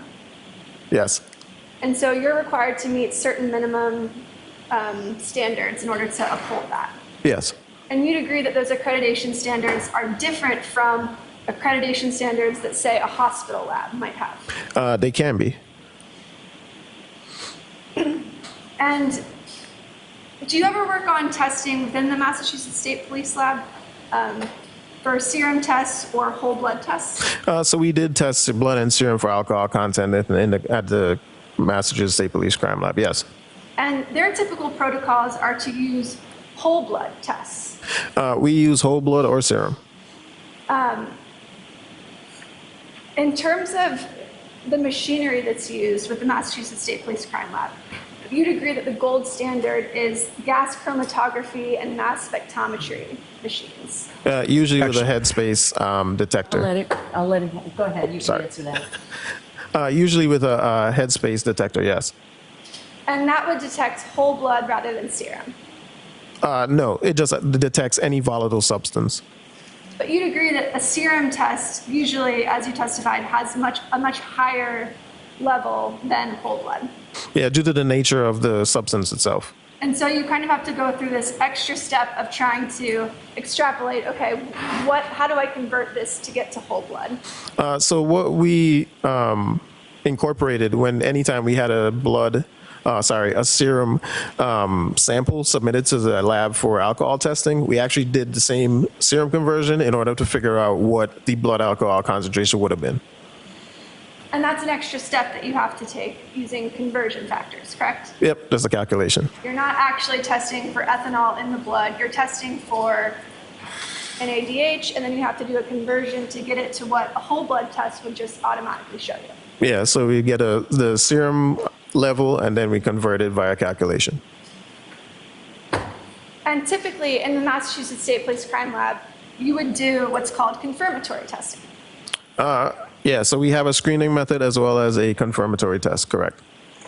And confirmatory testing means that you take 2 separate samples and you test both of those. Essentially, well, our protocol involved testing in duplicate, but that's not always the case for the other drugs that we tested. We essentially have a screening test, which is one type of test, and then the confirmatory test would be a separate test, or sometimes even the same test, just we run the sample again. And the reason you typically would do 2 tests is to ensure that there's no error in the testing. Correct. And that acts as a fail-safe against false positives. You agree with that? And it also ensures that you're testing the correct sample. Correct.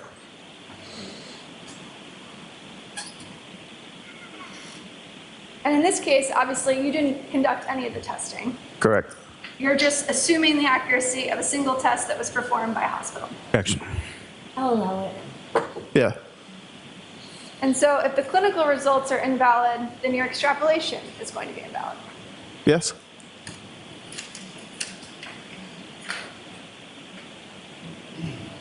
Now, we discussed a lot about sort of serum testing and conversion rates. Do you recall that testimony? Yeah. And you'd agree that the precise conversion rate between serum ethanol levels and whole blood ethanol levels is almost impossible to accurately predict. For each individual person, it would be difficult, yes.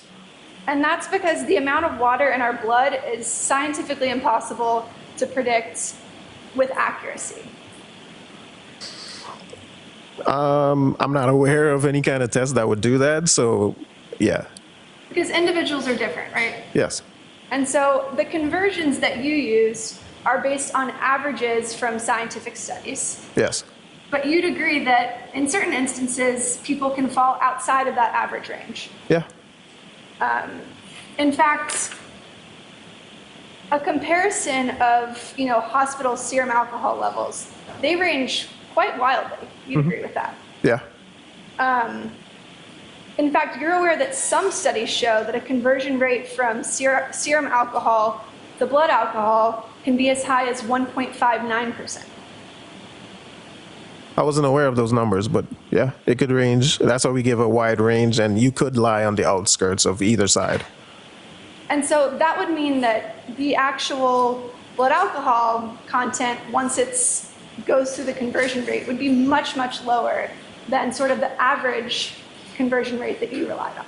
Yeah, it could be both higher and lower. And that includes that range that you gave, right? Yeah, it could fall outside the range.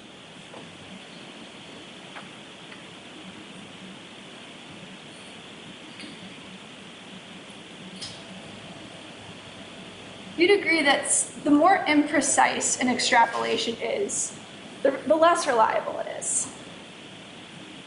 Yeah, you do have to base it on good, your starting blocks have to be good. So you have to know the times in which the blood was drawn, the time of the incident, and essentially what your value was for your BAC. And the time of the last drink, you'd want to know that? So we would put that around the time, yeah, either the time of the last drink or the incident date. And so the more sort of unknowns you're trying to account for, you'd agree the less reliable your end result is going to be. It could be, yes. And you'd agree that sort of the range you gave in this case, which was 0.135 to 0.292, that's a very, very large disparity. Yeah. Almost a sort of 120% swing. Yeah. That would be the equivalent of, for example, predicting a child's going to grow somewhere from 6 feet to 14 feet. Checks. Sustained. It's a very large number. You'd agree with that? Yeah, there's a large range, like I said, due to the factors involved in the calculation. That's how it gets so large. And that's because you're acting with a lot of unknowns in this case. Yes.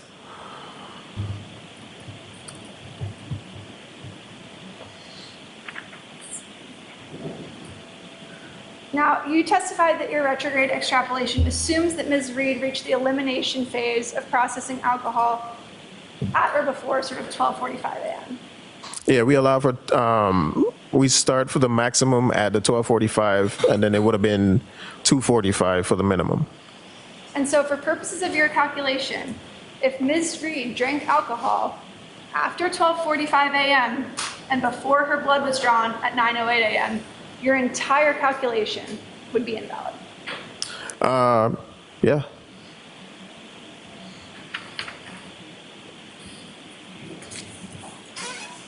No further questions. Hey, Mr. Lally. Just brief, please.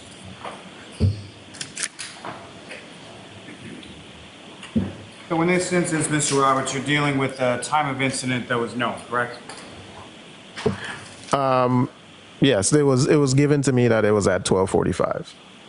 And as far as the BAC or the serum conversion that was coming from a medical record, as far as, so that was known as well at 9:08 in the morning? The time that the blood was drawn, yeah, that was known as well.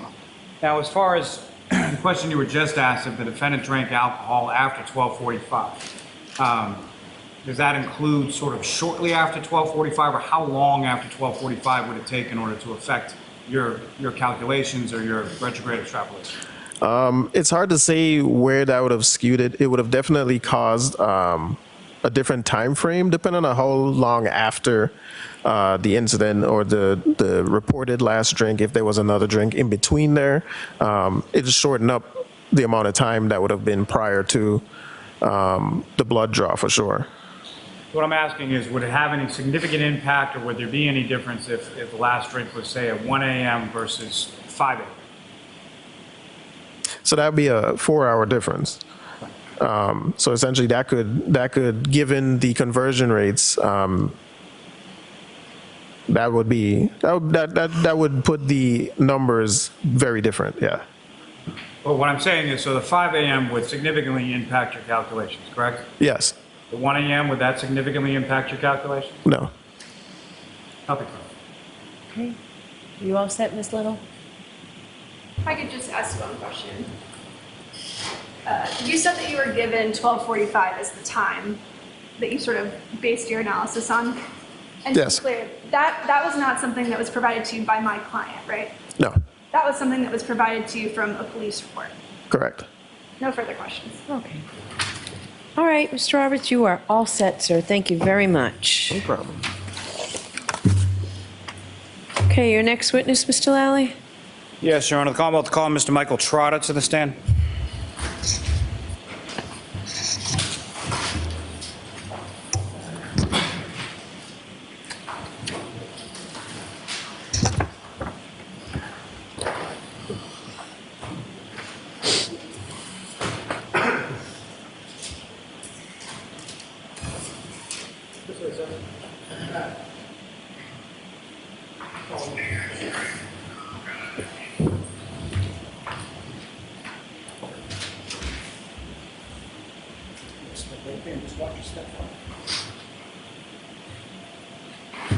Remain standing and face the clerk. Raise your right hand. Do solemnly swear the evidence you give the court and jury in the case now in hearings for the truth, the whole truth, and nothing but the truth, so help you God? Yes, sir. Thank you.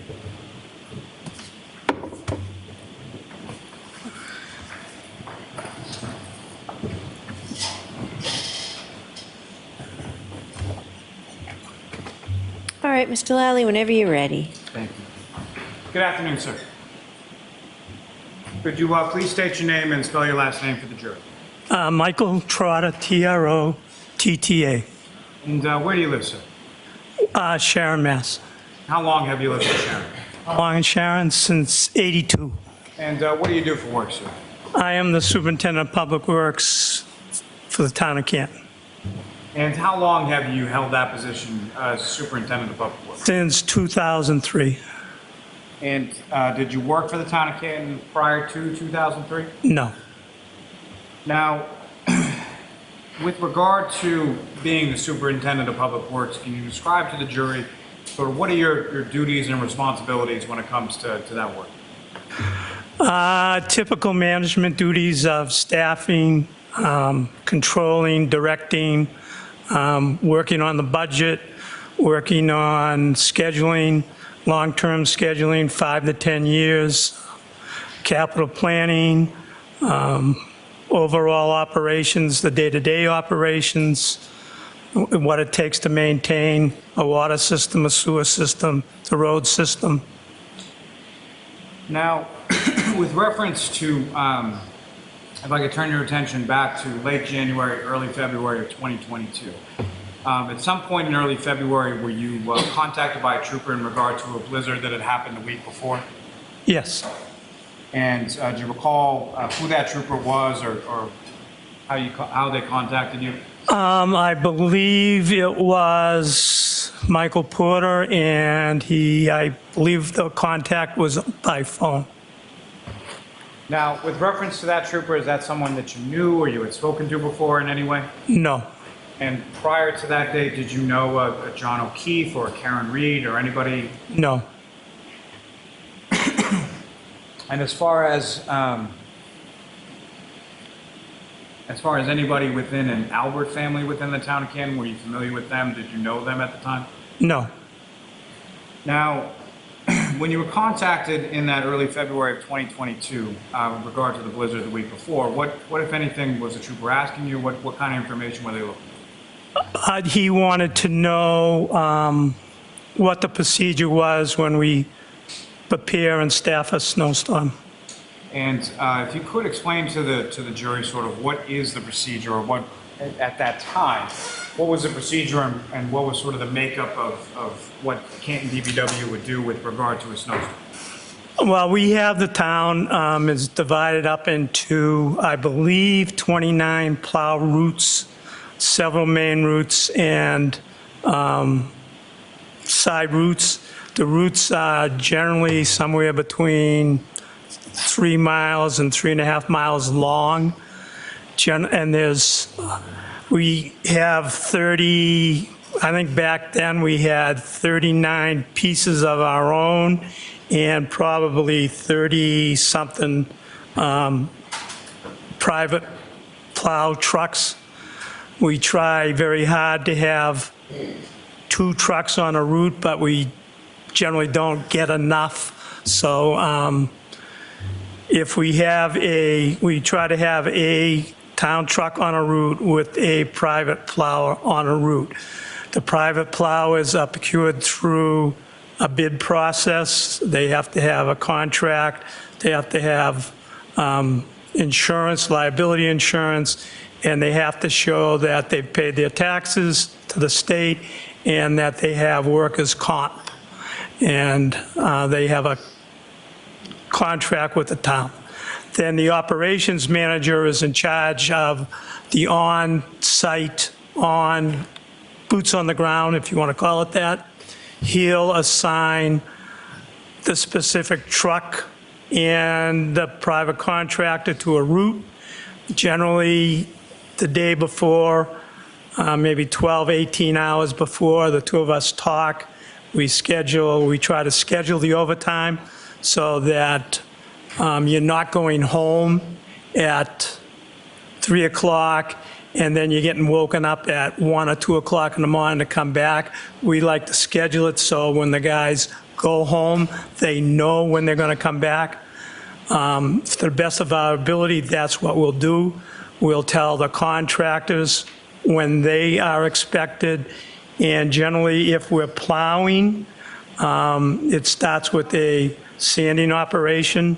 So we would have a sanding fleet, which is maybe a dozen trucks. They'll come in early, and then the rest of the public works people come in at a scheduled time. And so there'd be about, and correct me if I'm wrong, there'd be about 30 some odd trucks that were sort of DPW trucks? A few more. I'm not sure the exact number. It's probably 37 or 38 because that counts sidewalk plows too.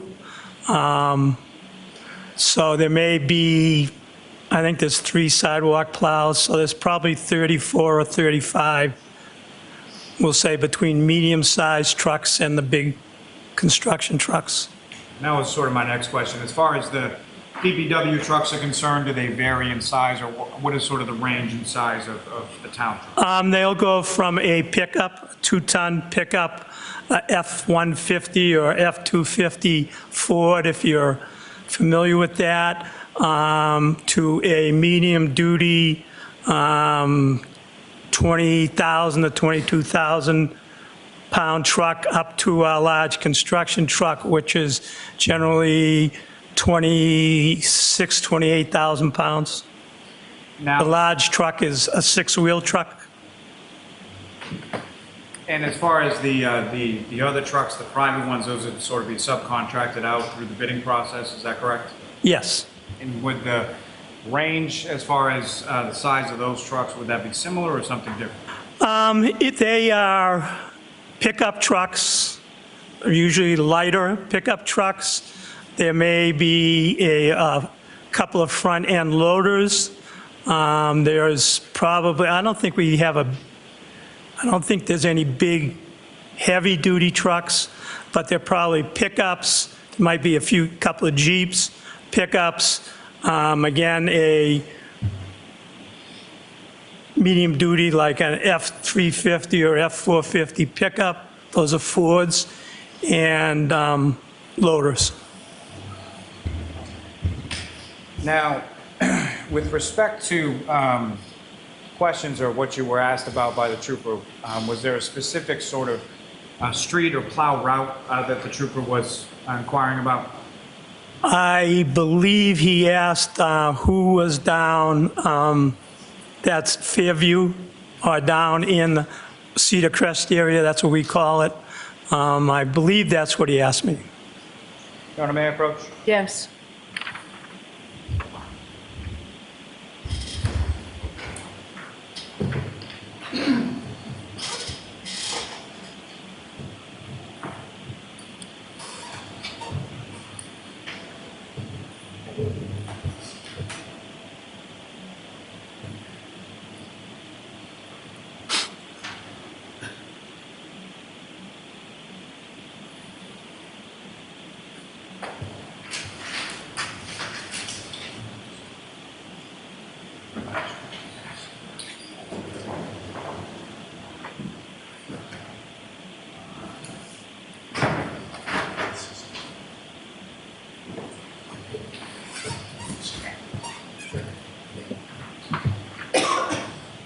I'm showing you a document. Just look at that, look up when you're finished.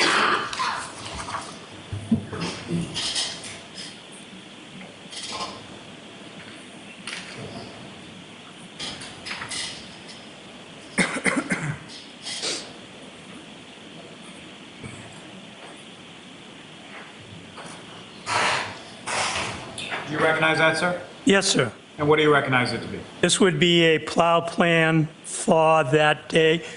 It's a plow plan for the season, but it is particularly a plow plan for that storm of January 28th through January 29 of 2022. Thank you. May I approach again, Your Honor? Yes. Come out to introduce in a minute the next exhibit. Okay. I have no objection. Thank you.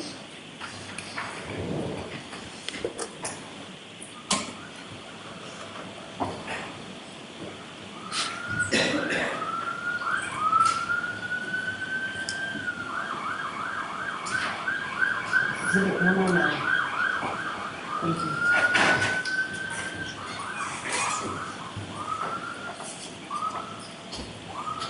Charlotte, when it comes to that form for you that's now been marked as Exhibit 109, I just have a couple questions for you in regard to what's listed there.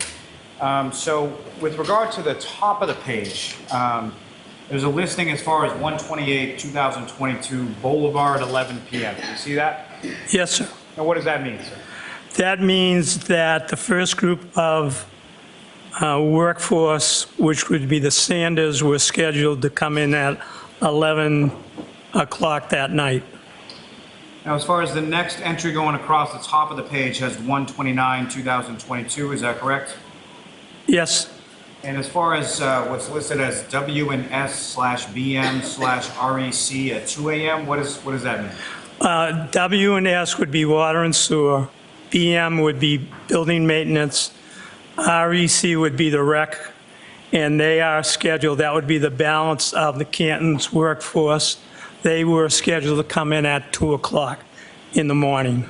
And that 2 a.m., would that be at the same sort of central location? Yes, they would all report to the Bolivar Street garage. I think that address is 150 Bolivar Street.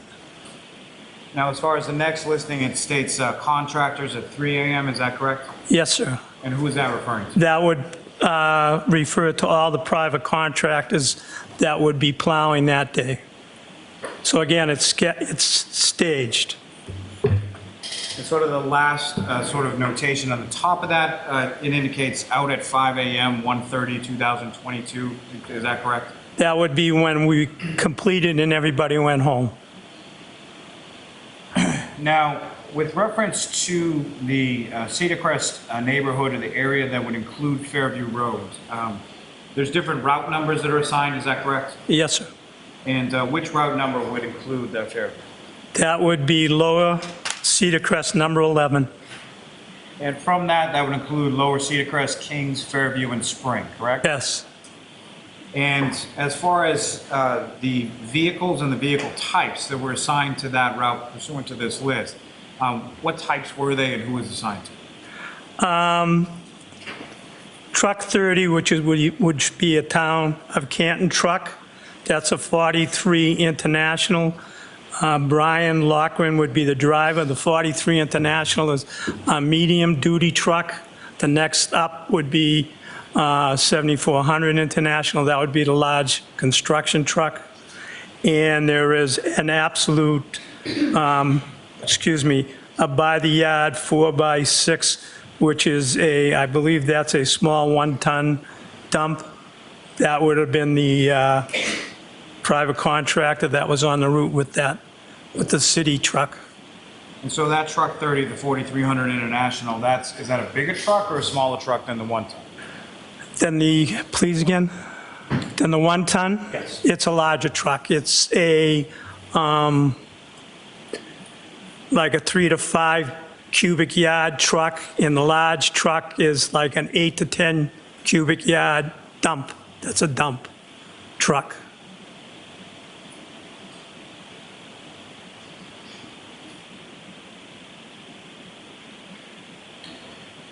And as far as the height on that International, would that be, how much, would it be taller or shorter than say, a 1-ton dump? If you want, I would estimate that if you're sitting in the driver's seat of a car, you're probably 2.5 feet. When you're sitting in the driver's seat of a 1-ton, you're somewhere around 3 feet. When you're sitting in the driver's seat of this 4300, you're probably somewhere around 4 to 4.5 feet. And when you're sitting in the big construction truck, you're another 8 to 10 inches, 5 feet plus. Now, when you're driving, or when the plow drivers are plowing the roads, what, if any, sort of instructions are they given as far as how to first start plowing the roads when they first come upon sort of dropping the plows and going over? If we're in a plowable situation, which is kind of hard to define, it's generally when we feel that traffic is impeded or may not be able to safely get up and down the street. So that's probably anywhere around 2 inches. They're instructed, and we're expecting a heavy snow, they're instructed to plow the middle of the road, keep the middle of the road open, and as they make their way through the route, they're supposed to push back a little bit. If they try to clean a whole lane and then come back and do the lane again, generally they end up being in trouble and they can't keep up if it's a heavy snow. So they're instructed to plow the middle of the road, to keep the roads open as much as they can before they do their finished cleanup. If I may have one moment, Sean? Yes.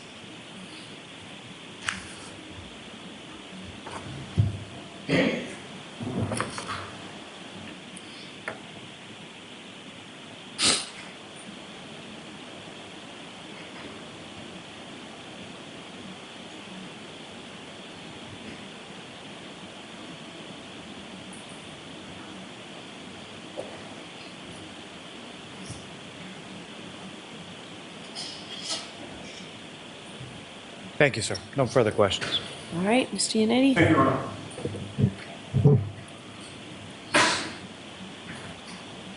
Good afternoon, Mr. Prado. Sir, Michael Proctor called you on February 3rd of 2022. Does that sound right? It may be. I'm not sure of the date. It was within days of the big snowstorm, correct? Yes. You knew that he was investigating the death of John O'Keefe, which had occurred on January 29th, correct? I did not know that. Had you heard that there was a police officer who was found dead on the lawn of another police officer in Canton? Well, I knew, yes. I knew. It was fairly big news at the Yes. time, correct?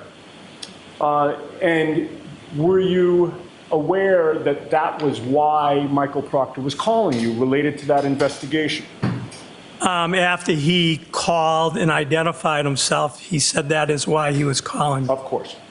Now, you spoke with him over the phone only, correct? Yes. He never came down to the DPW to meet you in person, correct? Not me, no. And he never asked to interview any of your employees, correct?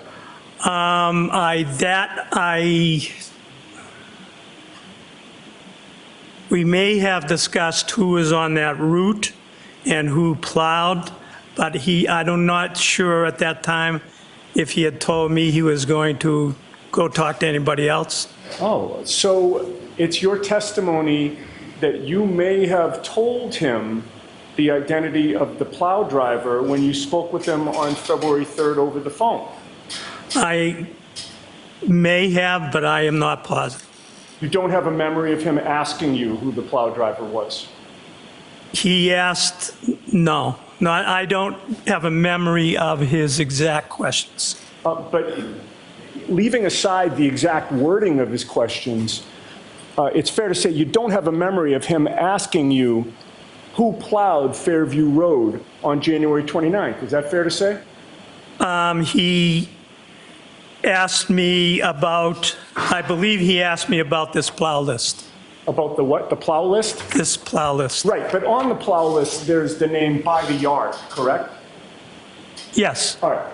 There's also, to the left of that, an indication of the name of the plow driver, and it's just a first name and a last initial, Yes. correct? Yes.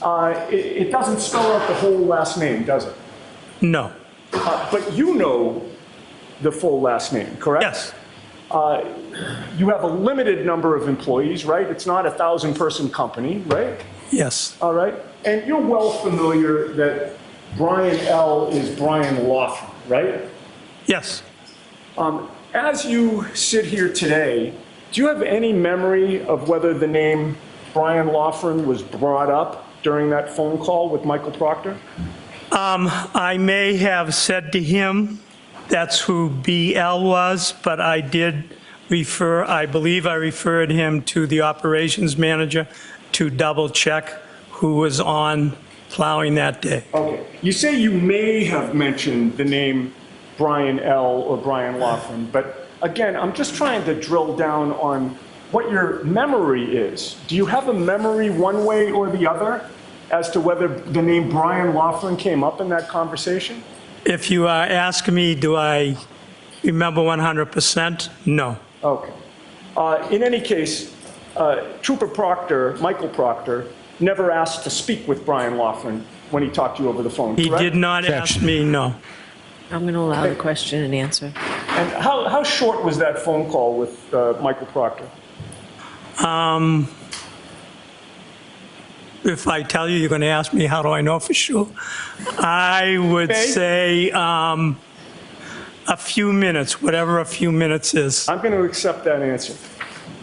And you would agree with me that after, and you, by the way, you were trying to be helpful, correct? Yes. After that couple or 3-minute phone conversation, you'll agree with me that Michael Proctor never followed up again with you personally. That's a good question. I am not sure. Okay.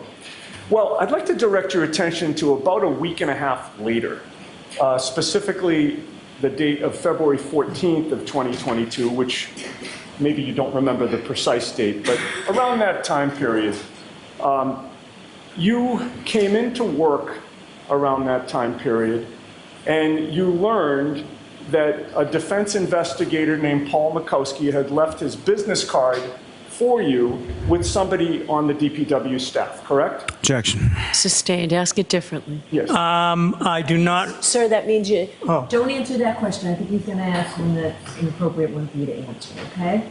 All right. Do you recall when you came into work receiving a business card from Paul Mikowski? No. Do you recall calling Paul Mikowski back?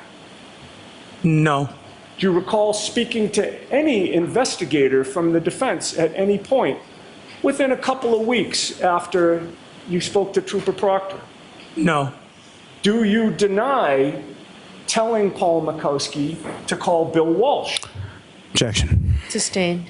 Who is Bill Walsh? Billy Walsh is the operations manager for The Highway Department supervisor?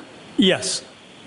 Did the name Bill Walsh ever come up in your conversation with Michael Proctor back on February 3rd? Objection. Did that name come up when you first spoke with Trooper Proctor?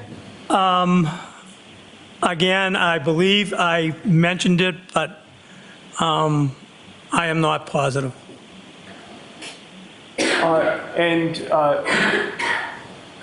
Is it fair to say that the Canton DPW has their own plowing and sanding trucks? Yes. Does one of them in particular have a nickname? If they do, I don't know what they are. Have you heard one of your trucks being called Frankenstein? Objection. Sustained. You don't drive the trucks, correct? No, I do not. But Brian Loughran does? Yes, he does. And Brian Loughran was driving the truck that plowed Fairview on January 29th of 2022? Yes. Objection. Let me have a moment. Yes. It'll stand. The answer will stand, Mr. Plowing. Let me just have a moment, please.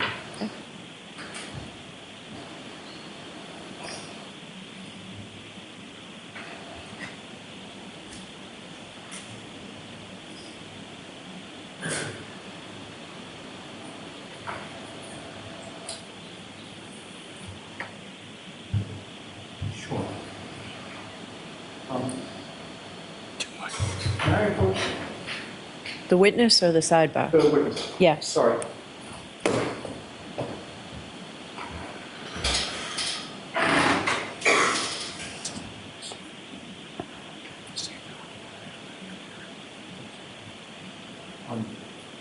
Do you have reading glasses as well? Or Well, I have, yes. But you're able to read the exhibit that you have in front of you? yes. Terrific. I'm handing you another document, sir, and I would ask if you would compare that document with the document you have in front of you and tell the jury if it's the same document or not.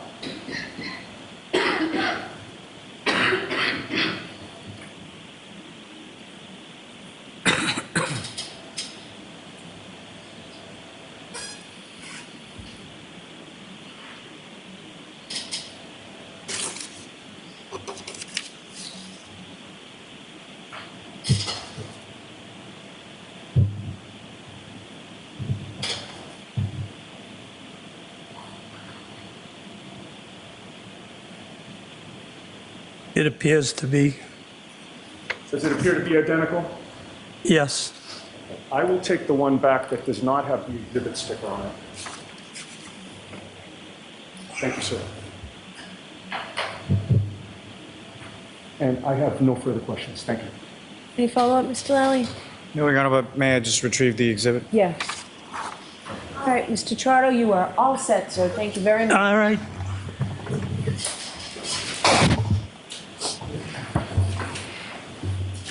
You have another witness here, Mr. Lally. Yes, Your Honor. Okay, your next witness, please. Your Honor, the Commonwealth call Mr. Louis Jutras to the stand.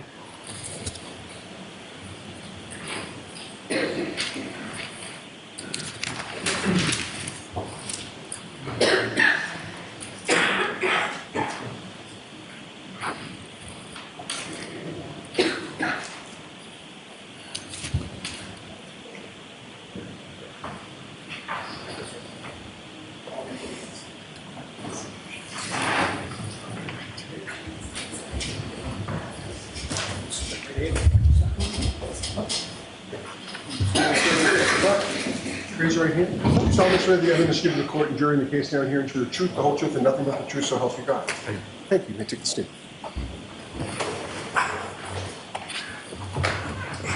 All right, Mr. Lally. Thank you, Your Honor. Good afternoon, sir. Good afternoon. Could you please state your name and spell your last name for the jury? Louis Jutras, Jutras. And where do you live, sir?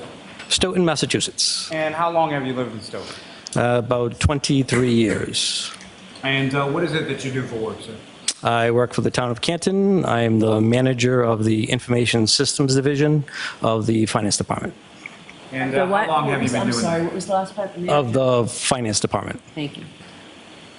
And sir, how long have you held that position? Almost 25 years. Now, if you could explain to the jury, just as far as your job is concerned, what does that relate to, or what is it that you do as a director of informational services? Sure. So my responsibilities are for the municipal departments and all the technology associated with that. And does that include everything sort of from cell phones to GPS in town vehicles to security systems, things of that nature? Yes. Now, with reference to your department, how many people work in your department? There's 3 of us in total, myself and 2 others. Do you essentially supervise the other 2 people as well? Yes. Now,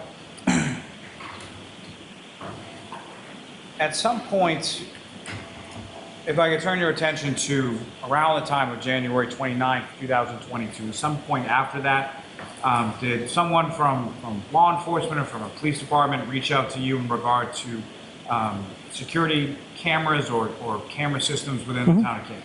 Yes, I received a notification from the Lieutenant Gallagher that there was a motor vehicle incident in town, that the state police would be looking for some video footage. And so you received an initial notification from Lieutenant Gallagher telling you that the state police would be reaching out looking for video? Correct. And at some point shortly after that, did you receive any sort of, did anybody from the state police reach out? Yes. Trooper Dunn had reached out. We had a phone conversation. And we had email correspondence relative to dates and times. We had pulled some footage from one site in Pequaside Farm that was put together. And then after that, there was a request for anything facing Washington Street, either from Town Hall or from the library.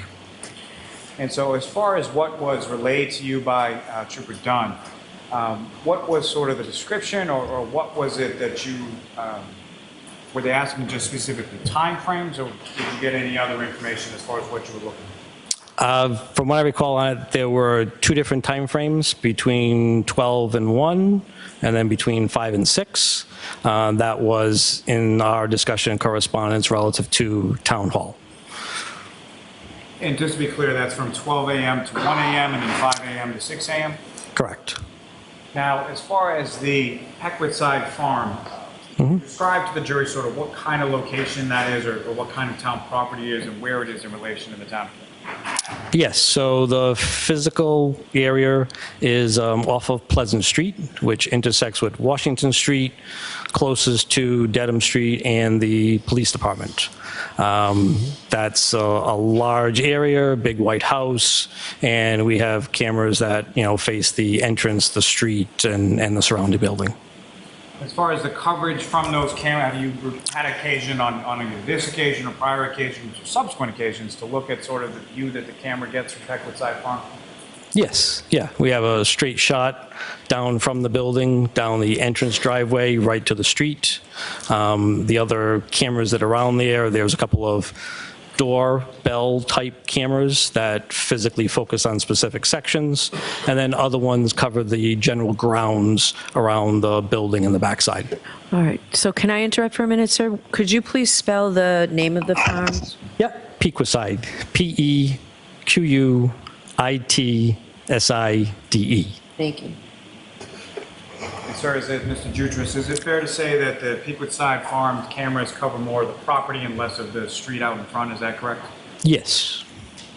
Now, as far as that was the initial request was in regard to Pequicide, is that correct? Correct. And so the subsequent request, what was that in regard to? That was for anything town hall or library that physically faced Washington Street. And so the town hall and the library, sort of where are they situated in relation to each other and in relation to Washington Street? Yep, so they physically abut on either side of Washington Street, right at the intersection of Sherman. They are diagonal to each other. Now, as far as the recording devices or the cameras on town buildings within the town of Canton, are they sort of uniform, or does it vary from location to location or vary within the location? The physical model of the recorder, as far as the manufacturer, that is the same that we have across 15 different sites. The types of cameras do change, interior, exterior, doorbell, things like that. But all of the actual recording units are of the same manufacturer, just different sizes and models. And as far as the town hall and the public library cameras, as far as the exterior cameras at least, they face in that area of Washington Street and actually capture portions of Washington Street? Yes. Yep.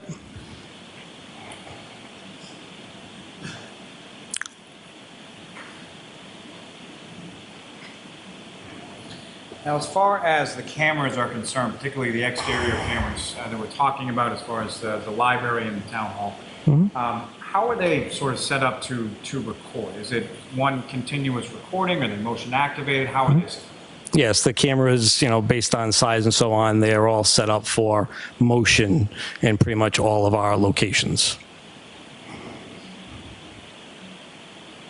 And as far as from your review of those cameras, is there any sort of indication on the footage as far as date and timestamp or anything like that? Yes, we usually have it in one of the corners or someplace along when we have the video saved off and exported. And when you were able to pull the video that the troopers were requesting, the date and timestamp affixed to those videos, was that accurate as to what the date and timestamp actually was at the time that it's recording? Yes, I would believe so.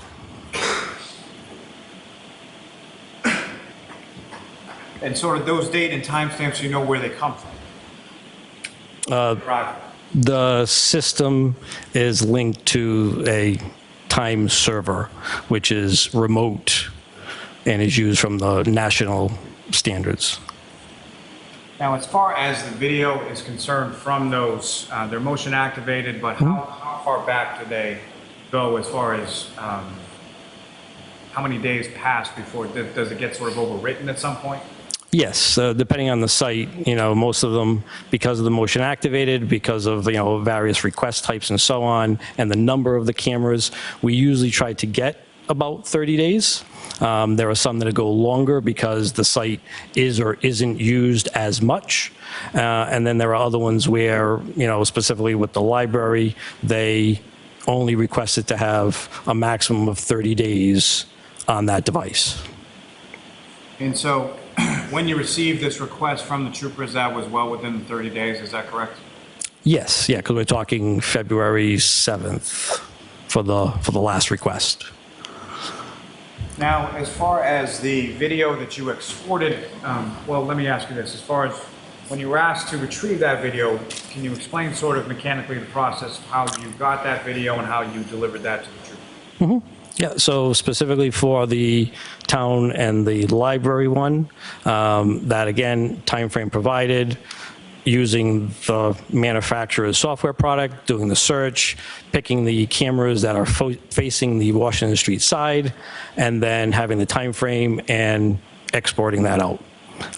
That becomes, depending on the size of it, either a full executable that can just be opened and viewed, or a compilation of files that has a player with it. And then based on the fact that we had already put videos together and that material was picked up, I had sent a file share link for that information. You had sent that file share link to Trooper Dunn, is that correct? Correct. Now, as far as the video that you reviewed, were you sort of parsing, or were you looking for specific areas, or did you just sort of take the whole time period requested and send that off to the trooper? As far as I recall, it was the whole time frame, just because we only have 2 cameras or so that physically cover the area in question, and he had 2 separate hours in question as well, so they were able to be exported and sent. Now, as far as this particular video, this is video only, correct? There's no audio that's attached to these cameras? Correct, no audio. Now, as far as access to these cameras and the footage within the cameras, who, if anyone besides yourself, would have access to remove any sort of footage from the cameras? No one.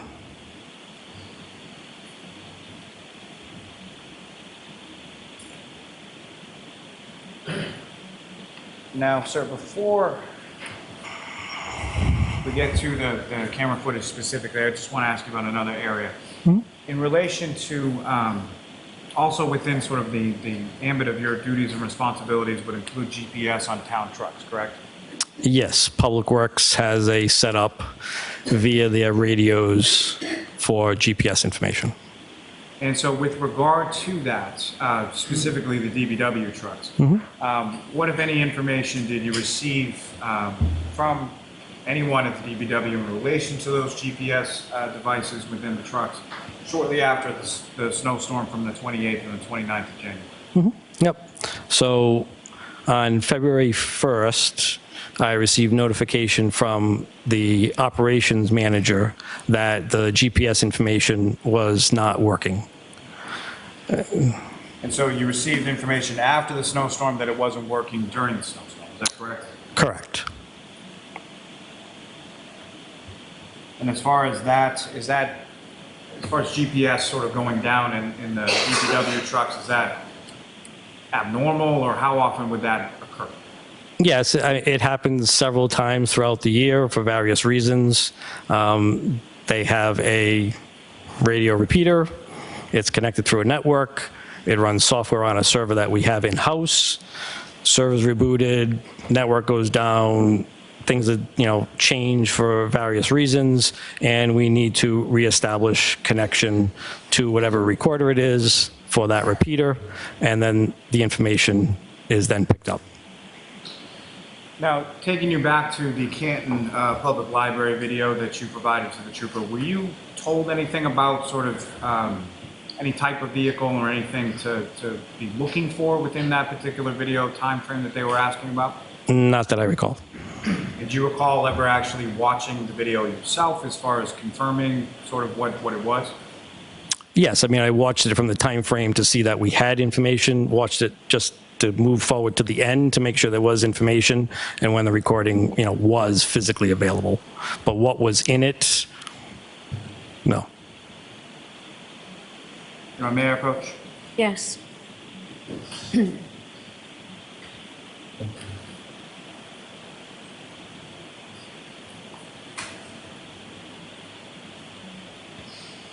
Sir, I'm showing you a disc. Just ask you to, as far as that video from the Canton Public Library, you've seen that video subsequently, is that correct? This disc with the wording on it? Yes. No, I have not seen this. Not that specific disc, I'm sorry, sir, but the footage, have you been shown that particular video footage, or did you review that footage before you gave it to the troopers? This is not mine to the trooper. Understood. May we approach? Okay.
All right, so you both agree that this will be the next exhibit? Yes.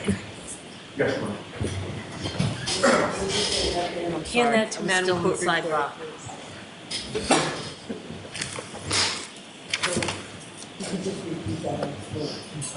Oh, I'm sorry. All right, so the parties agree that this is the next exhibit, correct? Yes, Your Honor. Yes, Your Honor. Thanks.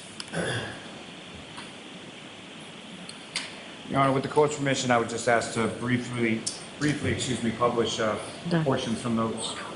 Hold on. Get marked. I'm sorry.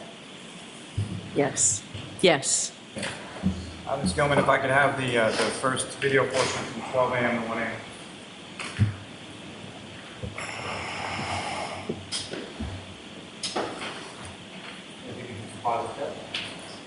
Mr. Jutras, from what's up on the screen, do you understand what's up on the screen? Yes, I do. And as far as the view from this camera, this is from the library, is that correct? Correct. And so as far as what we're looking at here, this is the view from the camera as you observed it on the security camera and as you provided it to the trooper, correct? Yes, sir. I'm sorry, sir. Do you have is there a laser pointer up on the desk in front of you? Yes, sir. Are you familiar with this area as far as the area of Canton? Yes, yes. Town Hall is right across the street. And I'm sorry, I stepped right over your words when you were saying that. Yeah, so Town Hall is right across the street, and the intersection here is at Sherman, and this is Washington, the longer street that you'll see.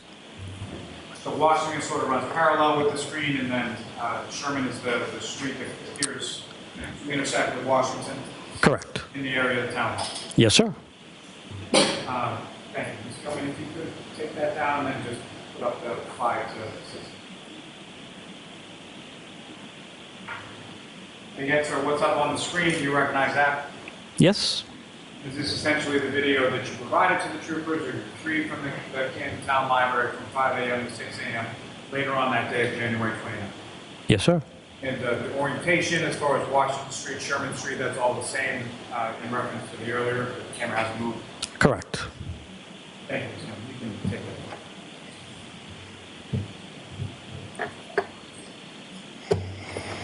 If I may have one moment, Sharon? Yes.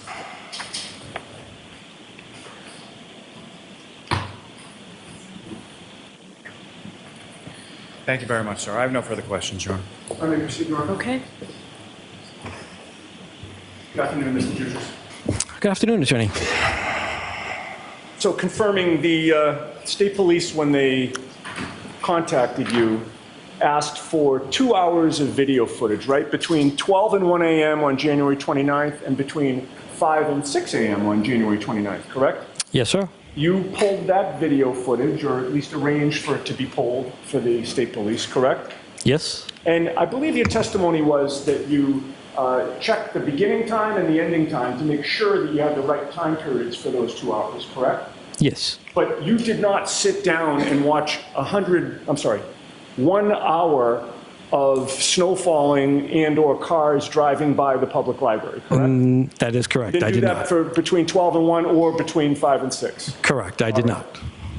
And at the time that you provided the video footage to the state police, did you know whether or not there was any missing footage within those 2 hours?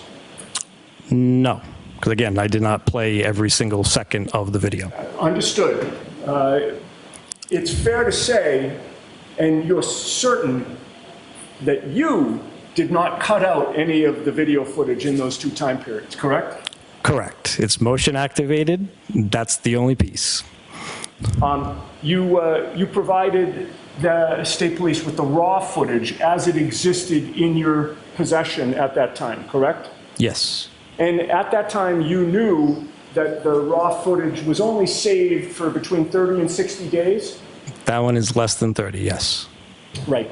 Now, as of early February, when you were dealing with the state police, you knew that Karen Reed had been arrested and charged in court, correct? I do not recall if I had that information.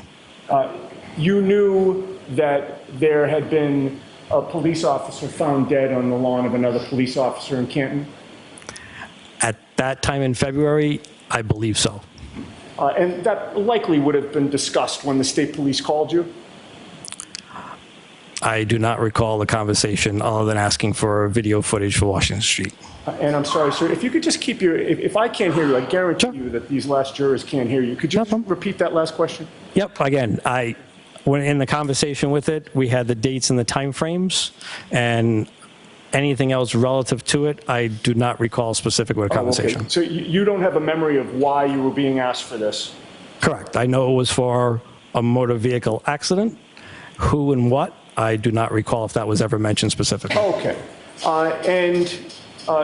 You would agree with me that as the IT director, you had the ability, if you wanted to download the footage onto some hard drive to preserve it, if you wanted to do that? Yes.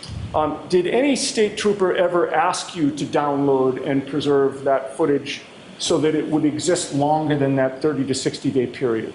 No. And so it's fair to say you did not do that, correct? Correct. You complied with what they asked you to do? Yes. Now, skipping ahead to April 6th of 2023, you were contacted by Michael Proctor, a state trooper investigating this matter, correct? I do not recall. Do you recall Michael Proctor asking you to provide to the defense in this case the same raw footage you had previously provided to the state police? No. And you don't recall telling him that you couldn't do that because after 30 to 60 days, the footage is gone, correct?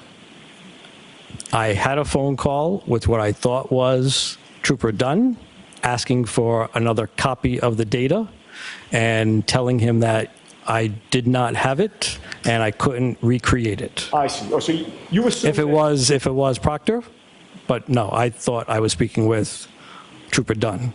Trooper Dunn was the name that you remembered from February. Correct. That was the first interaction I had. And yes. When they mentioned state police, you assumed it was the same state police trooper, correct? Yes.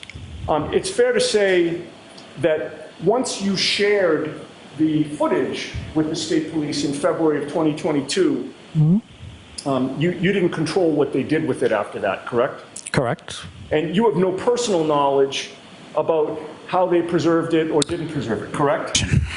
I'll allow it. Do you have any idea? No. And one last question. You cannot testify about whether any video was removed from the footage after you provided it, correct? Objection. Sustained. Nothing further. Thank you. Can you follow up? No redirect, Your Honor. All right, sir, you are all set. Thank you. You have another witness. I do not, Your Honor, no. May we approach this done?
So You are George, unmuted. in fairness, I didn't tell the lawyers that I was hoping to go until 4:30 today, and I understand, as sometimes happens with law enforcement witnesses, they get called away. So that's it for today. Now, next week, I would like to go as much as we possibly can on the days that we're here for full days. So Monday is a full day. I would like to go until 4:30 if everybody can, with the shortened lunch hour. Tuesday, we're not in session. Wednesday is a full day again. We'll go right till 4:30 with the shortened lunch. Thursday is a half day, maybe even closer to 12, and Friday we will not be in session. So those are dates that we gave you before. So we will get as much done as we possibly can during that period of time. Okay, so those same cautions. Please do not discuss this case with anyone. Don't do any independent research or investigation into this case. If you happen to see, hear, or read anything about this case, please disregard it. You've got a few days off. Just disregard this case. Don't think about it. Leave everything here and have a great few days. We'll see you next month. All rise for the court, please.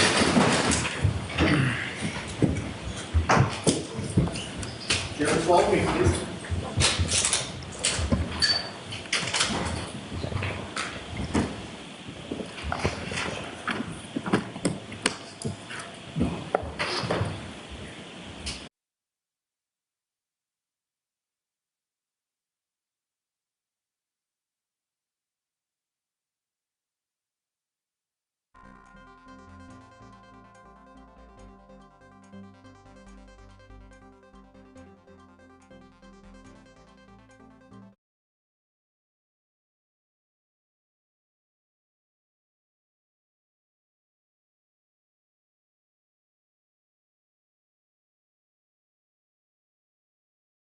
Let's take a look downtown. An absolutely beautiful day here at the end of May.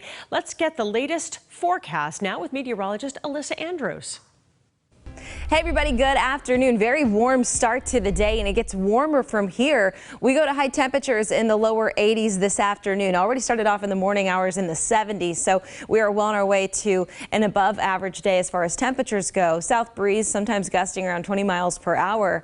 Taking a look outside, we've seen significant improvement from the early morning fog conditions that we saw. Just a few clouds out there, a little bit of sunshine starting to peek through, and it's really going to intensify into the afternoon hours. So many of us going to be experiencing much warmer temperatures later on today. We're already seeing on our radar that drizzly start to the day, really drying out, and also those clouds beginning to break down on satellites. That means more sunshine and more warm temperatures the rest of this afternoon. Highs again right in the lower 80s. It will be a bit of a breezy day, which will be helpful with how hot it's been, because there was a touch of humidity to be sure this morning. Now getting into tomorrow, we do go to temperatures in the 70s once again. We have more rain showers on the way though, so we're going to be talking about in and out pop-up showers throughout the middle of the week, and especially coming up tomorrow, some light scattered rain activity as well, and then better weather as we get closer to the weekend. Finally, it looks like we're going to find some dry opportunity and sunshine for both Friday and Saturday. A Nashua, New Hampshire man is accused of threatening people who wouldn't let him use their phones. 33-year-old Adam Sundstrom of Nashua is facing several charges. Police say he pulled a knife on two people, threatening them after they refused to allow him to use their cell phones. This all happened yesterday on Bridge Street in Nashua. Sundstrom was arrested at the scene. The MBTA has suspended the Orange Line from Wellington to Back Bay through June 6th. This is all part of the T's plan to eliminate slow zones. Blue Cross Blue Shield has teamed up with the City of Boston to help T riders affected by the Orange Line closures. Now, residents in the Boston area can access free unlock codes for pedal or e-bikes from now through Thursday, June 6th. The free blue bikes are available until supplies last. A Chelsea man is angry and confused about the state of a local cemetery where his family is buried. The gates were locked on Memorial Day, and behind those gates, overgrown grass and trash. That man told us he's been promised by the city that cemetery